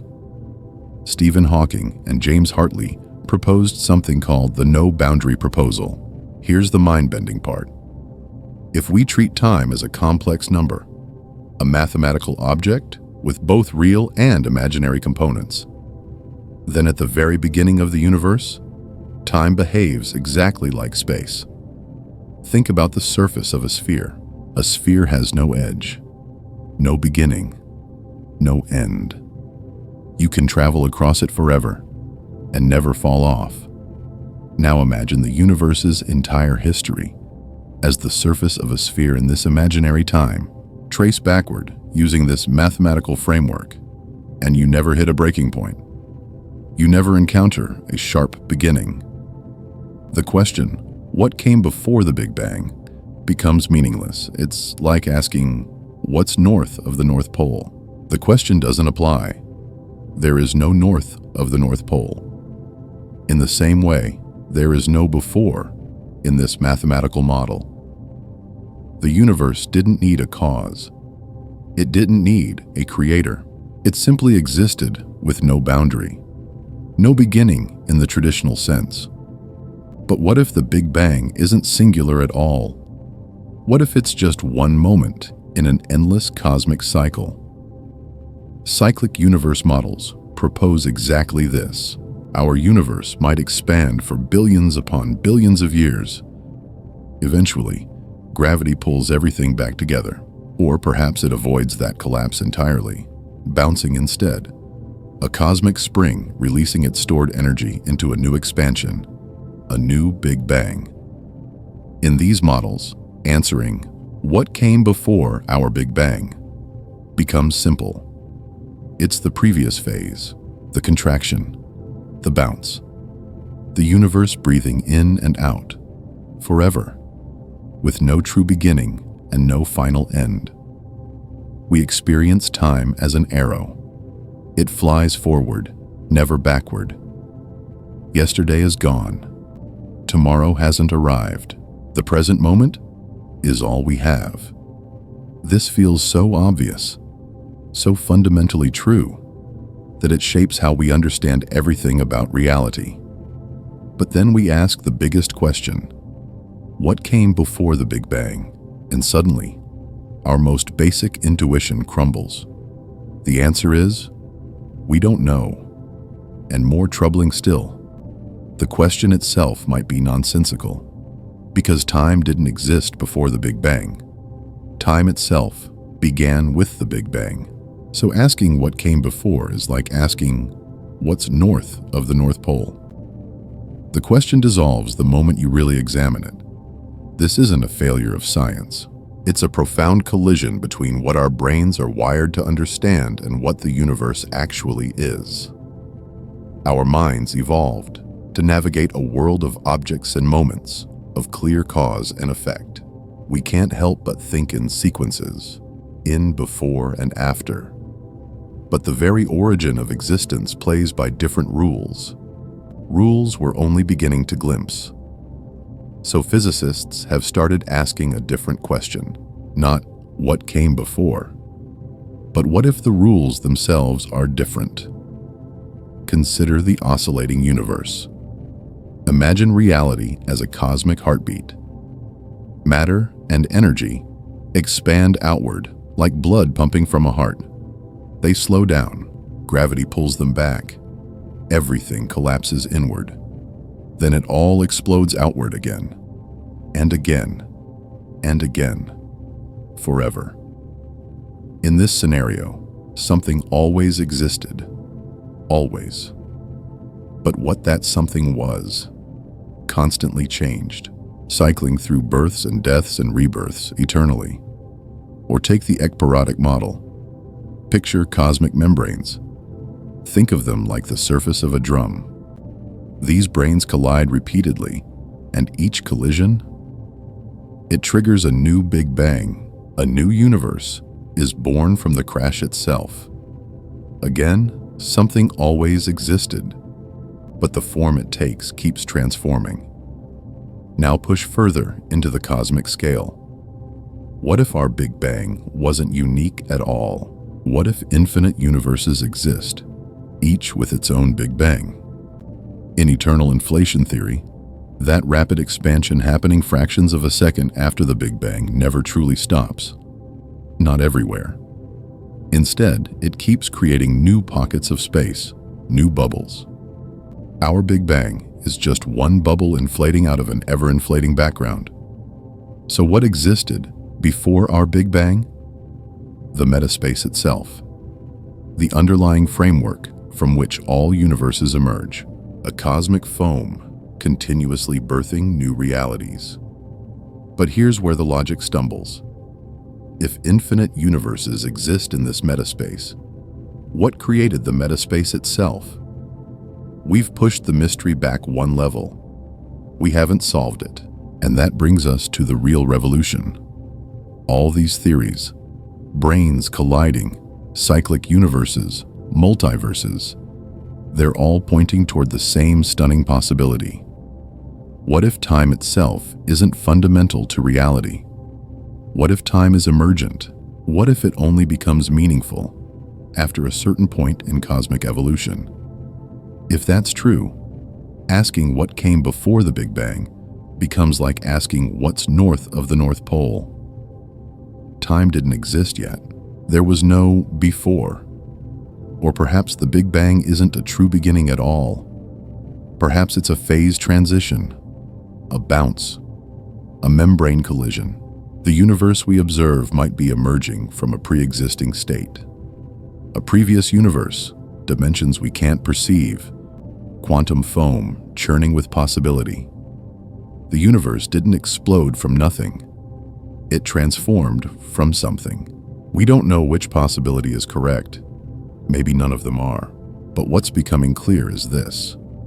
The deeper we probe into the origin of the cosmos, the more we realize that asking what came before might require us to imagine something our minds simply cannot grasp.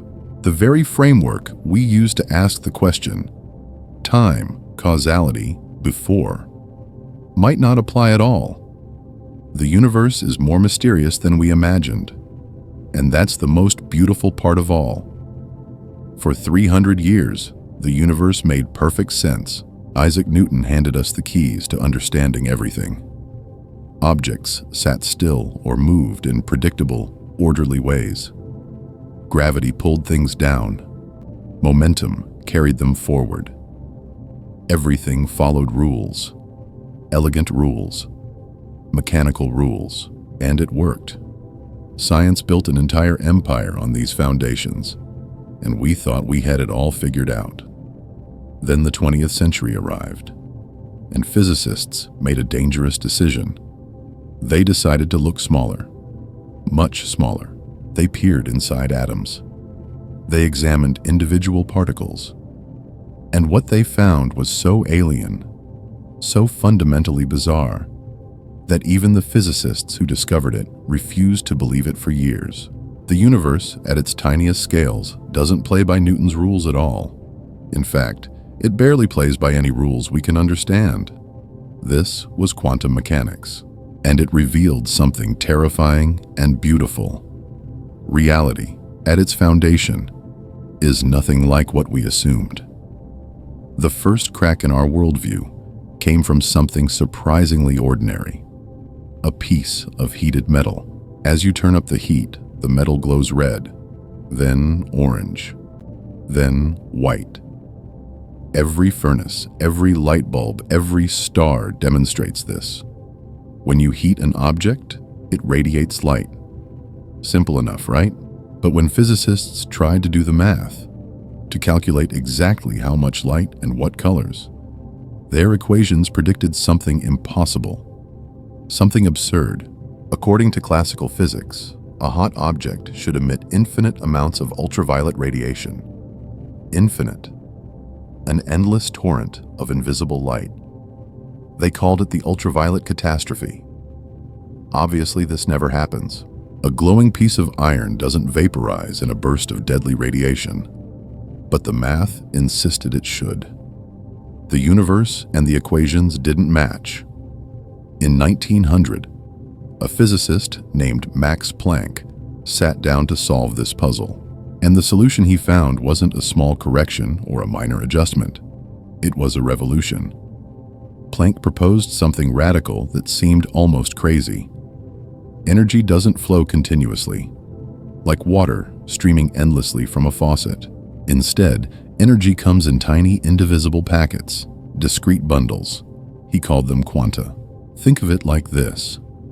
Instead of being able to have any amount of energy you want, you can only have specific amounts, like coins of particular denominations.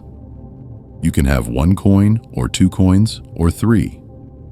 But you can't have 1.5 coins. The size of each packet, each quantum, depends on the frequency of the light. Higher frequency means bigger packets. Lower frequency means smaller ones. Planck expressed this relationship as a constant, a universal number that would unlock the secrets of reality. Planck's constant. Even Planck didn't believe his own discovery at first.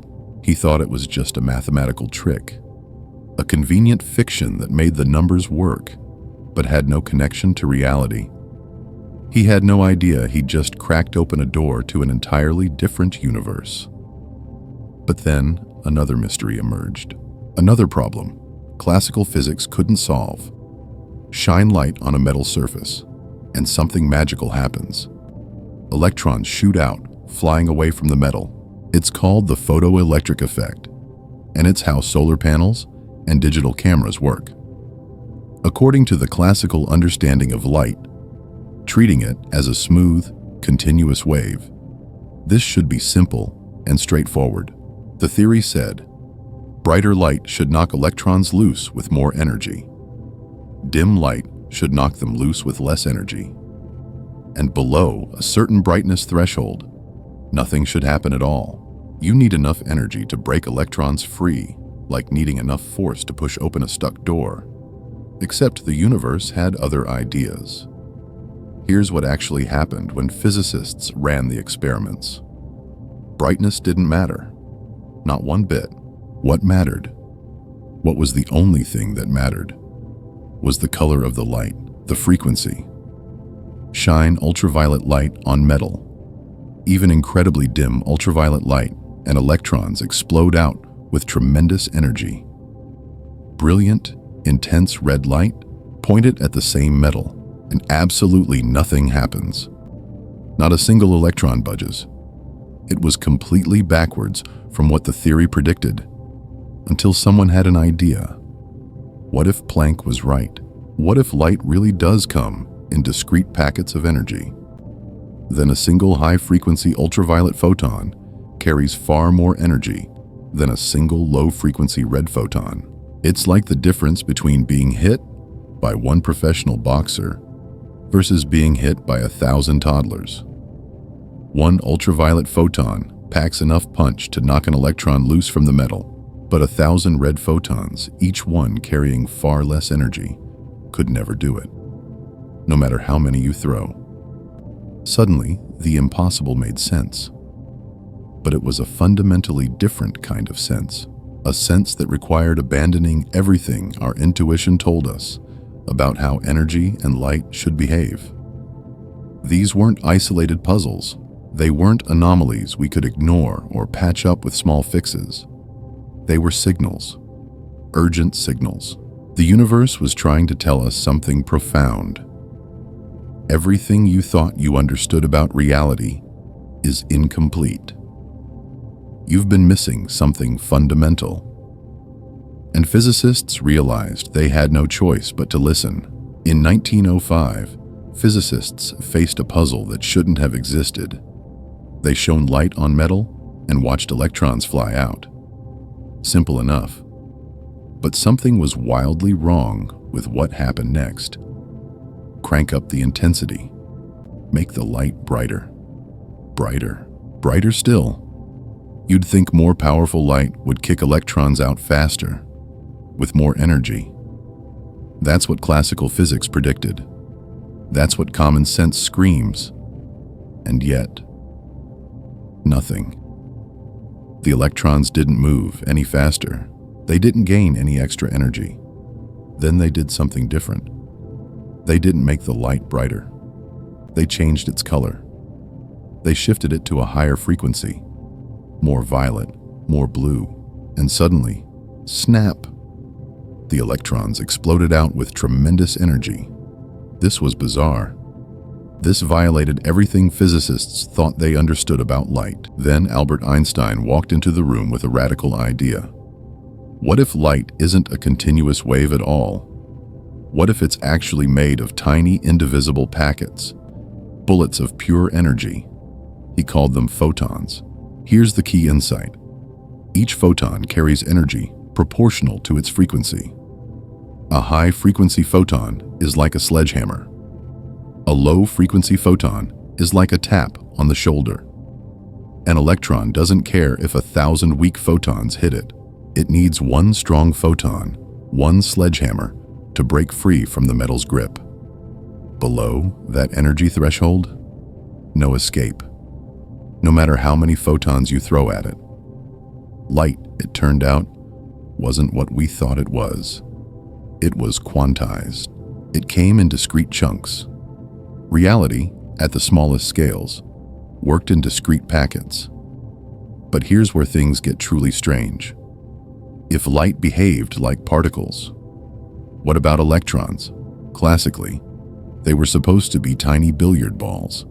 Solid, definite, particle-like. But in 1927, physicists ran an experiment that shattered that assumption forever. Imagine firing electrons like bullets at a barrier with two narrow slits cut through it. Behind the slits sits a screen. Classical logic says, electrons go through one slit or the other. You'll see two bands of electrons on the screen, just like two streams of bullets passing through two openings. That's not what happened. Instead, the electrons created an interference pattern. Bright bands alternating with dark bands, the exact pattern you'd see if you dropped two pebbles in a pond and watched their ripples crash into each other. Electrons were interfering with themselves. They were behaving like waves, somehow passing through both slits simultaneously, creating peaks and troughs of probability that canceled each other out in some places and reinforced in others. But the moment, the instant, you set up a detector to catch which slit each electron actually goes through, the pattern vanishes. Now you get two clean bands. The electrons behave like particles again. Definite. Solid. Taking one path or the other. The act of watching forced reality to choose. From this single crack in our understanding flowed an ocean of strangeness. Energy isn't continuous. It's packaged, quantized, finite. Particles act like waves. Observations reshape outcomes, probability rules where we expected certainty. And through understanding this strangeness, we began to see how the universe itself could emerge from nothing. We glimpsed why asking what came before might actually be asking the wrong question entirely. Imagine you're playing the world's most elaborate game of hide and seek with an electron. You close your eyes and count to 10. When you open them, you search. But here's the catch. The electron isn't hiding in one location. It's everywhere and nowhere at once. And the moment you find it, something strange happens. By catching it, you lose track of how fast it's moving. The harder you look, the more elusive the answer becomes. This isn't a trick question. This is quantum reality. At the heart of our universe lies a truth that shattered classical physics and rebuilt our understanding of existence from the ground up. Electrons and photons, and indeed all matter, don't exclusively behave as particles or waves. They're both. They're neither. They're something our everyday experience never prepared us to understand. They shift their nature depending on how we observe them. This is wave-particle duality, and it's perhaps the most unsettling discovery in physics. And it gets weirder still. In the quantum world, a particle doesn't have to be in one place or in one state. According to the principle of superposition, a quantum system, an electron, an atom, anything subatomic, can exist in all its possible states simultaneously. Not one after another, all at once. A cloud of probability, a ghost of potentiality hovering in the void until someone looks. Erwin Schrödinger wanted to show just how absurd this sounded, so he invented a thought experiment that still haunts us today. Imagine a sealed box. Inside, a cat.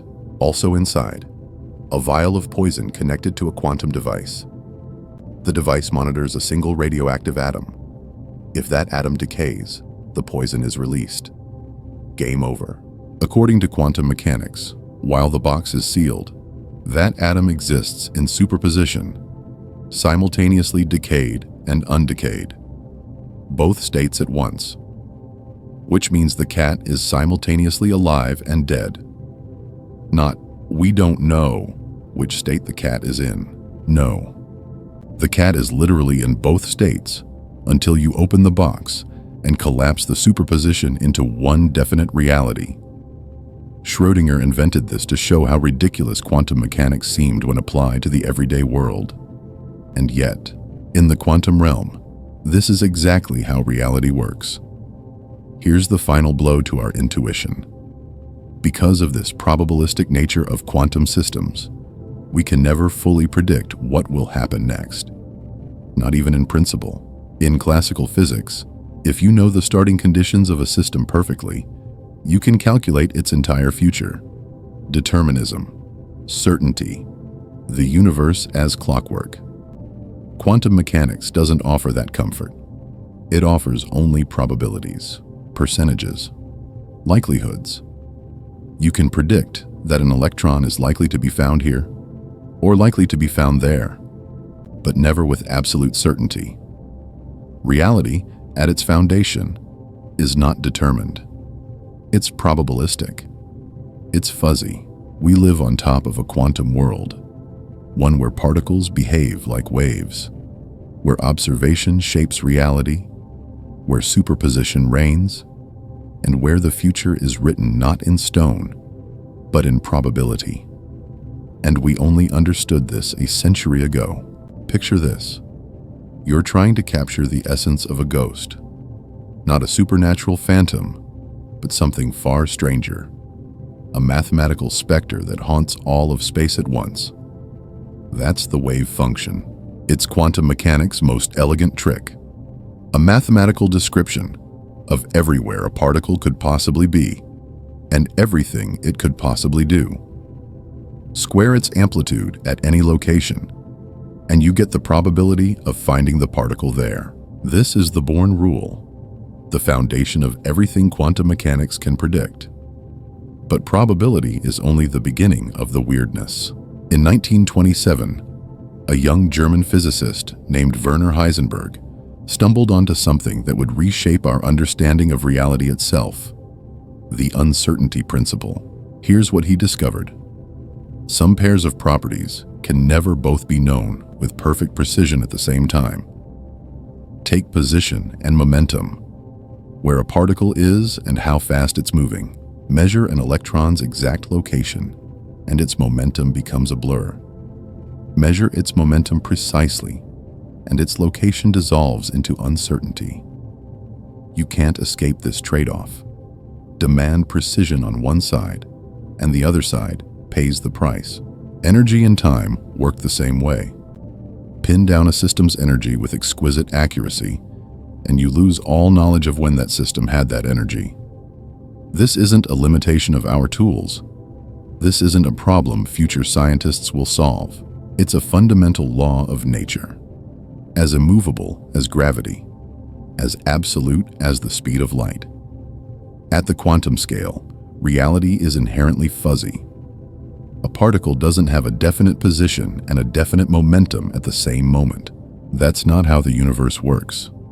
Which brings us to, perhaps, the deepest mystery in all of science: the measurement problem. Imagine a quantum system floating in what physicists call a superposition, existing in multiple configurations simultaneously, like a coin spinning through the air. The particle is here and there, in this state and that state, all at once. Then something extraordinary happens. You measure it. The spinning coin lands. The superposition collapses into a single, definite outcome. The fuzzy probability cloud crystallizes into reality. But what counts as a measurement? How does this collapse actually occur? Does observing something fundamentally change it? Does consciousness matter? Does it require interaction with a measuring device? Physicists have grappled with these questions for nearly a century, and they still don't have unanimous answers. Different interpretations of quantum mechanics offer competing visions. The Copenhagen interpretation suggests the act of measurement itself causes collapse. The many worlds interpretation proposes the universe branches into multiple realities, each containing a different outcome. Others invoke consciousness. Some invoke hidden variables we haven't discovered yet. To this day, no single interpretation has earned universal acceptance. But here's what we know without question. The outcome of any quantum measurement is fundamentally random. We can predict statistical patterns across many events, but never the result of any single measurement. And there's something even stranger. Quantum mechanics revealed that particles can become entangled, locked together in a way that demolishes our everyday intuition. When two particles entangle, they fuse into a single quantum state. Measure one particle's spin, and you instantly know the spin of its distant partner, even if that partner sits on the opposite side of the universe. The universe responds instantaneously across any distance. This seems to violate everything we believe about reality. Nothing travels faster than light. Yet entanglement doesn't break that sacred law, because you can't use it to send information faster than light. But it reveals something far more profound about how reality works. Particles separated by billions of light years can remain intimately connected. The universe is fundamentally non-local. Distance doesn't weaken quantum bonds the way our intuition demands it should. Picture this. You're standing in what you believe to be absolute emptiness, a vacuum so complete, so utterly devoid of anything that nothing, not a single atom, not a whisper of energy, could possibly exist there. This is what we thought a vacuum was. For centuries, physicists imagined empty space as exactly that. Empty. We were wrong. Zoom in on the quantum realm, and everything changes. Reality doesn't work the way our intuition tells us it should, and what physicists discovered in that supposed emptiness fundamentally shattered our understanding of what the universe actually is. But before we get there, we need to understand something even stranger: what a particle really is. An electron, a photon, a quark. We think of these as tiny objects, little billiard balls bouncing around in space. But they're not. They're something far more alien. Imagine all of space saturated with invisible fields: an electron field, a photon field, a quark field. These fields fill everything, everywhere, stretching across the entire cosmos. Now pluck one of these fields.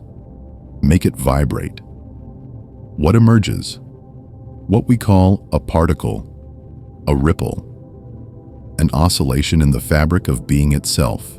Particles aren't separate things traveling through space. They're the universe oscillating. They're the cosmos singing. This changes everything. Reality isn't built from tiny discrete objects. It's woven from fields, infinite, all-pervasive fields that underlie absolutely everything. And at quantum scales, these fields don't follow the rigid, predictable rules that governed Newton's universe. They dance according to probability, according to uncertainty, according to chance.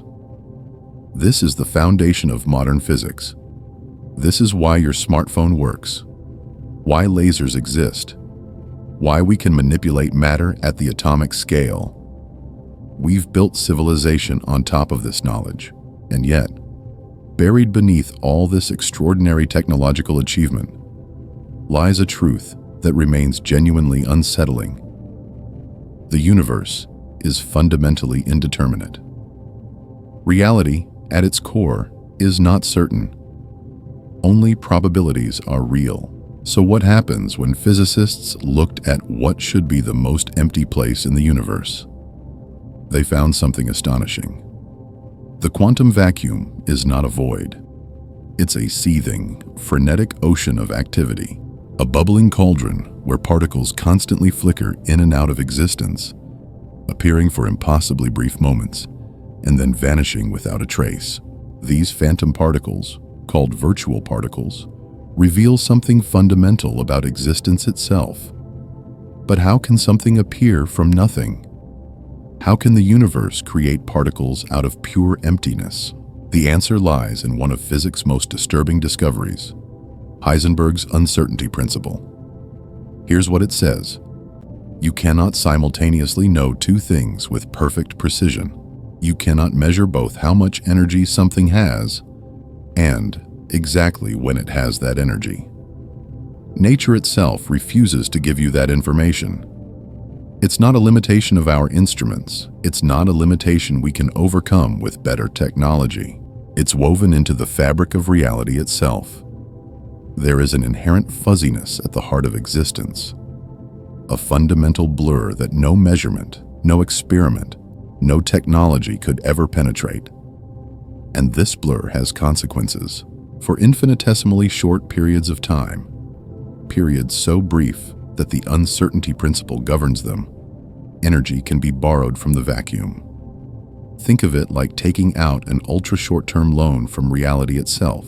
The rules are simple. The less energy you borrow, the longer you can hold it. Borrow an enormous amount, and you have only a fraction of a second before you must pay it back. This cosmic bookkeeping, this temporary violation of energy conservation, this is what allows virtual particles to spontaneously exist. Out of pure emptiness, particles bloom, and just as quickly, they're gone. The quantum vacuum isn't empty. It's the most crowded place in the universe, and it's real. Picture emptiness, true emptiness. Now erase it from your mind, because you're wrong. What we call the quantum vacuum isn't empty at all. It's seething, boiling, alive with ghostly entities that flicker in and out of existence so fast that reality itself can't quite pin them down. These are virtual particles, and they're not real in any classical sense. They don't travel vast distances. They don't stick around long enough for us to catch them directly. They're brief disturbances in the quantum fields that underlie everything, ripples in the fabric of existence itself. But here's what makes this revolutionary. They're not just mathematical smoke and mirrors. Their effects are measurable. Their influence is real. And when we truly understand what they reveal about the quantum vacuum, we unlock something that reshapes our entire understanding of cosmic origins. Because it all comes down to this. What was the universe before the Big Bang? Einstein gave us the answer, or so we thought. His general relativity paints a stunning picture of the cosmos at enormous scales. Massive objects warp space-time around them like bowling balls pressing into rubber. Galaxies cluster and drift. The universe expands, and general relativity makes a stark, almost terrifying prediction about how it all began. There was a singularity, an infinitely small point containing everything. Infinite density, infinite temperature, a moment where space-time itself shattered. But there's a problem hiding at the heart of this picture. At the moment of the Big Bang, the universe wasn't large.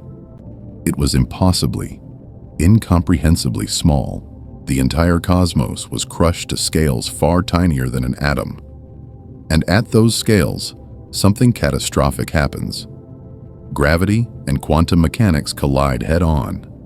They smash into each other like two irreconcilable truths.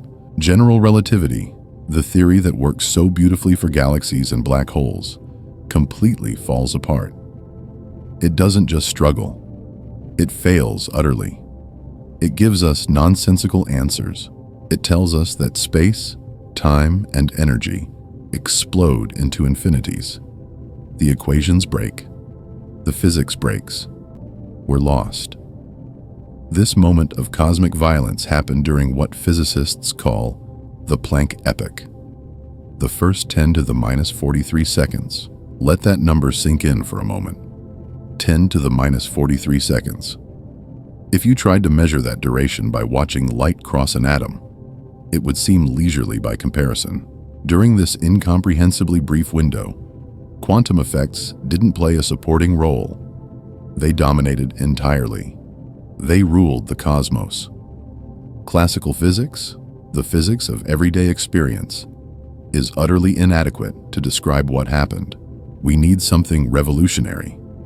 We need a theory of quantum gravity, a unified framework that merges Einstein's vision of curved spacetime with the strange, probabilistic weirdness of the quantum world.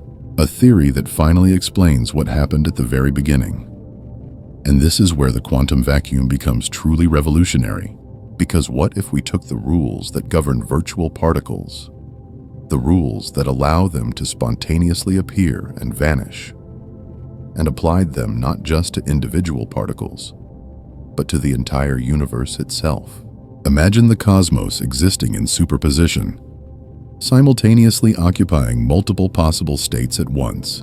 Imagine the universe itself spontaneously emerging from the quantum vacuum, borrowing energy in precisely the same way virtual particles do, but on the grandest scale imaginable. Imagine that the initial conditions of reality weren't handed down by some cosmic blueprint. They erupted from a probability cloud of possibilities. This is quantum cosmology, and it suggests something that shatters everything we thought we knew about cause and effect, about determinism, about how the universe could possibly exist. It proposes that the initial state of the universe might not have been a singular, inevitable outcome at all. Instead, it emerged from quantum uncertainty itself, from that same fundamental fuzziness that lets virtual particles dance in and out of the void. Wave-particle duality, superposition, uncertainty, probabilistic outcomes. These aren't abstractions locked away in laboratories. They're not tricks that electrons play in isolation. They're woven into the very fabric of cosmic origins. They're the rules that govern the universe's first infinitesimal moments. They're the answer to where we came from, and understanding them isn't optional anymore. Not if you want to know your own beginning. Imagine you're standing in the darkest room imaginable, completely empty, silent, dead. Now imagine that room isn't empty at all. It's alive, writhing, teeming with billions of invisible particles that flicker into existence and vanish in trillionths of a second. Welcome to the quantum vacuum. And this isn't science fiction. This is the universe we actually live in. According to quantum field theory, everything, every electron, every quark, every particle of light is fundamentally an excitation in an invisible ocean of quantum fields that fills all of space. Think of it like ripples on water. A photon isn't a solid thing. It's a wave, a disturbance in a field that permeates the cosmos everywhere, always. But here's the truly mind-bending part. Even when nothing's happening, these fields are never truly still. The vacuum state, the lowest possible energy level of the universe, should be peaceful, dormant, empty. It isn't. The fields are constantly jittering, vibrating, fluctuating like a surface buffeted by invisible wind. And these fluctuations have real, measurable consequences. They spawn virtual particles. These aren't mere theoretical abstractions that physicists dreamed up. Virtual particles are the universe's way of briefly bending its own rules. An electron and its antimatter twin, a positron, can spontaneously burst into existence from absolute nothingness, exist for an impossibly short moment, then annihilate each other in a flash of energy. The same goes for quarks, for photons, for an entire zoo of particles that constantly wink in and out of reality. So brief is their existence that we can't directly see them, but we can absolutely measure their effects, and we have over and over again. The first stunning proof came in 1948, when a Dutch physicist named Hendrik Casimir made a prediction so strange, it seemed almost like a joke. If you took two perfectly uncharged metal plates and held them impossibly close together in a vacuum, they would pull toward each other, not push, pull, an attractive force from literally nothing. It sounded absurd. It shouldn't work. But it does. Here's why. The space between those plates acts like a prison for virtual photons.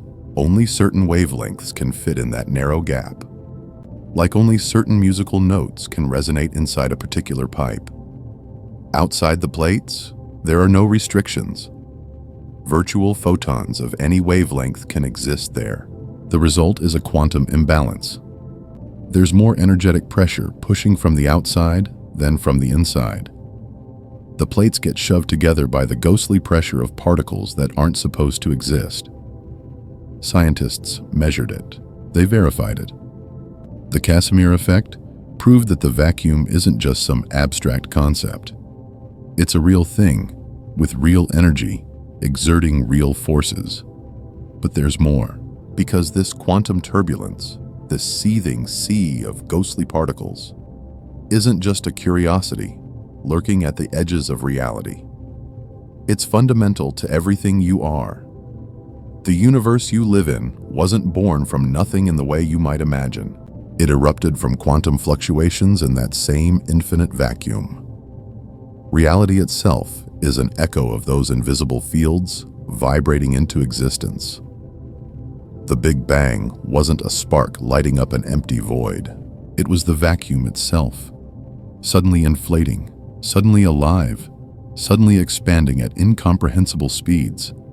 And you, every atom in your body, every cell, every thought firing across the synapses of your brain, all of it traces back to those first impossibly dense moments when quantum mechanics sculpted reality from pure probability. This isn't metaphor. This is the best understanding we have of how the universe actually works. The cosmos that emerges from this quantum perspective is stranger than our everyday experience could ever prepare us for. It's more dynamic, less deterministic. Reality doesn't unfold according to rigid, predetermined laws written in stone. Instead, The universe operates on probability and possibility. It's a cosmos where genuine randomness is woven into the fabric of existence itself, where particles can tunnel through barriers they shouldn't be able to cross, where observation changes what's observed. These aren't philosophical abstractions. They're the deepest truths we've uncovered about how reality works, and they blur the line between physics and philosophy in ways that fundamentally challenge how we understand our place in the cosmos. We are stardust, but we're also quantum dust, born from the vacuum's fluctuations, shaped by uncertainty, connected to the seething, invisible ocean that fills every corner of space and time. Imagine an electron sitting in an excited state, trapped at a higher energy level, like a ball perched precariously on top of a hill. It wants to fall. But what pushes it down? The answer is stranger than you might think: the vacuum itself. It's 1947. Two physicists named Willis Lamb and Robert Rutherford are studying hydrogen, the simplest atom in the universe. They're looking for confirmation of what textbooks promise: perfect order, predictable patterns, an elegant clockwork universe. But instead, they find a crack in the foundation. The old theories said two specific energy levels of hydrogen's electron should be identical. The two s and two p levels should be twins, perfect mirrors of each other. But they're not. There's a shift, a tiny, unmistakable difference. The established physics has no explanation. For years, this anomaly haunts physicists. They call it the Lamb shift, and it's a baffling mystery. Then quantum electrodynamics solves it. QED reveals the truth that changes everything. The electron isn't alone in there. It's constantly bombarded by phantom particles that shouldn't exist, virtual photons popping in and out of the quantum vacuum around it. These ghosts interact with the electron, nudging it, perturbing it ever so slightly. This invisible cosmic dance shifts the electron's energy levels just enough to explain what Lamb and Rutherford observed. The vacuum wasn't empty, it was full of ghosts. And the evidence doesn't stop there. Consider spontaneous emission, a phenomenon that classical physics cannot explain. Here's the puzzle. If an atom absorbs energy and jumps to a higher state, the old theories say it should stay there forever, unless something from outside disturbs it. That's what logic demands. But atoms ignore logic. Excited atoms spontaneously shed photons and cascade down to lower energy states, even in perfect silence, even surrounded by what we thought was nothing. Why do they do this? Because there is no nothing. The electron doesn't exist in isolation. It's perpetually buffeted by the fluctuations of the quantum electromagnetic field surrounding it. These fluctuations nudge the electron, tickle it, stimulate it to emit light and fall to a lower state. The vacuum itself is the trigger. The quantum vacuum is seething with activity. Invisible virtual photons constantly flicker in and out of existence, and they're everywhere. In the spaces between atoms, in the gaps between galaxies, even inside the most carefully isolated laboratory you could possibly build. These ghostly particles don't last long enough to measure directly, but they're real enough to have effects. When one of these virtual photons nudges an excited electron, it's like that gentle push that sends a ball rolling down a hill. The electron cascades down to a lower energy level, and in doing so, it releases a real photon, a burst of light we can actually detect. This constant conversation between atoms and the quantum vacuum explains why excited atoms can't stay excited forever. They always decay. They always fall. But here's where things get profound. We've been thinking about nothing all wrong. For centuries, philosophers and physicists imagined nothing as absolute emptiness, the complete absence of everything, a void, a blank slate, absolute zero in every possible way. But quantum mechanics reveals a shocking truth. True emptiness doesn't exist. This is the revelation modern physics has uncovered. Emptiness is an illusion. Space is a seething cauldron of activity. Virtual particles are constantly being created and destroyed in a frenzy of quantum chaos. Forces arise from this chaos. Atoms emit light because of it. Tiny metal plates are pulled together by invisible forces because of it. We live not in an empty universe. We live in a full one. A universe pregnant with possibility. A cosmos where the deepest vacuum is the most alive place of all. And that changes everything about how we understand reality itself. Here's the thing that keeps physicists awake at night. Empty space isn't empty. Even when you remove every atom, every photon, every scrap of matter and radiation you can imagine, you're left with something. And that something is alive. It's called the quantum vacuum. And it's the lowest possible energy state the universe can achieve. 0-point energy. Now, that word zero is lying to you. Because this lowest energy state isn't dead. It isn't silent. It's churning. It's dynamic. It's constantly bubbling with virtual particle pairs that flash into existence for an infinitesimal moment, then vanish before you can blink. Space itself is a fundamental thing, a foundation, a stage upon which everything else performs. This changes everything about where we come from. For centuries, we asked the biggest question a mind can ask. How did the universe come from nothing? But we were asking it wrong. We were using an old definition of nothing, the kind that made sense before quantum mechanics revealed reality's true face. The quantum vacuum isn't nothing. It's something. It's a primordial energy field, a pre-existing quantum substratum, teeming with intrinsic properties and raw potential. And if the universe didn't explode into being from absolute non-existence, but rather erupted from this seething, dynamic foundation, then the origin story becomes far more fascinating. Here's the radical idea. The Big Bang itself might have been a gigantic quantum fluctuation, a ripple in the quantum vacuum that grew unstable and detonated outward at speeds that shatter comprehension. And this doesn't break the rules. Energy is still conserved. It seems impossible that something came from nothing. But here's the cosmic accountant's secret.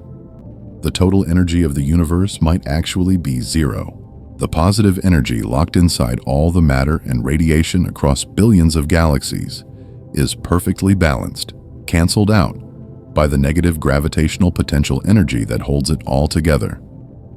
Add them up, and you get nothing. The universe owes absolutely nothing to anything. But here's where reality gets truly strange. Those quantum fluctuations that ignited the Big Bang, they didn't stop. They became the seeds of everything. In the first fraction of a second after the Big Bang, something extraordinary happened. The universe didn't just expand, it exploded. This was cosmic inflation, a period of absolutely incomprehensible growth. The universe doubled in size, then doubled again, then again, billions of times, all in less than a heartbeat. And as this happened, something miraculous occurred. Tiny quantum wobbles, microscopic fuzz at the subatomic scale, got stretched by this inflation until they became cosmic in size.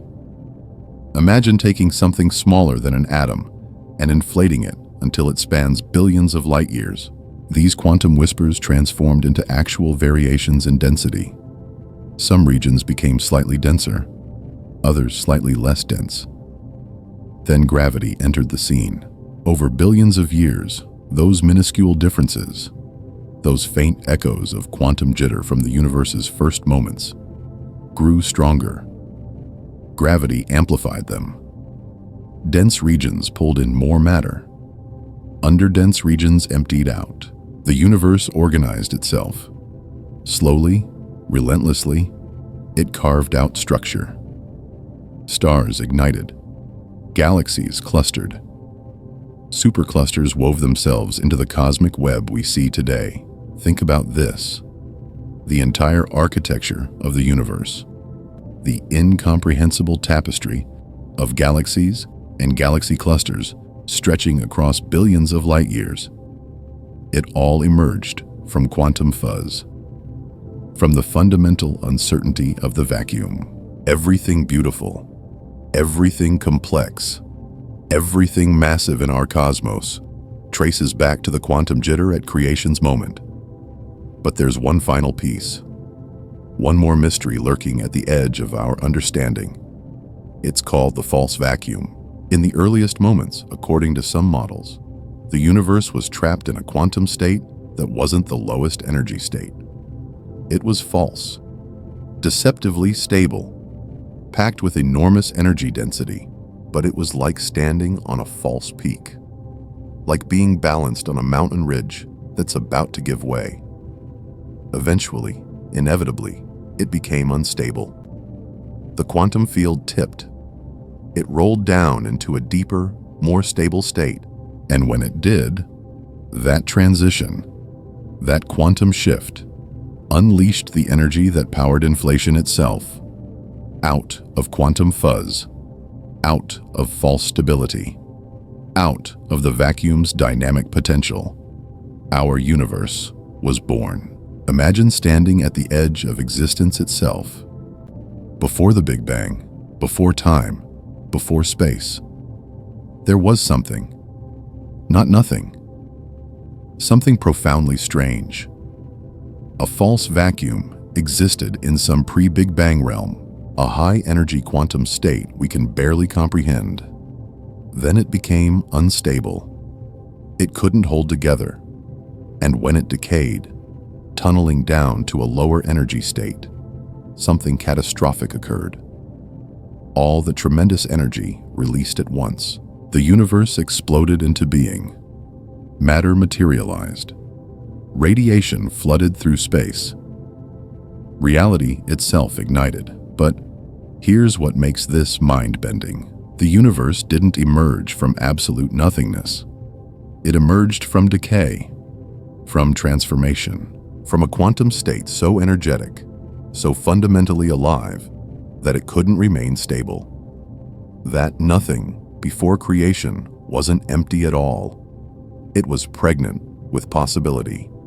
Think about it differently. Stephen Hawking and James Hartley proposed something equally radical: the no-boundary proposal. Imagine trying to ask what came before the Big Bang. It's like asking what's north of the North Pole. The question breaks down. According to this proposal, the universe didn't have a beginning in any traditional sense. It spontaneously arose from a quantum state. No singularity, no boundary, no starting line.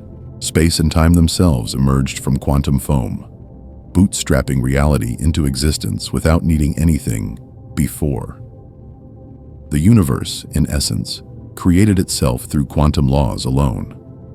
This reframes everything. That nothing we imagined, it wasn't a void.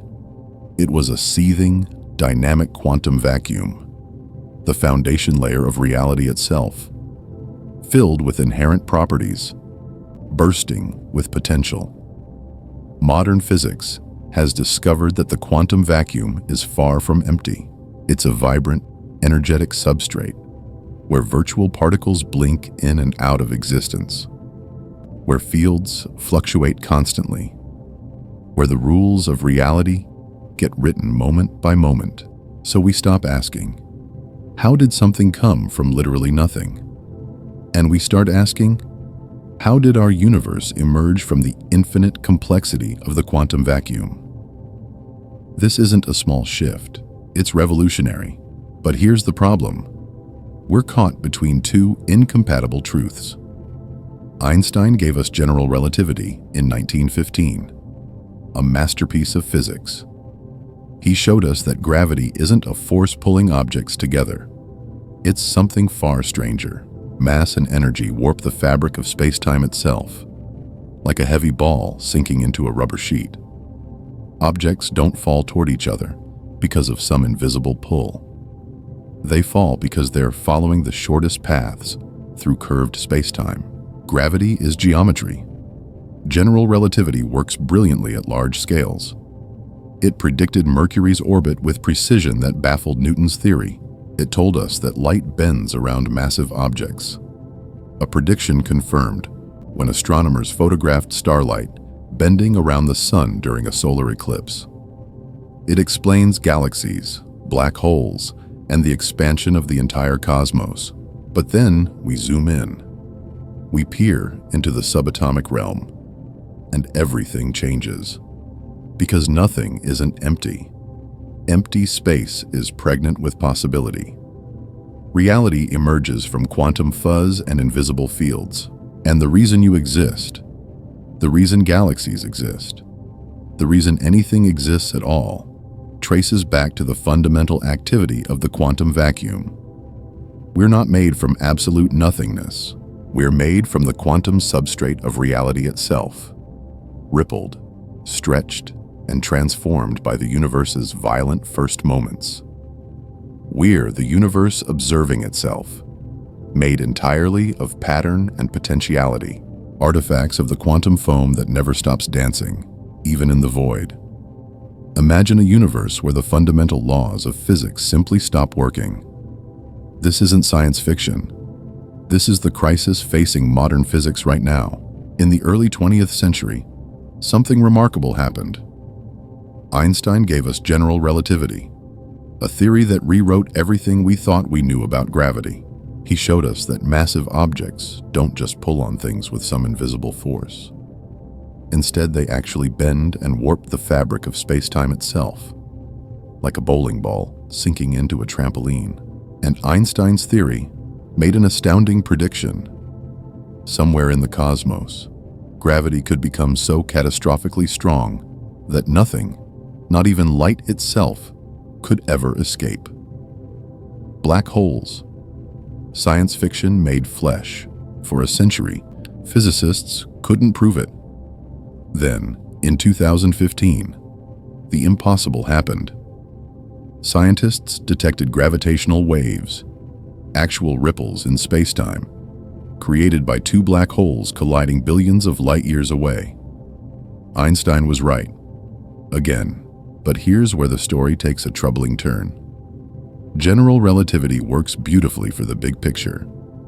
It describes stars, galaxies, and the enormous architecture of the cosmos.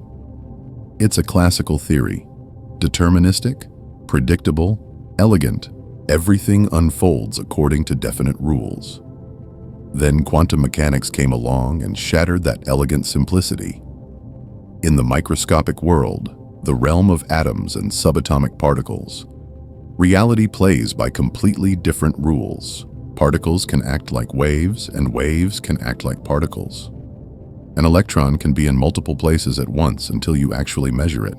And the uncertainty principle says something truly strange. The more precisely you know where a particle is, the less you can know about how fast it's moving. Perfect knowledge of both is literally impossible. Quantum mechanics doesn't predict what will happen. It predicts probabilities. It tells you the likelihood of different outcomes, not certainties. So we have two titans, two theories, both verified millions of times over, both proven beyond any doubt, in their own domains.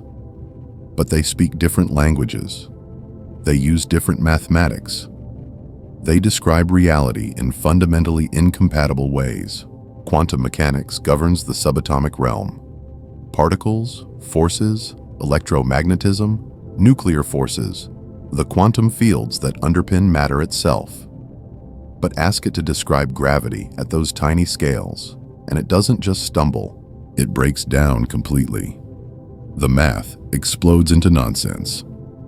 Ask general relativity to describe what happens inside a black hole, where gravity becomes so intense it must obey quantum rules, and it collapses into mathematical infinity. It simply cannot cope. We have two of the most successful theories in human history, both broken when you try to merge them. This is the frontier. This is where physics stands today, at the precipice, staring into the void. Because at the moment the universe was born, at the Big Bang, these two worlds didn't just collide, they were one. In those first infinitesimal fractions of a second, gravity itself was quantum. Space-time was unimaginably small. The universe was dense beyond comprehension.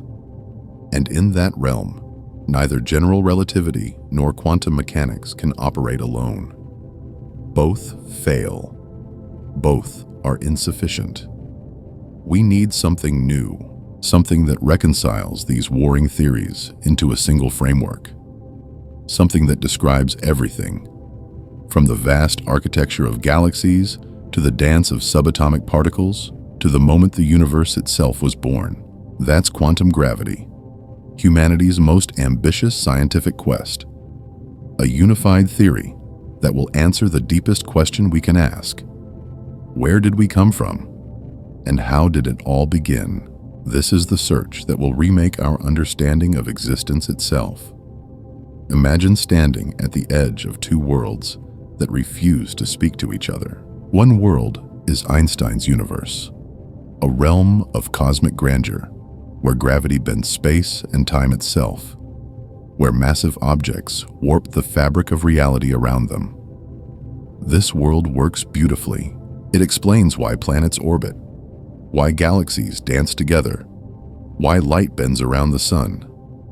The other world belongs to quantum mechanics. Here, reality shatters into discrete chunks. Energy doesn't flow smoothly, it jumps. Matter doesn't exist everywhere at once. It appears in quantum packets, in precise countable quanta. This world is equally stunning. It explains how atoms hold together, why materials have the properties they do, how light actually behaves at its most fundamental level. Both theories are spectacularly, almost impossibly successful. Physicists used quantum mechanics as a foundation to build the standard model of particle physics, a monumental achievement that captures three of the four fundamental forces with almost supernatural precision. Experiments in particle accelerators worldwide have confirmed its predictions with staggering accuracy. Meanwhile, general relativity continues to describe the cosmos with breathtaking precision. So we have two theories that both work beautifully, each in its own domain. Except they can't both be right. Here's the fundamental conflict. General relativity treats space-time like a smooth, continuous, flexible fabric, a classical landscape where things flow and curve according to strict rules. Quantum mechanics says something completely different. Reality isn't smooth at all. Energy and matter come in discrete, indivisible packets. They're describing completely different universes. For decades, physicists have tried to merge these two frameworks. They've attempted to apply quantum mechanics to gravity itself, to break space-time into quantum chunks, the way they quantized the electromagnetic force and the nuclear forces. But every attempt runs into the same devastating wall. The mathematics produces infinities. Not just any infinities. These are infinities that refuse to go away. You can't remove them, can't work around them, can't fix them with any known mathematical trick. The equations collapse into nonsense. Why is gravity so stubbornly resistant to quantization? Partly because gravity is weak, embarrassingly weak. At the scales where quantum effects kick in, gravity becomes a whisper, next to the electromagnetic force or the strong nuclear force. This makes quantum gravitational effects nearly impossible to detect directly. We can't build an experiment to test these ideas. Gravity only becomes quantum at scales so extreme that observing it seems beyond our reach. Yet physicists are convinced something must carry gravity, just as photons carry light and gluons carry the strong force. They call this hypothetical particle the graviton. But crafting a consistent quantum theory that incorporates gravitons and their interactions with everything else has proven to be one of the most elusive problems in all of science. This isn't just an abstract puzzle for theoretical physicists to debate over coffee. This is a crisis with existential consequences, because at the heart of cosmology sits a question that general relativity cannot answer. What happened at the Big Bang? General relativity makes a stunning claim. The universe began from a single point of infinite density and infinite temperature, a singularity where the curvature of space-time becomes infinite, where the equations simply give up and stop making sense. It's a mathematical boundary where physics, as we know it, ceases to exist. Our laws, all the laws we've carefully developed and tested and refined, fail completely at that moment. We cannot describe the Big Bang. We cannot explain what happened before it, or if anything meaningful can even be said to have existed before it. The equations break down. Reality becomes unknowable. And this is precisely why physicists are so desperate to find a theory of quantum gravity. The Big Bang singularity isn't just a curiosity or an abstract riddle. It's the origin of everything, the moment when the universe came into existence. Without a quantum theory of gravity, that moment remains forever beyond the reach of human understanding. We stand at the threshold of existence itself, unable to look back, unable to understand our own origin story. That's not just a gap in our knowledge. That's a fundamental limit on what it means to be a conscious species trying to understand the universe we inhabit. The search for quantum gravity isn't just about solving a mathematical puzzle. It's about answering the deepest question any civilization can ask. Where did everything come from? Imagine two worlds. In one, everything obeys the laws we know. Objects fall downward. Gravity bends space and time. Einstein's equations predict everything with breathtaking precision. This is our world, the macroscopic universe of stars, galaxies, and the cosmos itself. But there's another world, a bizarre, probabilistic universe where particles exist in multiple states at once, where uncertainty isn't a limitation of our knowledge, but a fundamental law of nature written into reality itself. In this quantum realm, atoms hold together, chemistry happens. Light is simultaneously a wave and a particle. This world also works beautifully. It explains everything we observe at the smallest scales. Here's the problem. These two worlds are fundamentally incompatible. They contradict each other at the most basic level. And if you want to understand the deepest secrets of our universe, the moments that matter most, you need them to work together. This is why physicists are obsessed with quantum gravity.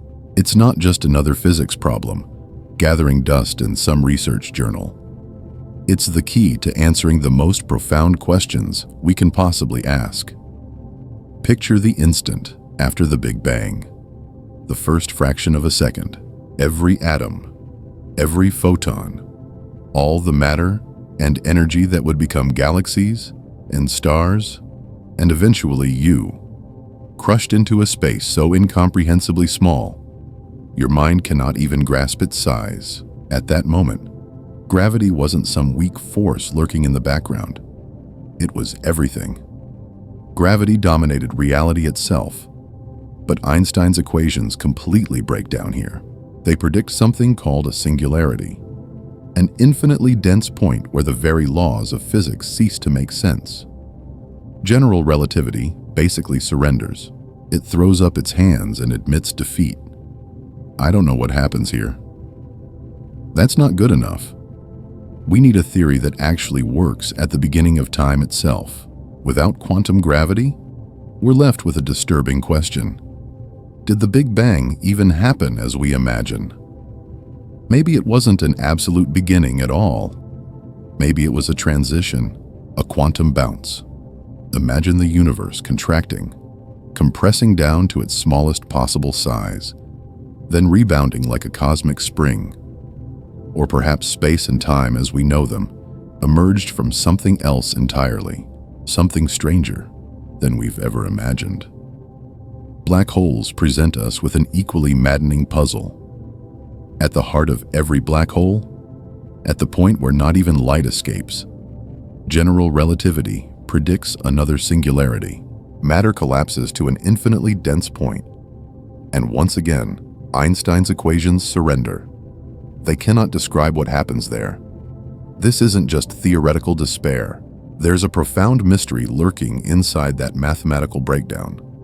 The black hole information paradox. When matter falls into a black hole, does the information encoded in that matter vanish forever? Does it disappear from the universe entirely? Or is it somehow preserved, hidden away in the quantum structure of space-time itself? The implications are staggering. If information can truly be destroyed, the very foundation of quantum mechanics, the principle that information is never created or destroyed, only transformed, falls apart. Everything we know about how the universe works at the quantum level becomes suspect. A theory of quantum gravity might reveal something revolutionary. Black hole singularities aren't points at all. Maybe they're resolved into finite dense regions. Maybe they're tunnels, wormholes, connecting to other regions of space-time entirely. We simply don't know yet. But the real dream that drives physicists forward is something far grander. The theory of everything. The standard model of particle physics is humanity's greatest intellectual achievement. It describes 3 of the 4 fundamental forces with stunning precision. The strong force that binds atomic nuclei together, the weak force that governs radioactive decay, the electromagnetic force that shapes chemistry and light. We've unified these forces. We've shown they're different faces of a single underlying reality. But gravity? Gravity stands alone. It refuses to join the family. It's incompatible with quantum mechanics, incompatible with everything else we know. Imagine finding a single elegant equation that could describe everything, all forces, all particles, all phenomena, as different expressions of one fundamental principle. That's not just a scientific achievement. That would be the ultimate intellectual triumph. It would mean we finally understood, at the deepest level, how the universe actually works. And in understanding that, we would answer the question that has driven humans to look at the stars since the beginning of time. Why is there something instead of nothing? Picture this. An electron has a specific mass. Gravity is weaker than electromagnetism by a factor of 1 trillion. These numbers, they seem random, arbitrary, like someone rolled cosmic dice and got lucky. But what if they're not? What if a unified theory reveals that these fundamental constants aren't arbitrary at all? What if they're mathematically inevitable? Consequences of a deeper truth we haven't yet uncovered. This leads us to a question that haunts physicists. What is space-time, really? We know something profound about reality. Energy and matter aren't continuous. They don't flow like water. They come in discrete packets, chunks, quanta. This isn't speculation. This is proven fact. The bedrock of quantum mechanics. Every particle, every photon, every quantum of energy exists as indivisible units. So here's the logical leap. If matter and energy come in discrete pieces, and if mass and energy are what warp space-time itself, shouldn't space-time also come in discrete pieces? At the scales we can measure, space-time looks smooth, continuous. It feels intuitive. Einstein's general relativity assumes this, and the math works perfectly. But what happens if we zoom deeper, and deeper still? Eventually, we reach a threshold, a scale so impossibly small it defies comprehension, the Planck length. About 1/10 quintillionth of a billionth of a billionth of a meter. Let me make this real. If an atom were the size of Earth, the Planck length would be smaller than a grain of sand. If a grain of sand were the size of Earth, the Planck length would be smaller than an atom. You have to go down twice just to grasp how small this is. And at that scale, at that unimaginably tiny frontier, something extraordinary might happen. Space-time might stop being smooth. It might become lumpy, foamy, grainy. Not continuous at all, but made of quantum units, tiny bubbles of space-time itself, frothing and churning at scales we've never directly observed. Everything we've built physics on since Newton, the assumption that space and time are smooth, continuous, flowing, might simply shatter. A theory of quantum gravity would finally show us what space-time is actually made of. It would peel back one more layer of reality. But here's where the story gets complicated. We're stuck. Not because we lack brilliant minds, not because we lack ideas. We're stuck because we have almost no experimental data. The Planck scale is so impossibly far from anything we can test that direct observation is impossible. The energies required would be astronomically, and I mean that literally, beyond what any particle accelerator on Earth could achieve. We're not talking about building a bigger machine. We're talking about energies billions of times greater than our current technology allows, perhaps forever. This means physicists can't do what they're trained to do. They can't experiment. They can't gather data. They can't watch nature work at these scales. They're working almost blind, guided only by mathematical consistency and logical coherence. They build theories and pray they might one day make testable predictions, even if we can only verify those predictions indirectly, through subtle effects we haven't detected yet. And the math itself? It's brutally unforgiving. General relativity and quantum mechanics don't just disagree. They seem fundamentally incompatible. They speak mutually exclusive languages. Combining them requires equations of staggering, mind-breaking complexity. This is arguably the biggest unsolved problem in theoretical physics. Yet physicists continue. They're driven by something deeper than data or funding. They know that buried somewhere in this problem lies a profound truth, a final unification, a theory that binds everything together, the deepest layer of reality waiting to be revealed.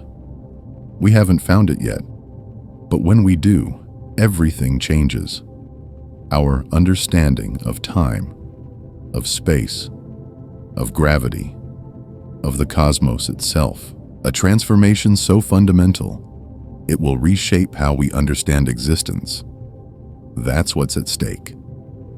For centuries, we've operated under a simple assumption. The universe plays by one set of rules. But there's a problem. We have two theories that work brilliantly, until they don't. Einstein's general relativity explains gravity and the cosmos on the grand scale. Quantum mechanics explains atoms and subatomic particles. The moment these two collide, at the edge of a black hole, in the first fraction of a second after the Big Bang, both theories throw up their hands and say, I don't know. So physicists face an audacious challenge. Find the deeper truth that unites them, and they're not waiting around. Several competing visions have emerged, each taking a radically different approach to the ultimate question. What is the universe made of at its most fundamental level? String theory imagines that everything, you, me, this planet, is composed of infinitesimal vibrating strings. Loop quantum gravity takes a different path entirely. It says, don't add new ingredients. Instead, take what Einstein gave us and push it to its quantum limits. Squeeze gravity itself into the quantum box. There's also causal dynamical triangulations, building spacetime from geometric building blocks like a cosmic tessellation. There's non-commutative geometry, which whispers a radical possibility. Maybe space and time aren't described by simple coordinates at all, and there are quantum cosmology models that ask the ultimate question. What happens when you apply quantum rules not just to particles, but to the entire universe. Each framework is beautiful. Each is incomplete. But here's what matters. This isn't just academic puzzle solving. This is about penetrating the veil at existence's edge. It's about understanding what happened at the moment of creation. It's about grasping the deepest architecture of reality itself. And it's driven by something uniquely human: our refusal to accept that some mysteries are off limits. Among these approaches, loop quantum gravity stands apart. While string theory dreams of unifying all forces by proposing entirely new fundamental particles, loop quantum gravity asks a simpler, more radical question. What if we just take Einstein seriously at the quantum level? Here's the ingenious move. Einstein taught us that space-time isn't a fixed stage where events happen. Space-time is the main character. It bends, curves, and dances in response to matter and energy. So loop quantum gravity goes back to his equations and rewrites them in a new mathematical language, one that speaks quantum mechanics tongue. Physicists translate Einstein's gravitational field into something called Ashtekar variables. Think of them as cousins of the electric and magnetic fields we understand from everyday electromagnetism. Suddenly, gravity becomes a problem we can tackle with the same tools we use for other quantum forces. And here's the crucial insight. Loop quantum gravity doesn't cheat. It doesn't assume space-time already exists. Space-time doesn't sit there waiting. In this theory, space-time itself is born from quantum dynamics. It emerges from the ground up, consistent with Einstein's deepest insight, that gravity and space-time are one and the same thing. Now comes the revelation. The theory makes a prediction so profound, it rewrites what space actually is. In classical physics, space is infinitely divisible. Zoom in on a ruler. Measure the distance between two marks. Now imagine cutting that distance in half, then in half again. You can keep going forever. There's always a smaller distance waiting to be discovered. But loop quantum gravity says, stop. You cannot keep dividing forever. Space is not a smooth, continuous ocean. It's granular. It's pixelated, deep below the scales we can measure. Space comes in discrete chunks, indivisible atoms of space itself. How small can the universe actually get? The Planck length, just 10 to the minus 35 meters. Here's what that means. Take an atom, now compare it to a grain of sand. The difference between those two is roughly the same as the difference between a grain of sand and the entire Earth. The Planck length makes atoms look enormous. At this scale, this unfathomably tiny frontier, space itself stops. It cannot be subdivided any further. This is the cosmic minimum, the absolute floor.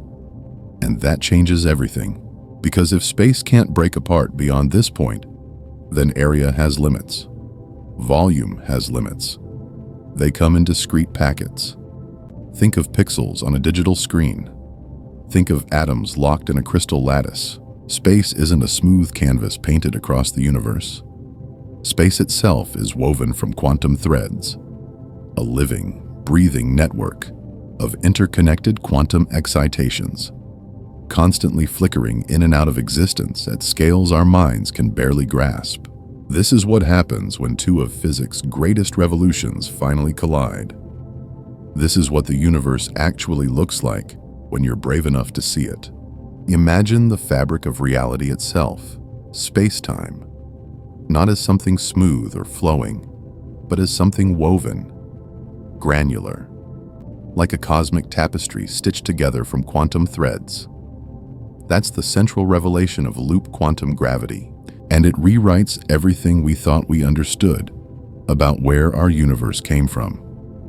At the heart of this theory sits a structure so elegant, it seems almost too simple. It's called a spin network. Picture a web of connected dots and lines, a graph suspended in the void. But these aren't arbitrary lines. The lines are the loops of the gravitational field itself, vibrating and excited at the smallest scales imaginable. The nodes where they intersect? Those are tiny, indivisible units of volume, the atoms of space itself. Each one carries a quantum number, a kind of cosmic ID card that specifies exactly how much area and volume it represents. These numbers are fixed, quantized, carved into the bedrock of reality. But here's the astonishing part. These spin networks don't freeze in place. They evolve. They transform. Over time, they morph into structures called spin foams, quantum descriptions of space-time itself, reshaping from one instant to the next.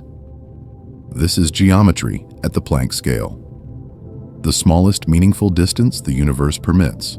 But it's not the smooth, curved space-time Einstein revealed. It's discrete. It's pixelated. It's quantum. Everything changes now. In Einstein's general relativity, there's a catastrophic problem lurking at the moment of the Big Bang.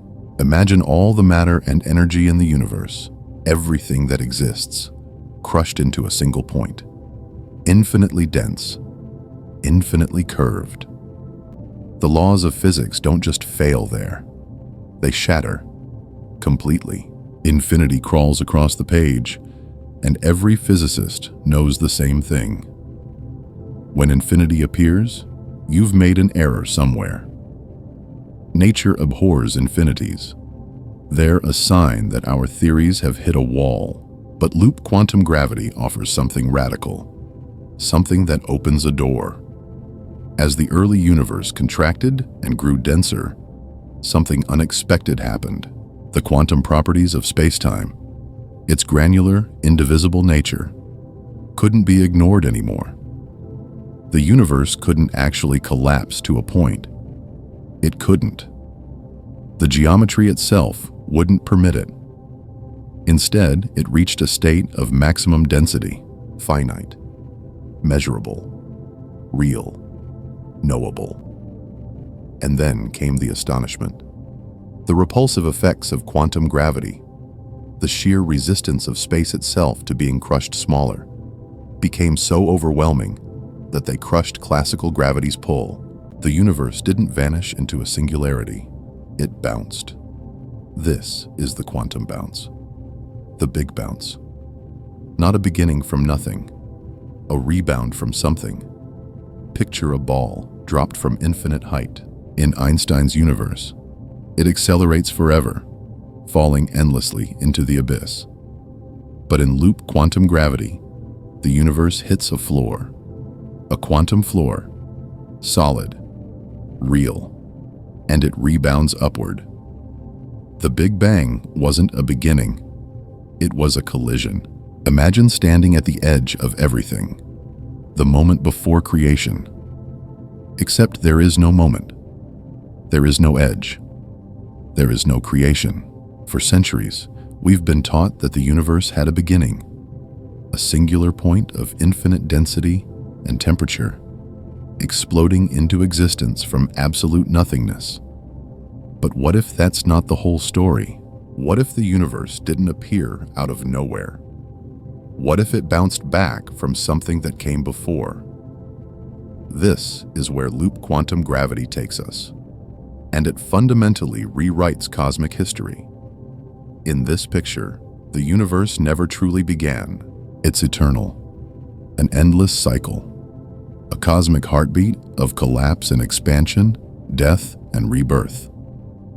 Something reaches maximum size, gravity pulls it back inward, it compresses, and then, at the very moment, it should be crushed into an infinitely dense point.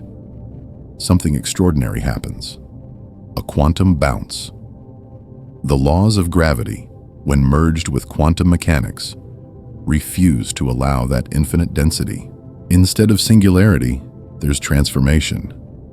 The universe passes through that bounce and emerges again, renewed. No true beginning, no moment of creation, just an infinite rhythm of becoming. But that's just the opening act. This mechanism could solve one of physics' darkest mysteries, the fate of information falling into a black hole. For a century, we've believed it was lost forever. Something crosses the event horizon, and it vanishes, trapped behind an impenetrable boundary where even light cannot escape. Gone from the universe. But if quantum gravity smooths out black hole singularities, the way it smooths out the Big Bang, something remarkable happens. That information doesn't vanish. It doesn't get destroyed. It gets transferred, preserved, hidden in a different region of space-time, waiting to be rediscovered.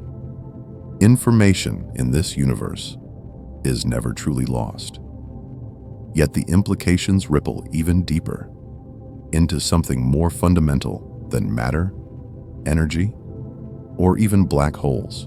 They strike at the very nature of time itself. We live within time as if it were obvious.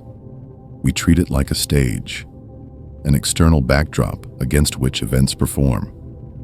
A universal clock ticking away, independent of everything happening inside it. Einstein taught us that wasn't quite right.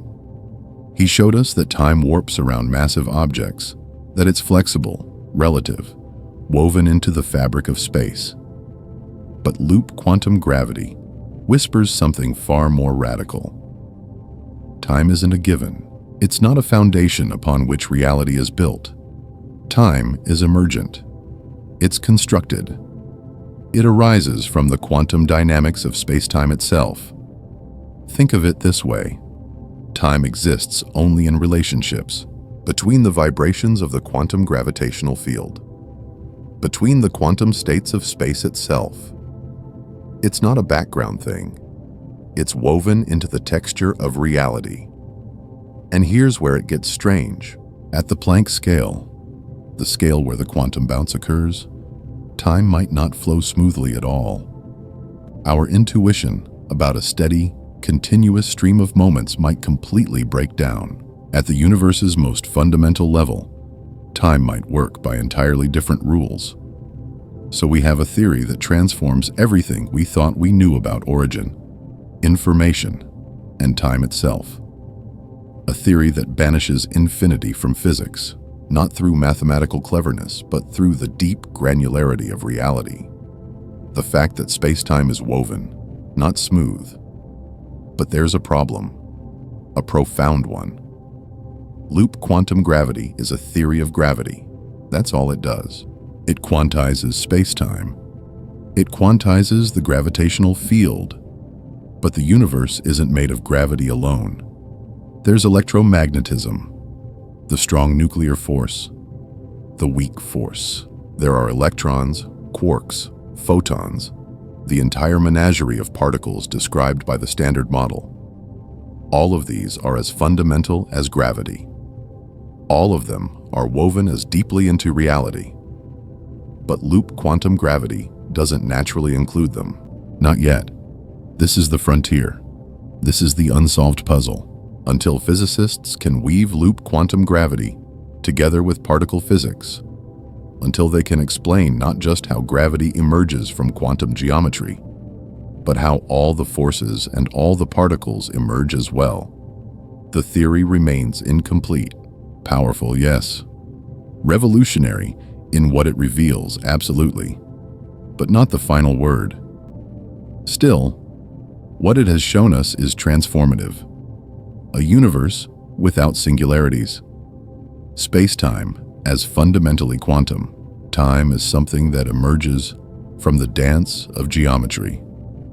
A cosmos that's been running forever. Not beginning, but eternally becoming. The universe, it seems, isn't smooth. It's woven.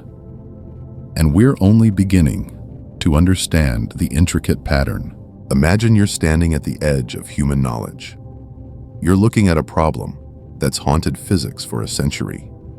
Gravity and quantum mechanics refuse to play nicely together. One of the most ambitious attempts to force them into harmony is called loop quantum gravity.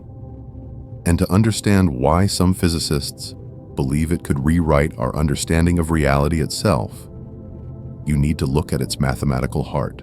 Here's the radical part. Loop quantum gravity doesn't cheat. It doesn't use approximations or mathematical shortcuts. Instead, physicists took Einstein's gravitational field, the very fabric of space-time, and asked a fundamental question. What if we rebuilt it from scratch, starting from quantum mechanics? The math gets sophisticated. Differential geometry describes how space curves. Quantum field theory describes how particles behave. Physicists merged them, and something extraordinary emerged. Picture space-time not as a smooth rubber sheet, but as something woven from loops. Tiny loops. When you trace one around a closed path through space-time, you measure the curvature. Physicists call this holonomy. Then there are fluxes, which measure the actual area of surfaces. These aren't just abstract numbers floating in some mathematician's notebook. They're the building blocks of reality itself, and when you follow the mathematics to its logical conclusion, something stunning happens. Space and time become pixelated. They're not continuous. They're made of discrete units, assembled into what physicists call spin networks, geometric patterns that form the actual fabric of existence. This is where loop quantum gravity reveals its power. Consider what it does differently from almost every other physics theory. First, background independence. Most theories need a stage, a pre-existing arena, where the action unfolds. But Einstein taught us something profound. Space-time isn't a stage. Space-time is the gravitational field. Loop quantum gravity takes this seriously. It doesn't borrow a background from somewhere else. It generates space-time from quantum geometry itself. The universe doesn't exist in space-time. The universe creates space-time. Second, it's non-perturbative. That's physicist speak. For it doesn't break when things get extreme. Earlier attempts to merge quantum mechanics with gravity relied on tiny approximations. Good enough at ordinary energies, but useless near the Big Bang or inside a black hole. Loop quantum gravity doesn't flinch. It's built to work in the most violent, extreme conditions the universe has ever known. Third, and this is where things get genuinely thrilling, it offers a concrete answer to one of physics' deepest mysteries. What happens at a singularity? General relativity gives a terrifying answer. At the center of a black hole, the theory predicts infinite density, infinite curvature. The equations scream infinity, and then the theory breaks. It's a white flag of surrender. Loop quantum gravity waves a different flag entirely. Quantum geometry has teeth. It prevents infinite curvature from ever existing. So instead of a singularity, you get a quantum bounce. A point of maximum, but finite curvature. The mathematics suggests the universe rebounds at this point, like a ball bouncing on the ground. Apply this same logic to the Big Bang. There's no infinitely hot, infinitely dense beginning. There's a moment of maximum curvature, and then space-time transitions into the classical universe we observe today. It's not just philosophically beautiful, it's testable. The theory predicts that area and volume themselves come in discrete chunks, quantized, like energy, like light, measurable in principle. But now comes the brutal part, the part that keeps skeptics awake at night. Loop quantum gravity's predictions live at the Planck scale. That's energies about 1 trillion times higher than what the Large Hadron Collider can achieve. We can't test them directly. Not yet. Maybe not ever, with technology we can currently imagine. Physicists are hunting for indirect clues. Perhaps granular spacetime leaves fingerprints, strange deviations in the speed of light as it travels cosmic distances, unusual patterns in how cosmic rays behave, subtle signatures that might hint at the quantum structure underneath. But so far, no smoking gun. The skeptic's question remains: How do we know this is right if we can't measure it? There's another problem, deeper and more conceptual. Loop quantum gravity must accomplish something incredibly difficult. At the Planck scale, it preserves quantum discreteness. Space-time is pixelated, made of finite units. But zoom out. Expand your view to city-sized scales, planet-sized scales, cosmic scales. Space-time should look smooth, continuous, Einsteinian, classical. The transition needs to be seamless, like how individual water molecules are discrete. Yet a river flows smoothly, getting that bridge right. Mathematically, conceptually, physically, remains one of the deepest unsolved challenges in theoretical physics. So loop quantum gravity stands at a crossroads. It's intellectually rigorous. It solves problems that other approaches can't touch. But it demands faith. It asks us to trust a framework whose predictions may forever remain beyond our experimental reach.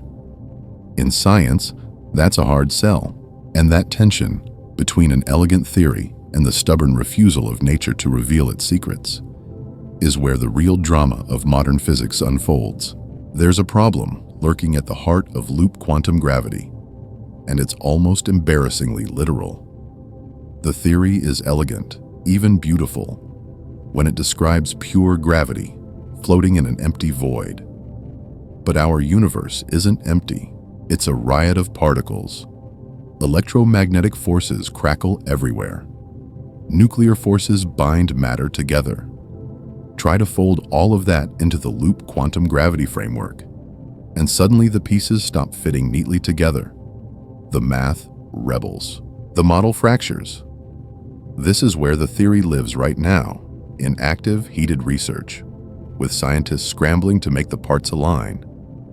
And yet, loop quantum gravity refuses to die. It's not the only candidate trying to solve quantum gravity. String theory has more cultural momentum. But loop quantum gravity offers something radical, something different. It gives us a concrete vision of quantum spacetime that doesn't depend on hidden scaffolding behind the scenes. String theory demands 10 or 11 dimensions, extra realities we can't see. Loop quantum gravity says no. It works with what we observe.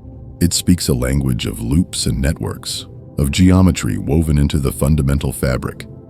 And that feels right. That feels like how nature actually works. So loop quantum gravity keeps asking its simple, shattering question. What if existence itself is stitched from quantum geometry? What if, when you zoom down far enough, past atoms, past quarks, past the limits of our current telescopes, space and time stop being smooth? What if they're grainy, pixelated, alive with quantum information at scales we've never touched? We don't have the answer yet, but the search for it could remake everything we think we know about reality.